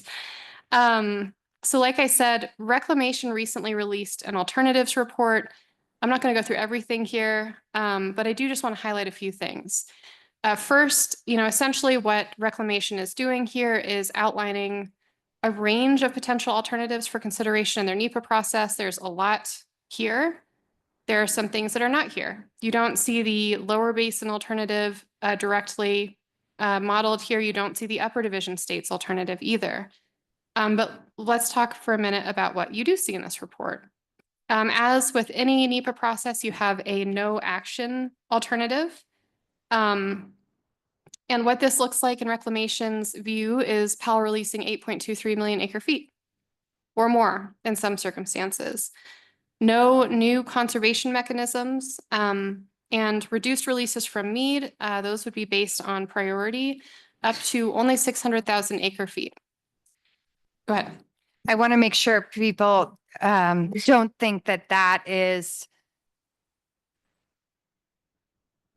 what that is. That's essentially a continuation of what we're doing. And so I want to say this to take a little bit of heat off of Amy, but that has been determined that that is not possible and that the system will fail. And so that would not be necessarily where they could revert to if we don't get a plan together. And so I just want to make sure that folks don't think that that's prejudicing certain positions or anything like that. That's just a continuation on.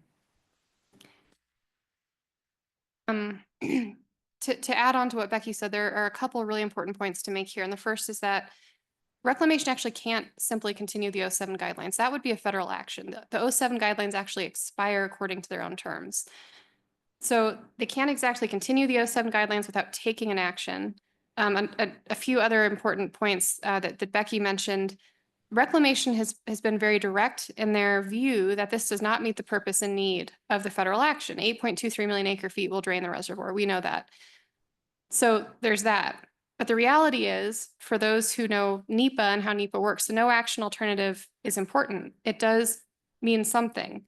And so I think it's important to see what reclamation is saying about it. It's also important to understand the implications of reclamation putting forward this type of no action alternative.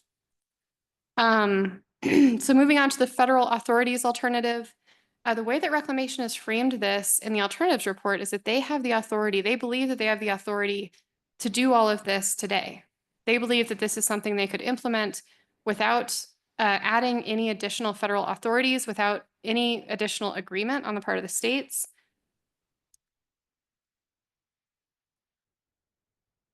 Is a PAL release curve of between 5 to 9.5 million acre feet and protection of 3490, elevation 3490 at Lake Powell. There are some releases contemplated from the upstream initial units if Powell is projected to be below 3525. No new conservation mechanisms, recognizing that they don't have the authority to enforce that kind of thing in the upper division states.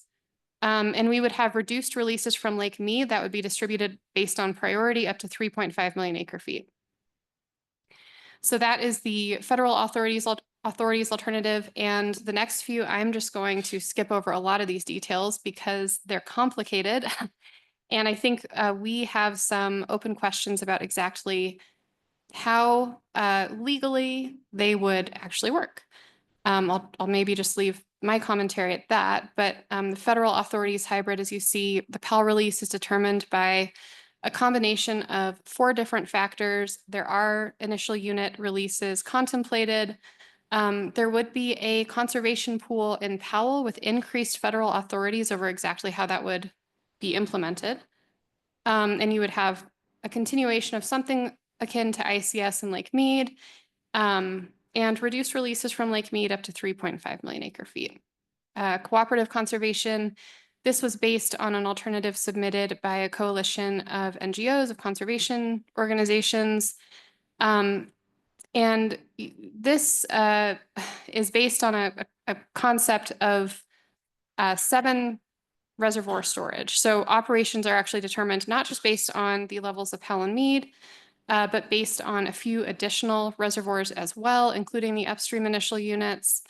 And then you have this conservation reserve, essentially the idea of a decent amount of water being conserved in a pool that could go between Lake Powell and Lake Mead. Reduced releases from Mead up to 4 million acre feet. Again, that's based on 7 reservoir contents. And then you have the basin hybrid, which despite its title is not, as it turns out, a hybrid between the upper division states and lower basin states alternatives, but just has some interesting components. Again, a Powell release curve of 5 to 12 million acre feet based on Powell elevation. And there's also this interesting balancing component here. And we've kind of called it the middle elevation balancing because it's kind of like when Powell is right in the middle, you have some level of balancing. if there's a 2 million acre foot difference between Powell and Meade. And then again, you have conservation mechanisms in the Upper Basin and ICS-like activities in Meade, initial unit releases and reduced releases from Meade up to 2.1 million acre feet of reductions in the Lower Basin. Maybe I'll just pause there and see if anyone has any questions or anything they'd like to note about the alternatives report. Are you counting involuntary curtailment in the Upper Basin as part of the conservation efforts from the Upper Basin's contribution? Are we? No, absolutely not. It is our view that there is no legal reason or mechanism for curtailment in the Upper Division states, that we're in full compliance with the compact and not using our compact apportionment or even close to it. So from our perspective, no. Well, maybe I didn't ask the question right. What I'm saying is that when we have a drought condition and we don't receive the normal amount, our average amount of water, is that in any way considered part of our conservation contribution from the Upper Basin? So you're asking more, is hydrologic shortage considered in the Upper Division states alternative? Yes, is the answer to that question. Sorry, I totally misunderstood what you were saying. Well, that's because of me. And I hope, Ken, that you watched the UCRC's presentation on hydrologic shortage a couple weeks ago. It was riveting. But it's the story we know, right? It's the story we know, which really described how hydrologic shortage is happening across the Upper Basin. And what we do know is that there is a number, it's around 5.2, that if we used water, that essentially, if we weren't in some level of drought, in the sub-basins at all times, we could potentially use that much and have the development for about 5.2 million acre feet. But what it shows is a range of hydrologic shortage that's happening every year. And the reason it's happening every year is because, like you heard Carrie talk about, North Platte's not struggling as much in some years as maybe the Southwest Basin, and the Southwest Basin has been hit hard recently. And so so it basically showed across the entire Upper Basin the varying years and what that looked like and what hydrologic shortages were for a series of years. And so we have that data, we have that information. We're also able to determine that going into the future based on what's happening on the ground. And like Amy said, not only is that significant of what the Upper Basin is doing, because one of the biggest things that we can do for the system in the Upper Basin is live within the means of the system. And so, and that's essentially what it's saying we're doing. But it also is looking at what's happening in the Upper Basin will have impact on Powell, which will dictate and mandate kind of what's needed across the broader system. So if we're taking cuts that are on the level of 30%, 25%, some years up to over 30%, I think that needs to be a part of the trigger of what needs to happen in the Lower Basin. And so that's how the hydrologic shortages are going to be used. Could that someone send out that link to that presentation to the board? We absolutely can. Thank you. And one thing I want to add too, Ken, is that sorry. Oh, we're good. Oh, Keep okay. going. In the Upper Division states alternative and the refinement, we make clear that in the Upper Division states, we face hydrologic shortage on average of 1.2 to 1.3 million acre feet. The way that relates to Lower Basin reductions is that when they are on what we call the second ramp, when they're taking more than that 1.5 million acre foot adjustment for, evaporation and transit loss, we are right there with them. We know that we're likely taking, in many cases, probably greater than that average 1.2 to 1.3 million acre foot hydrologic shortage. So we're making clear that that has to be considered as part of an Upper Basin contribution.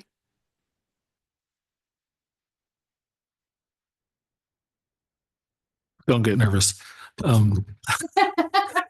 Shock collar is what we need here. So I have a couple questions, Amy. When we're looking at this, knowing that we have to live with just what Mother Nature provides us, we have no other option. And quite frankly, I get so sick of hearing about shepherding water to somewhere below us and all that kind of crap. But in the Upper Division states, if we look at trying to kind of do what you're talking about, kind of withdraw Powell's elevation from the balancing, does that require a complete uncoupling of that mechanism? Or is there a place where they're still tied together? I think that's a really, you're, I think, pulling on a really important string, which is the issue of coordinated operations between Powell and Meade. And we know that that is one of the things that is important to reclamation for various reasons. The way that that looked in the 07 guidelines was balancing, was essentially trying to make sure that the reservoirs were roughly at the same levels, or that we were making efforts to do that. And I think what we would say is that there are other ways to do coordinated operations of Lake Powell and Lake Meade that don't include balancing them and having a demand-driven system. And I think it's also important to recognize, even with some of the balancing light that was proposed, it's still balancing. And as long as you have Meade not responding to what Powell releases are, we're going to have problems. And so I think it's important to recognize, if you look at the upper division states alternative, and don't go back there, Amy, is that with the way that it's set up, you're able to respond in real time, and balancing shouldn't be needed because you should be responding. And if you save, that's great.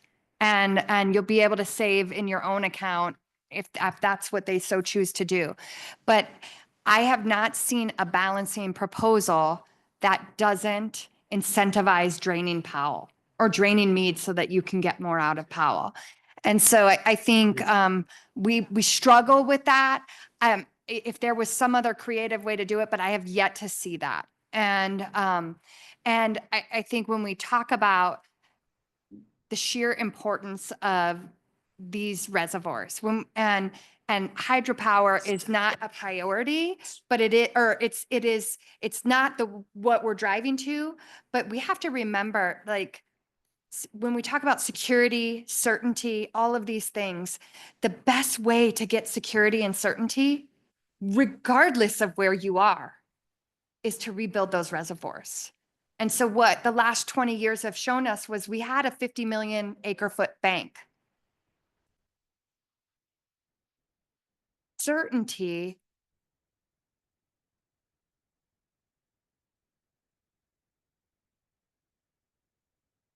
and certainty where we sit in the basin, we have to find a way to rebuild this storage. And that's going to mean responding. And if Mother Nature is wonderful to us, by all means, we want to share that. We want to be that's something to do. But we've got to protect these elevations. And that's part of the reason why we have things in place to do that, like 602A storage and things like that. But as we're looking at these coordinated operations, I struggle with the balancing component because I don't see it. I haven't found the way that it won't drive us to the exact same situation that we're in now.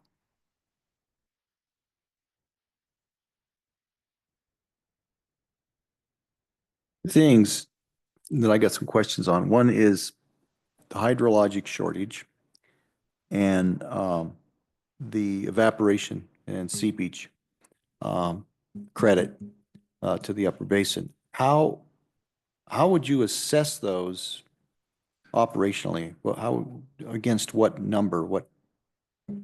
So the evap and transit losses is what's happening in the lower basin. So that's what was formerly called the structural deficit. And I think I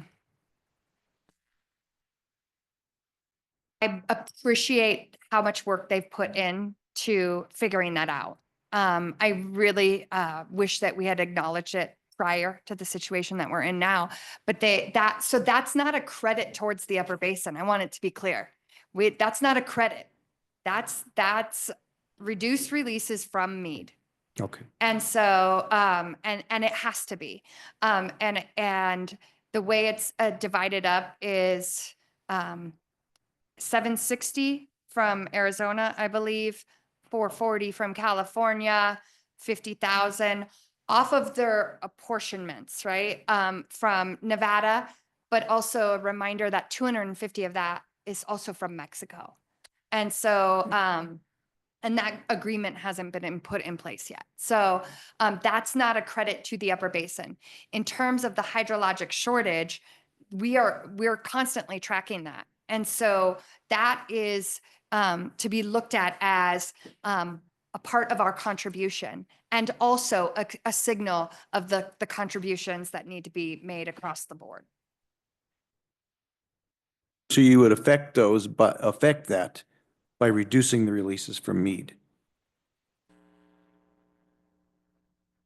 Understanding in terms of the hydrologic shortage and how that affects. Right. Yes, reduced releases in Meade. And that's one of the struggles we've also had, is making sure that this is real wet water. When we talk about the shortages, making sure that it is reflective in reduced releases from Meade, and not some sort of accounting game that still allows for larger releases. And so I think we have to get into the details on that. Still, the conversations have been incredibly tough with our lower basin counterparts, and my heart goes out to them. They really have to take some hard hits. They absolutely have to. And there's no other way to look at it. You can distract and say, Upper Basin, if you did this, there is no amount of water that we can save that will save them from themselves. So you would have to know what the maximum amount of releases that they would be planning on making, and then do a reduction from that. Well, not necessarily planning, because if you wanted the max amount from the system, wouldn't you say you were planning for something? Of course. Yes. So it has to be off of Average. the allocations, and then and then you minus the 1.5, and then go from there. Okay, thank you. Because they will take everything that they can get. Yeah, no doubt. You know, I think that's just the situation. And it's because they've had these reservoirs. You know that, Terry. It's if we could order it up, every single person in this room would. Every single person in this room would order up exactly what they could get.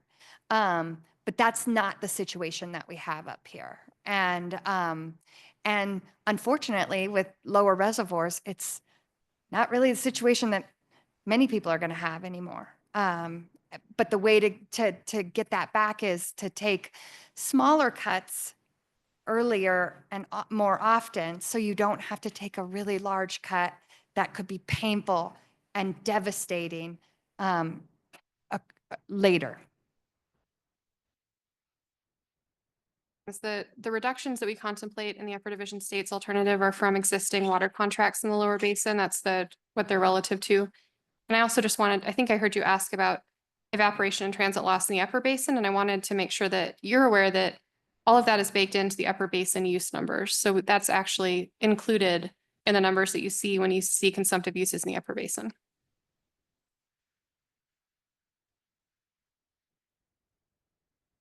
Fitting into this. Las Vegas passed a law ruling saying that new developments can't have grass. They have to no longer put in grass. It doesn't go into effect until 2028. How serious is that? I mean, we're talking about serious stuff within the next year or two, and they're passing rules about this now 3 or 4 years. I find that this is kind of indicative of the whole lower basin attitude towards it, is that, well, we got a lot of water, we want to keep it, maybe we'll cut a little bit eventually. What do we do about that? What we're sitting here doing now, today, every day, as we're going through these negotiations, is really trying. The best thing that we can do is set up these guidelines so that it's determined what's available, and then they're going to have to live within it. Very similar to what we do. If it's not here, we can't use it. Right. And so we're trying to figure out, how do we set something up that creates a level of responsibility and ownership. But and I'm also wanting to recognize change overnight is very hard for people to do. And I also want to say, you got yourself into this, you created this, and you created this situation for yourself. But it's, think when folks are doing things well, we have to highlight that. And so while it may not be as soon as I'd like, own state or within the upper basin or anywhere in the lower basin, if people are taking action, we have to highlight it as a good thing. I think one of the Denver suburbs passed a similar rule and it goes into effect within a year. Yes.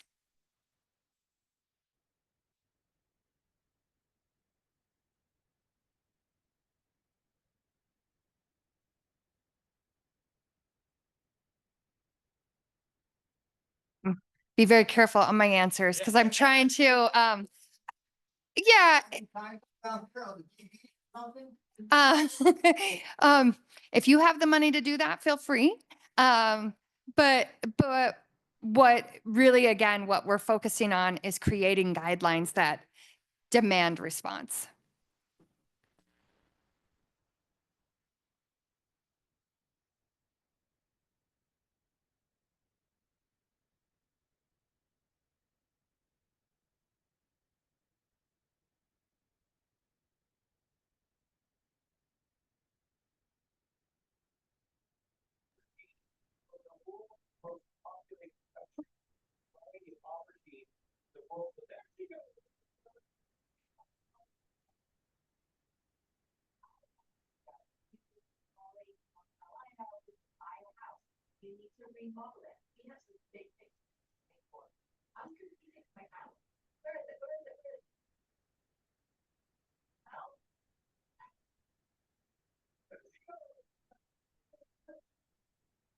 I realize that the adjustments and dialing in of the upper division states alternatives that you described in the beginning is probably ultimately going to shift what the Bureau's alternatives are, or at least we that's our hope. But here's my perspective on a couple, so I just want you to validate or correct this. So it seems to me that even though the no action alternative clearly stated in their document does not meet purpose and need, that doesn't mean that it couldn't come to pass, right? In some ways, it's almost more likely than in almost any other NEPA process, because you can imagine a litigation situation where everything kind of ground to a halt and what we're left with is what we're doing now. True? So this is what I will say. It is important to take the no action alternative seriously because that is a part of NEPA that matters in certain ways. I cannot say with any certainty that that's what's likely to happen. Of course Unclear. not, yeah. And when reclamation itself is saying that it doesn't meet the purpose and need, that is something. But we have to take it seriously. To your earlier question about the assumption that upper division states alternative might impact this analysis, or I will note that we submitted the refinements to our alternative before this report came out. And I will also note that if you look at this report holistically, you see PAL releases going down to 5 million acre feet and up to 12 million acre feet. So then my second perspective is on the federal authorities alternative. And I think it's the case, it seems that it's the case that that's sort of like their baseline.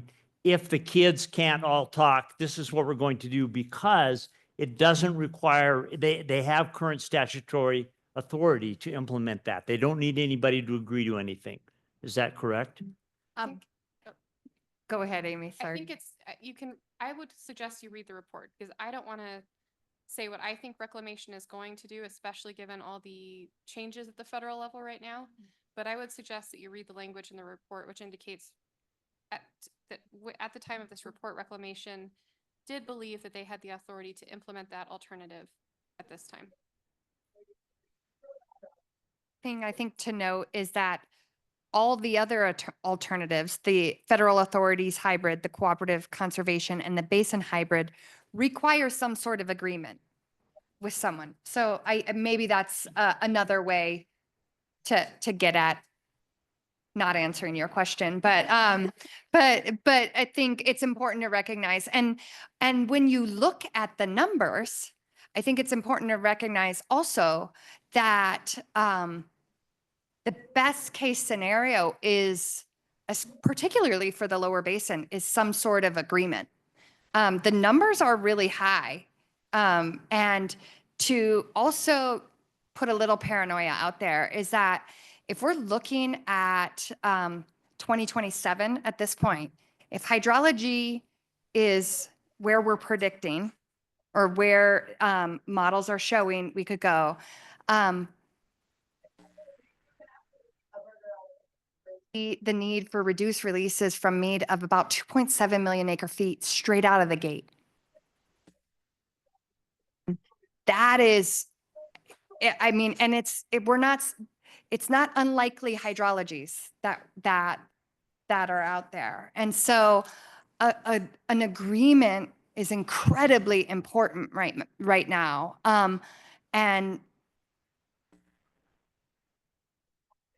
actually for those in the lower basin. And so we're hopeful that they're seeing that and have that same level of urgency. This is about the system for us at this point. There's a lot of this that if the water's not there, the water's not there, right, for us. And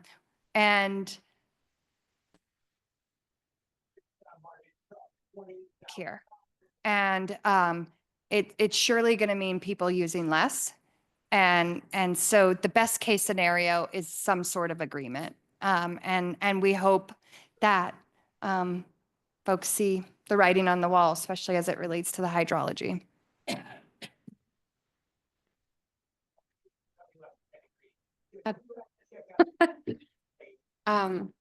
I guess one other thing, yeah, that's exactly what we have one mind. What I was just going to say is system conservation pilot program. It is not currently reauthorized. We're not doing it at this moment. And that's, I think, about all we can really say about it right now. There is a bill pending to reauthorize it through 2026, but that hasn't become law yet. So we're in wait and see mode. I think I'm going to try Jairus one more time, and I'm sure we have more questions in the room if you all want. Well, I'm sorry, I Jairus? didn't hear you the first Yes. time. Amy, I appreciate the work you do. They don't pay you enough. I have a question on the tiers in the Upper Basin proposal for Powell. How are those levels determined?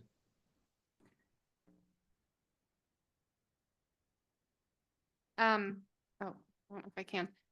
The first thing I want to make very clear is that they're not actually tiers. It's actually a continual release curve.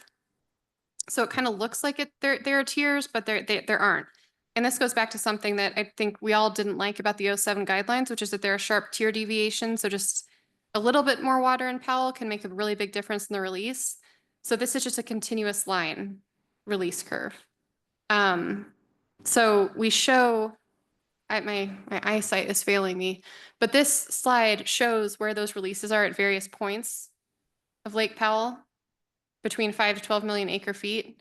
But it's just a continuous line. Does that answer your question? Yeah, I think so. Secondly, are we sure if we conserve water in the state of Colorado that we can shepherd that all the way to Powell without either some Colorado user peeling it off or the state of New Mexico or Utah? Sitting here today, no. But I think that would be the subject of future agreements, likely among the states, maybe within the states. Utah and New Mexico do have some ability to shepherd water in their respective states. So they have laws about that. That's not as much the case here in Colorado for proactive water conservation for compact related issues. But I think that's something that we would need to work out among the states and likely have some discussions within each respective state as well. Thank you. Questions in the room? And thank you guys for making sure we got through that with Amy. I think it was important. Yes. Probably goes without saying, but on behalf of all the users of the Colorado River, I just want to thank you guys. We appreciate you.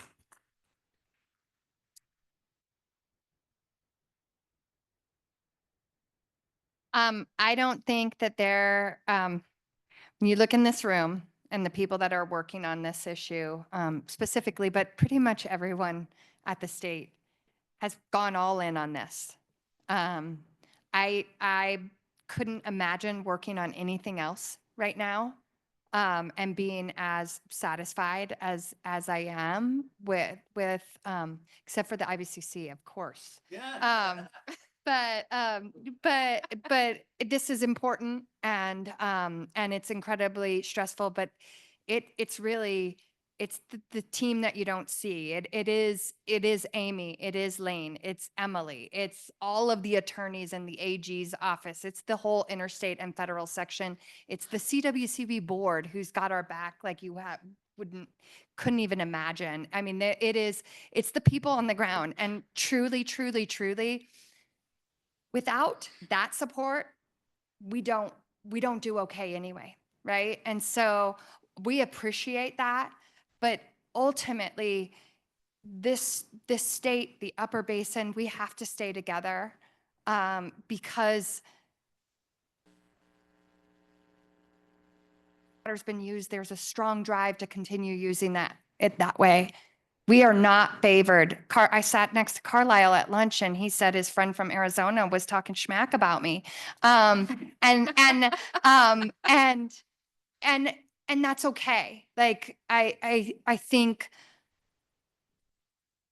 to be loved across the board, but we are doing this to do right by Colorado and to do right by the Colorado River. And so I appreciate the thanks. And when you see Amy, she's the one that worked on Christmas along with everyone else. And so I want you all to remember that sometimes we take some hits, and the nice things mean a lot. Most days. Anything else?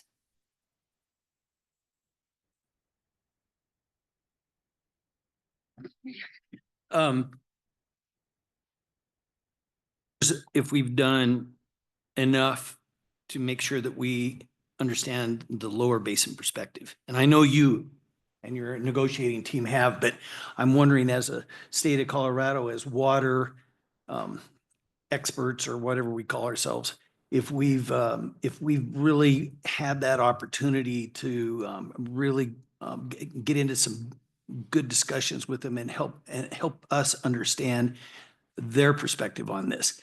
And I'm saying this in relationship to the negotiating strategy that precipitated the agreement in Ireland. And they premised the negotiations. Negotiations couldn't start until each side could come and argue their opponent's point of view so convincingly that they said, that's it. That's exactly how we feel. And once they failed at least a half a dozen times, but they finally came back, and each side was able to fully articulate the other side's point of view. And it was that foundation that precipitated an agreement. That's all.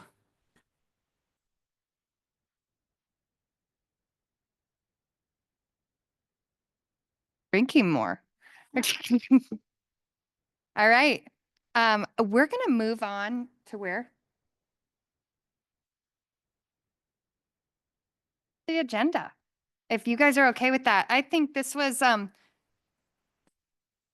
guys have decided you're going to control your own future. So how about we talk about the next piece of future, which is potentially our June 25th meeting, I believe in Grand Junction. And so let's talk about that.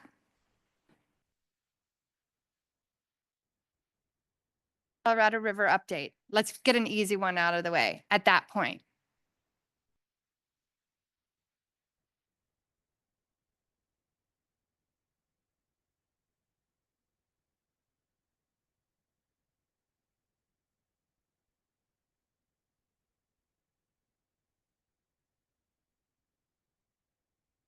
Report out. And it probably would be with some type of breakout group discussion type thing, So- like we did in Durango. A breakout, and then would that include like voting on some ways to go forward based on that subcommittee report or no? Use sticky dots or whatever. But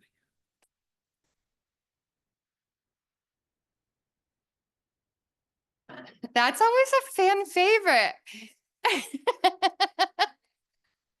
Recess, lunch, coffee. What else? It sounds like we wanted some opportunities for the basin roundtables to have the conversations that you were talking about, Terry, where it's innovative things that are happening on the ground, solving problem. Something regarding that?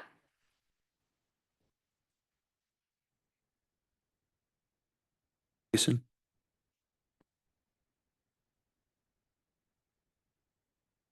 Because I got kind of mixed messages as we were debating a lot of things, particularly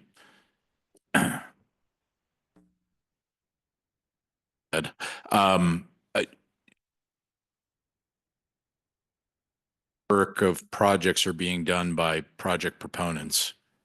And we're asking roundtables, whoever they are, the chairs or us as the IBCC representatives, to highlight a project. What is the expectation there of, like, for the South Platte, we're going to highlight, Greeley's project? Is that what we're talking about? Because the roundtables aren't doing projects unless we're talking about, this was a WSRF project we funded and we were really excited about it. And That's what I'm talking about. the first or the second? Take it easy.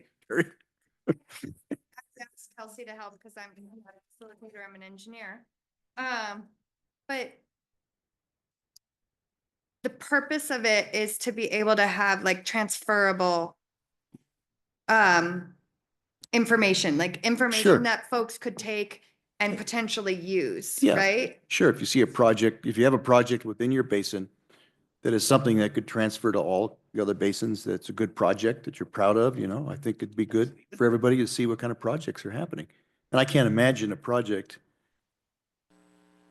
but not many projects that wouldn't be transferable between basins.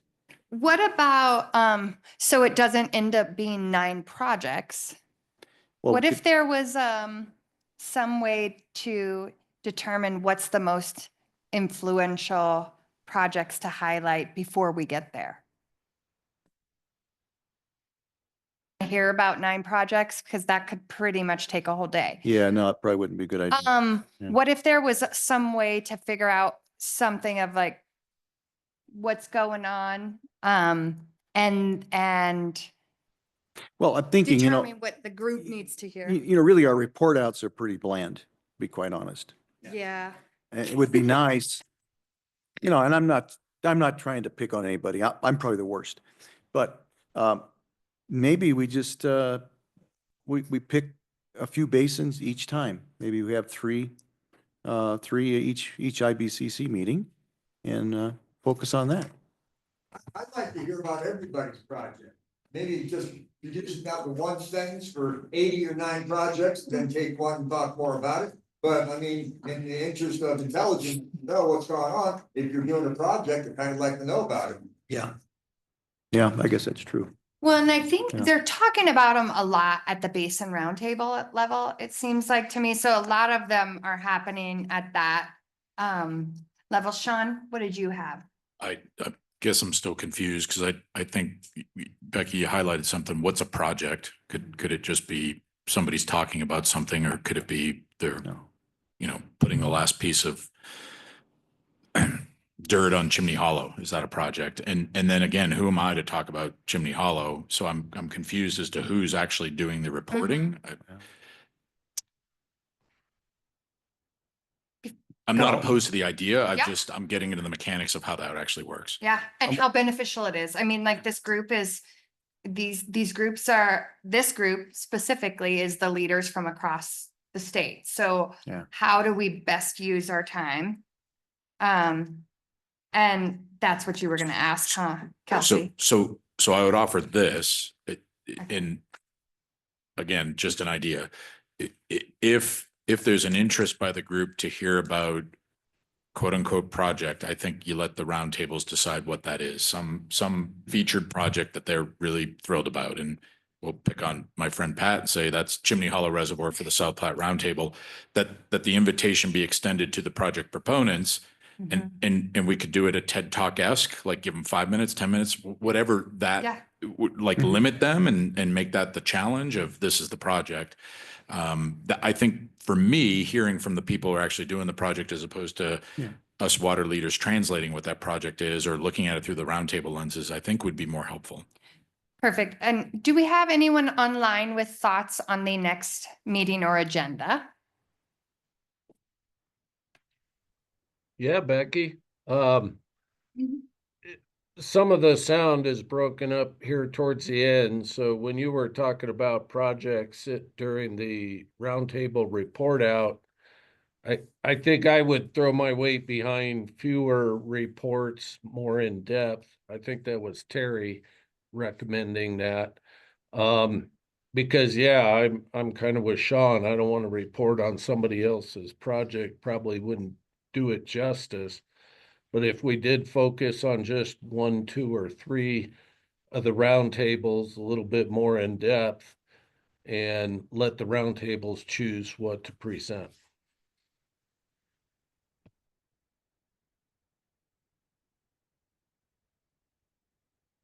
I think that's a good idea. Any other ideas on the broader agenda? Ken? Well, one thing that we kind of implied, but that would be a draft of the C9 agenda. And the projects report, if we gave ourselves an hour and we could just decide, the staff is going to have some input about how they would like to do it. But I think that's an important part of that agenda. And then there's just the follow-up to the discussions we've had today. We've given a ton of feedback to the staff about how we'd like to function differently. And I really enjoy hearing back from you about how you could see us implementing some of these ideas. I keep going back to the chasm discussion and how that was highlighted and change was made. And I think can we identify things like that are a problem or an opportunity and figure out how do we elevate them in importance. And so maybe that comes out of some of that subcommittee work that you're seeing, and maybe there's discussion on that. Is that a problem? Should we focus on something in that more as we go through that subcommittee report out, and should we go into these things more and then elevate them? How do we elevate them depending on what they are? So that may be an idea.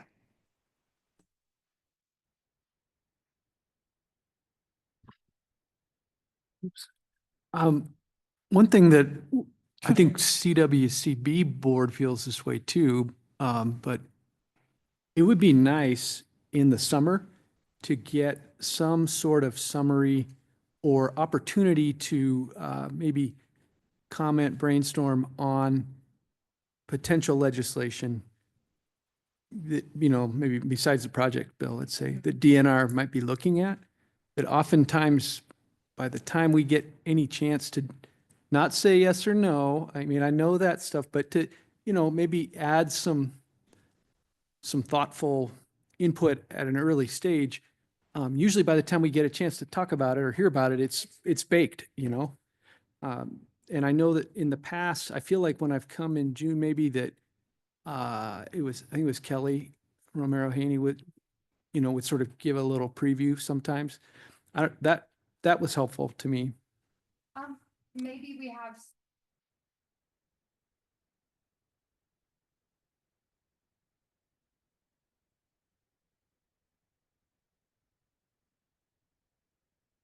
My bad. Maybe we have some time set aside if there are any legislative rumors or if the water subcommittee is meeting over the summer, maybe there's some ideas over there. Also, if we have a basin states alternative, it's probably going to be at least some framework of it will be in May, which may require something. And so we could maybe have some discussions on here's a problem. that we don't have a solution for yet. So, and maybe it's not just legislative, but maybe there's some sort of process within the state of Colorado that we need to elevate in terms of importance. Sean? Yeah, this is maybe not a substantive suggestion on content, but maybe just a request or recommendation on format.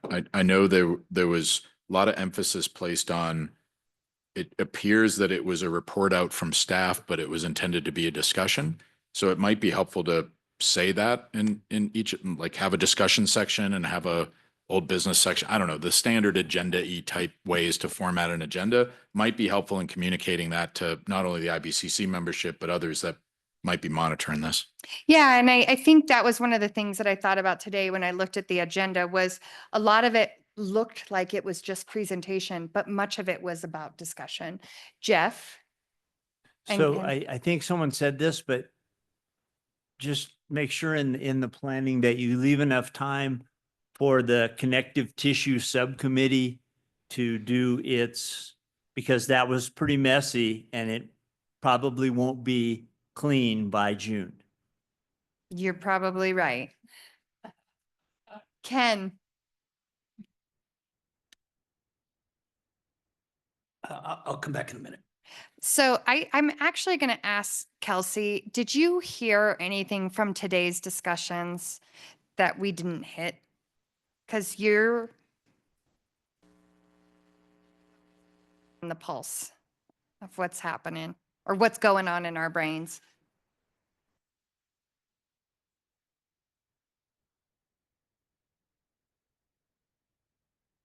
Seeing at this exact moment is what it looks like between you all and your roundtables between now and June.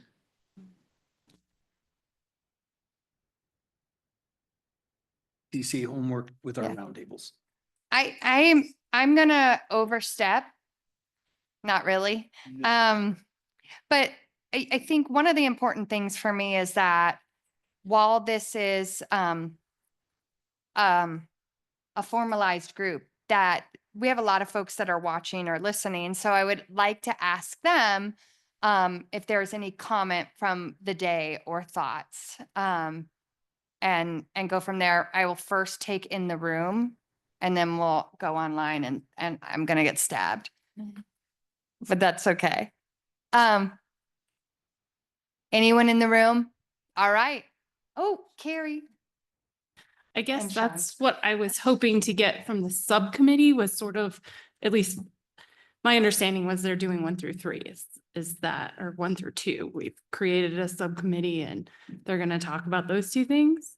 And so one of the things I'm really looking for is the clarity of what this group is going to do, the target, so that we can take that back to the roundtable with clarity so that they understand what we're doing here. I know I heard the whole project discussion and we're happy to take that back and say, what projects do we want to talk about next time? But I'm really hoping that that's what we get from the subcommittee is specifically, this is what IBCC is going to do moving forward.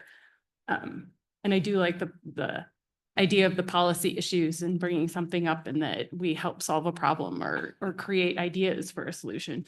But I guess I feel like I'm hoping for direction from the subcommittees. I'll volunteer a thought. So I agree with you. And in my mind, I was anticipating just to help my own thinking of putting pen to paper, no more than 1 page, to sort of say, I think this is what we're being asked to do. And here's some examples of what that would look like.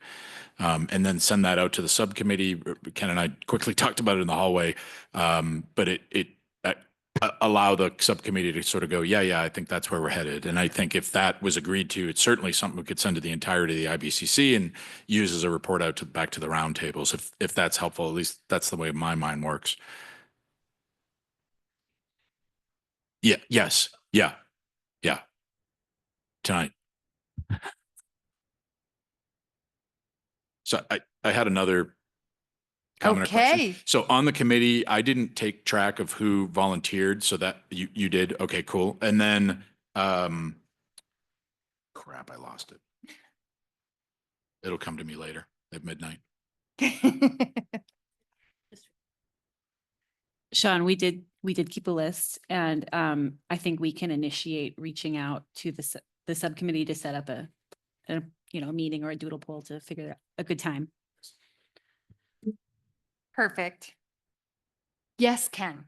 Director Gibbs did a really good summary of the legislative session last year with the accomplishments. I think that's what, if we could have that short version of the success that you have with the legislature, that was particularly interesting. Oh, yeah. So along with the legislative rumors, maybe a recap of the session. All right.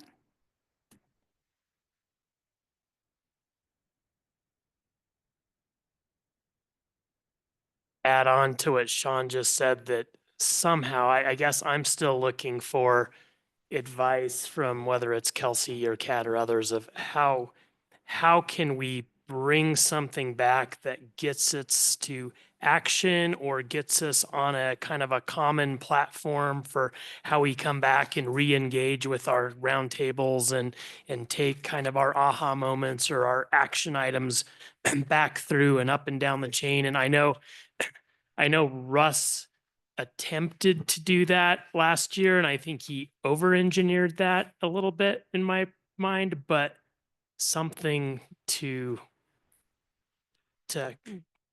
that we can coalesce around, a kind of a process or a tool that we can use to move this from the nebulous to something a little more concrete would be helpful in my mind. And we can do that in the subcommittee, because I was kind of kicking around some ideas about how we could, the next meeting isn't the end. We're not going to finish it. It'll be another step in a process, but timing that and integrating it into the C9 effort. So that I think hopefully like we have a basket of great ideas, maybe slightly prioritized, that we can bring back for discussion, and then send that back to the roundtables after the June meeting so that they come back to C9 with, and everybody's saying, well, we picked out A and B and you picked out B and D, and just so that we have some sense of where the basin priorities are. I love our punchline or kind of aha moment being building toward the C9 of here it is, boom. Yeah.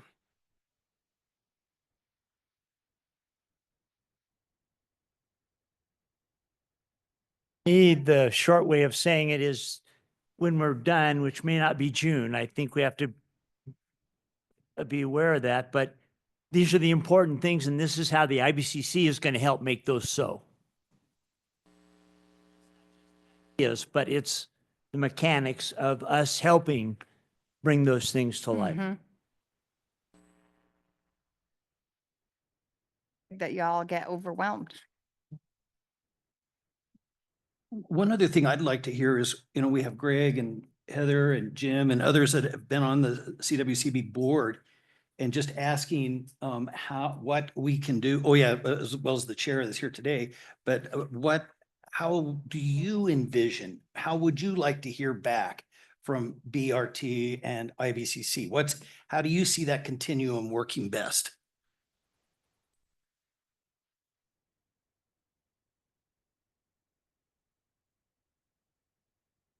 Well, a thought, with this whole continuum or this whole family of entities within the agency, I think one thing we're grappling with a little bit right now is when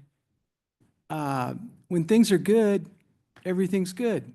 So like in my 5 years on this board, we've had some struggles, but overall we've had like pretty good revenue flowing. Yeah. And we've been able to, the agency folks do a fair bit of screening and that kind of thing, but basically stuff that's good gets funded. And we've never in my time really had a split vote. We've had an occasional nay, but basically, we got the money. Staff's done the homework. Looks good. Several people today in their basin reports mentioned concerns about finances and especially WSRF, severance tax. And I've been hearing a lot of those comments in my basin. The last month, I've been hearing a lot of questions about federal funding as well. But, you know, when we're short on water, we have a system for prioritizing where the water goes.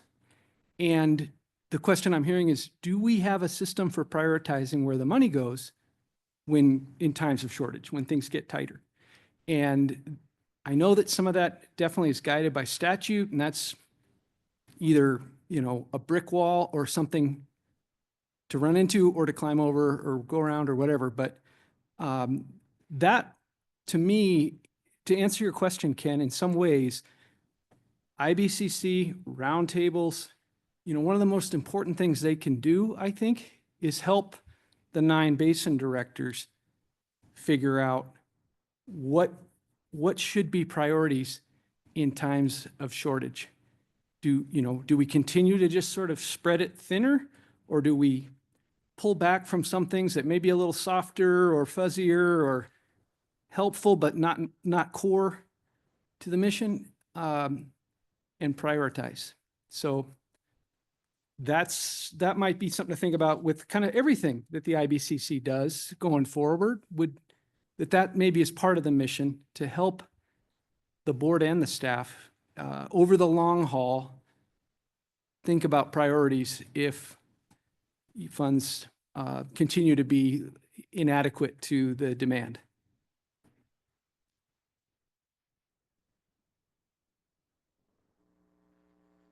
I would say along the lines of what Greg is talking about, we're in a different situation, right? And we now have to make that discrimination of good, better, best.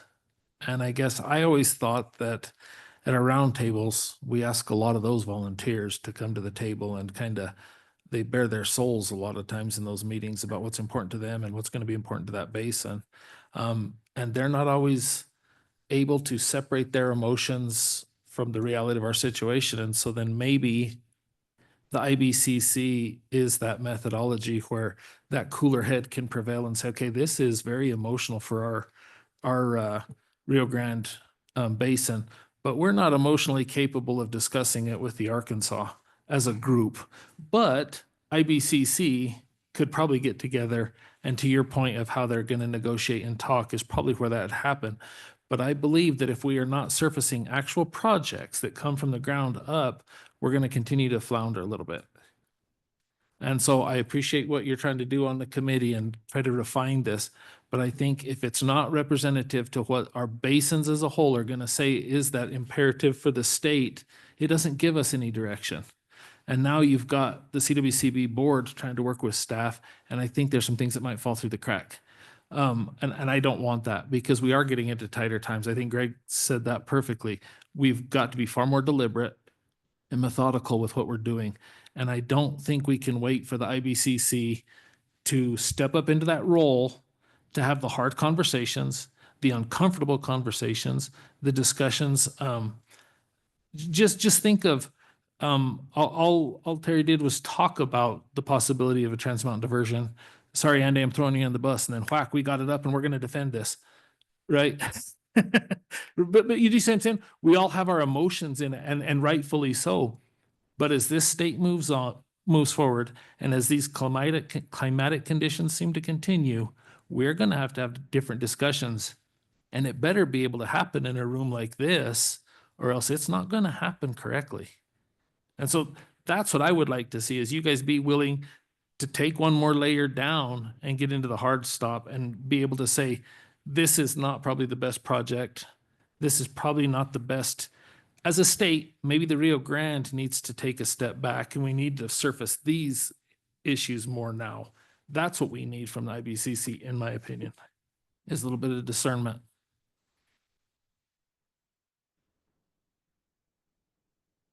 Remembered my thing. So I just relooked the presentation given earlier about how staff supports the IBCC. I think had minutes or notes And I don't think we received any from the last meeting, but I could have missed it or mistaken.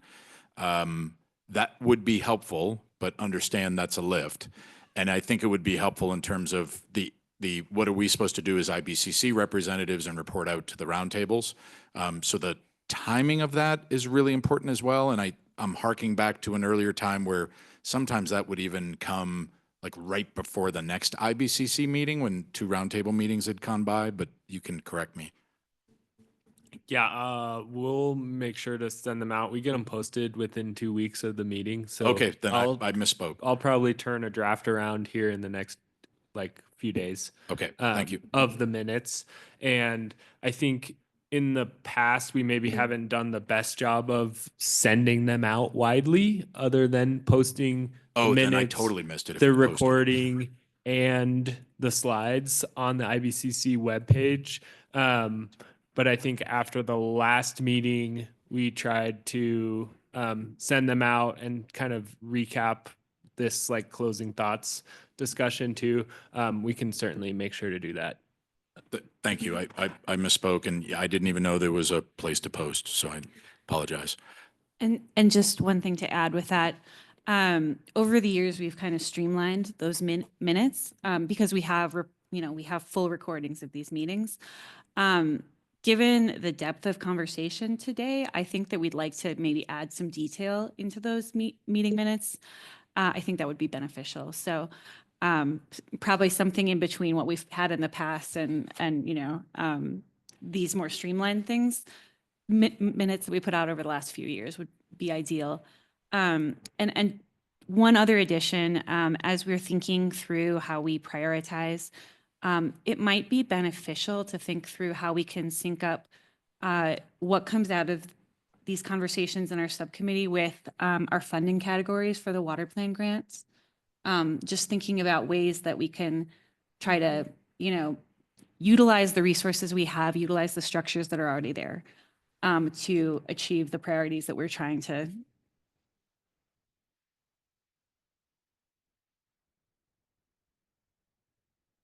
On this agenda topic that we just created. All right. I don't think we have much else. The recap of the day, I don't know if I can do it. I usually love doing that part where I flew through everything that was discussed.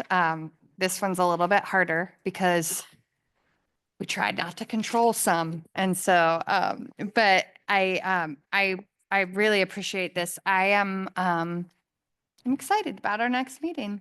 I hope you all are too. A couple things I wanted to announce before we close up. Again, the meeting, June 25th, right? Probably Grand Junction area, but a couple other things to announce. There are 3 new board members. One is sitting here. Is going to be the new Metro Basin representative on the CWCB, Mike Camlin from the Yampa, and then Taylor Hawes from the Colorado. So yeah, so I think the fact that you essentially kind of have 3 board members sitting here at the same time too is of a different way to work together. And so I just wanted you all to know that and know how big of a deal I think that is. And Lorelei was on most of the day also. So that kind of just shows you folks are trying to see what you're doing and see how we can all play well together, especially when in the times like we are in now where funding and financing and certainty is limited. We're going to have to figure out how to pull our resources, and that's the human resource part too. So with that, I'm going to let us go unless you wanted me to say anything else inspirational, Kat, or if you want to close it up with something. No, I don't have any. And Robert wants to say something inspirational. Well, I'll just let Robert do that then. Go for it. We do have to make a little space for public comment too. So, yeah. Yeah. And I thought we asked for that too. Yeah. Thank you. Without farmers, there'd be no food. How was that? No, as many of you know, the director for the Colorado Water Center, the final two candidates are announced today. The opportunity to view, they'll be doing public presentations this Friday and then again on Monday. If you just search for Colorado Water Center Director, you'll see the website, tells you the times. You can participate in person or virtually, and then they also will be recorded and you can view those later. But as water experts around the state, we really would appreciate you taking the time to view those and then provide comments on the two candidates, because I think the Water Center is a great resource that we can all utilize, and we just need a really good person to lead us in that area. So thank you. Is one on Friday and the other on Monday, or they both are doing both days? Yeah, so one candidate will be on campus on Friday and the other candidate will be on campus on Monday. Woo, that's intense. Yeah. I'd be the Monday candidate. Any other comments from the public in the room or online?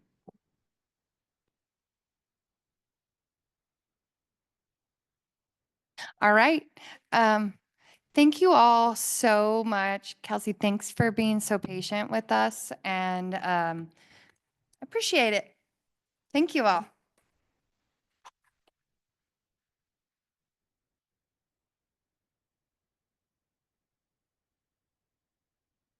We hand that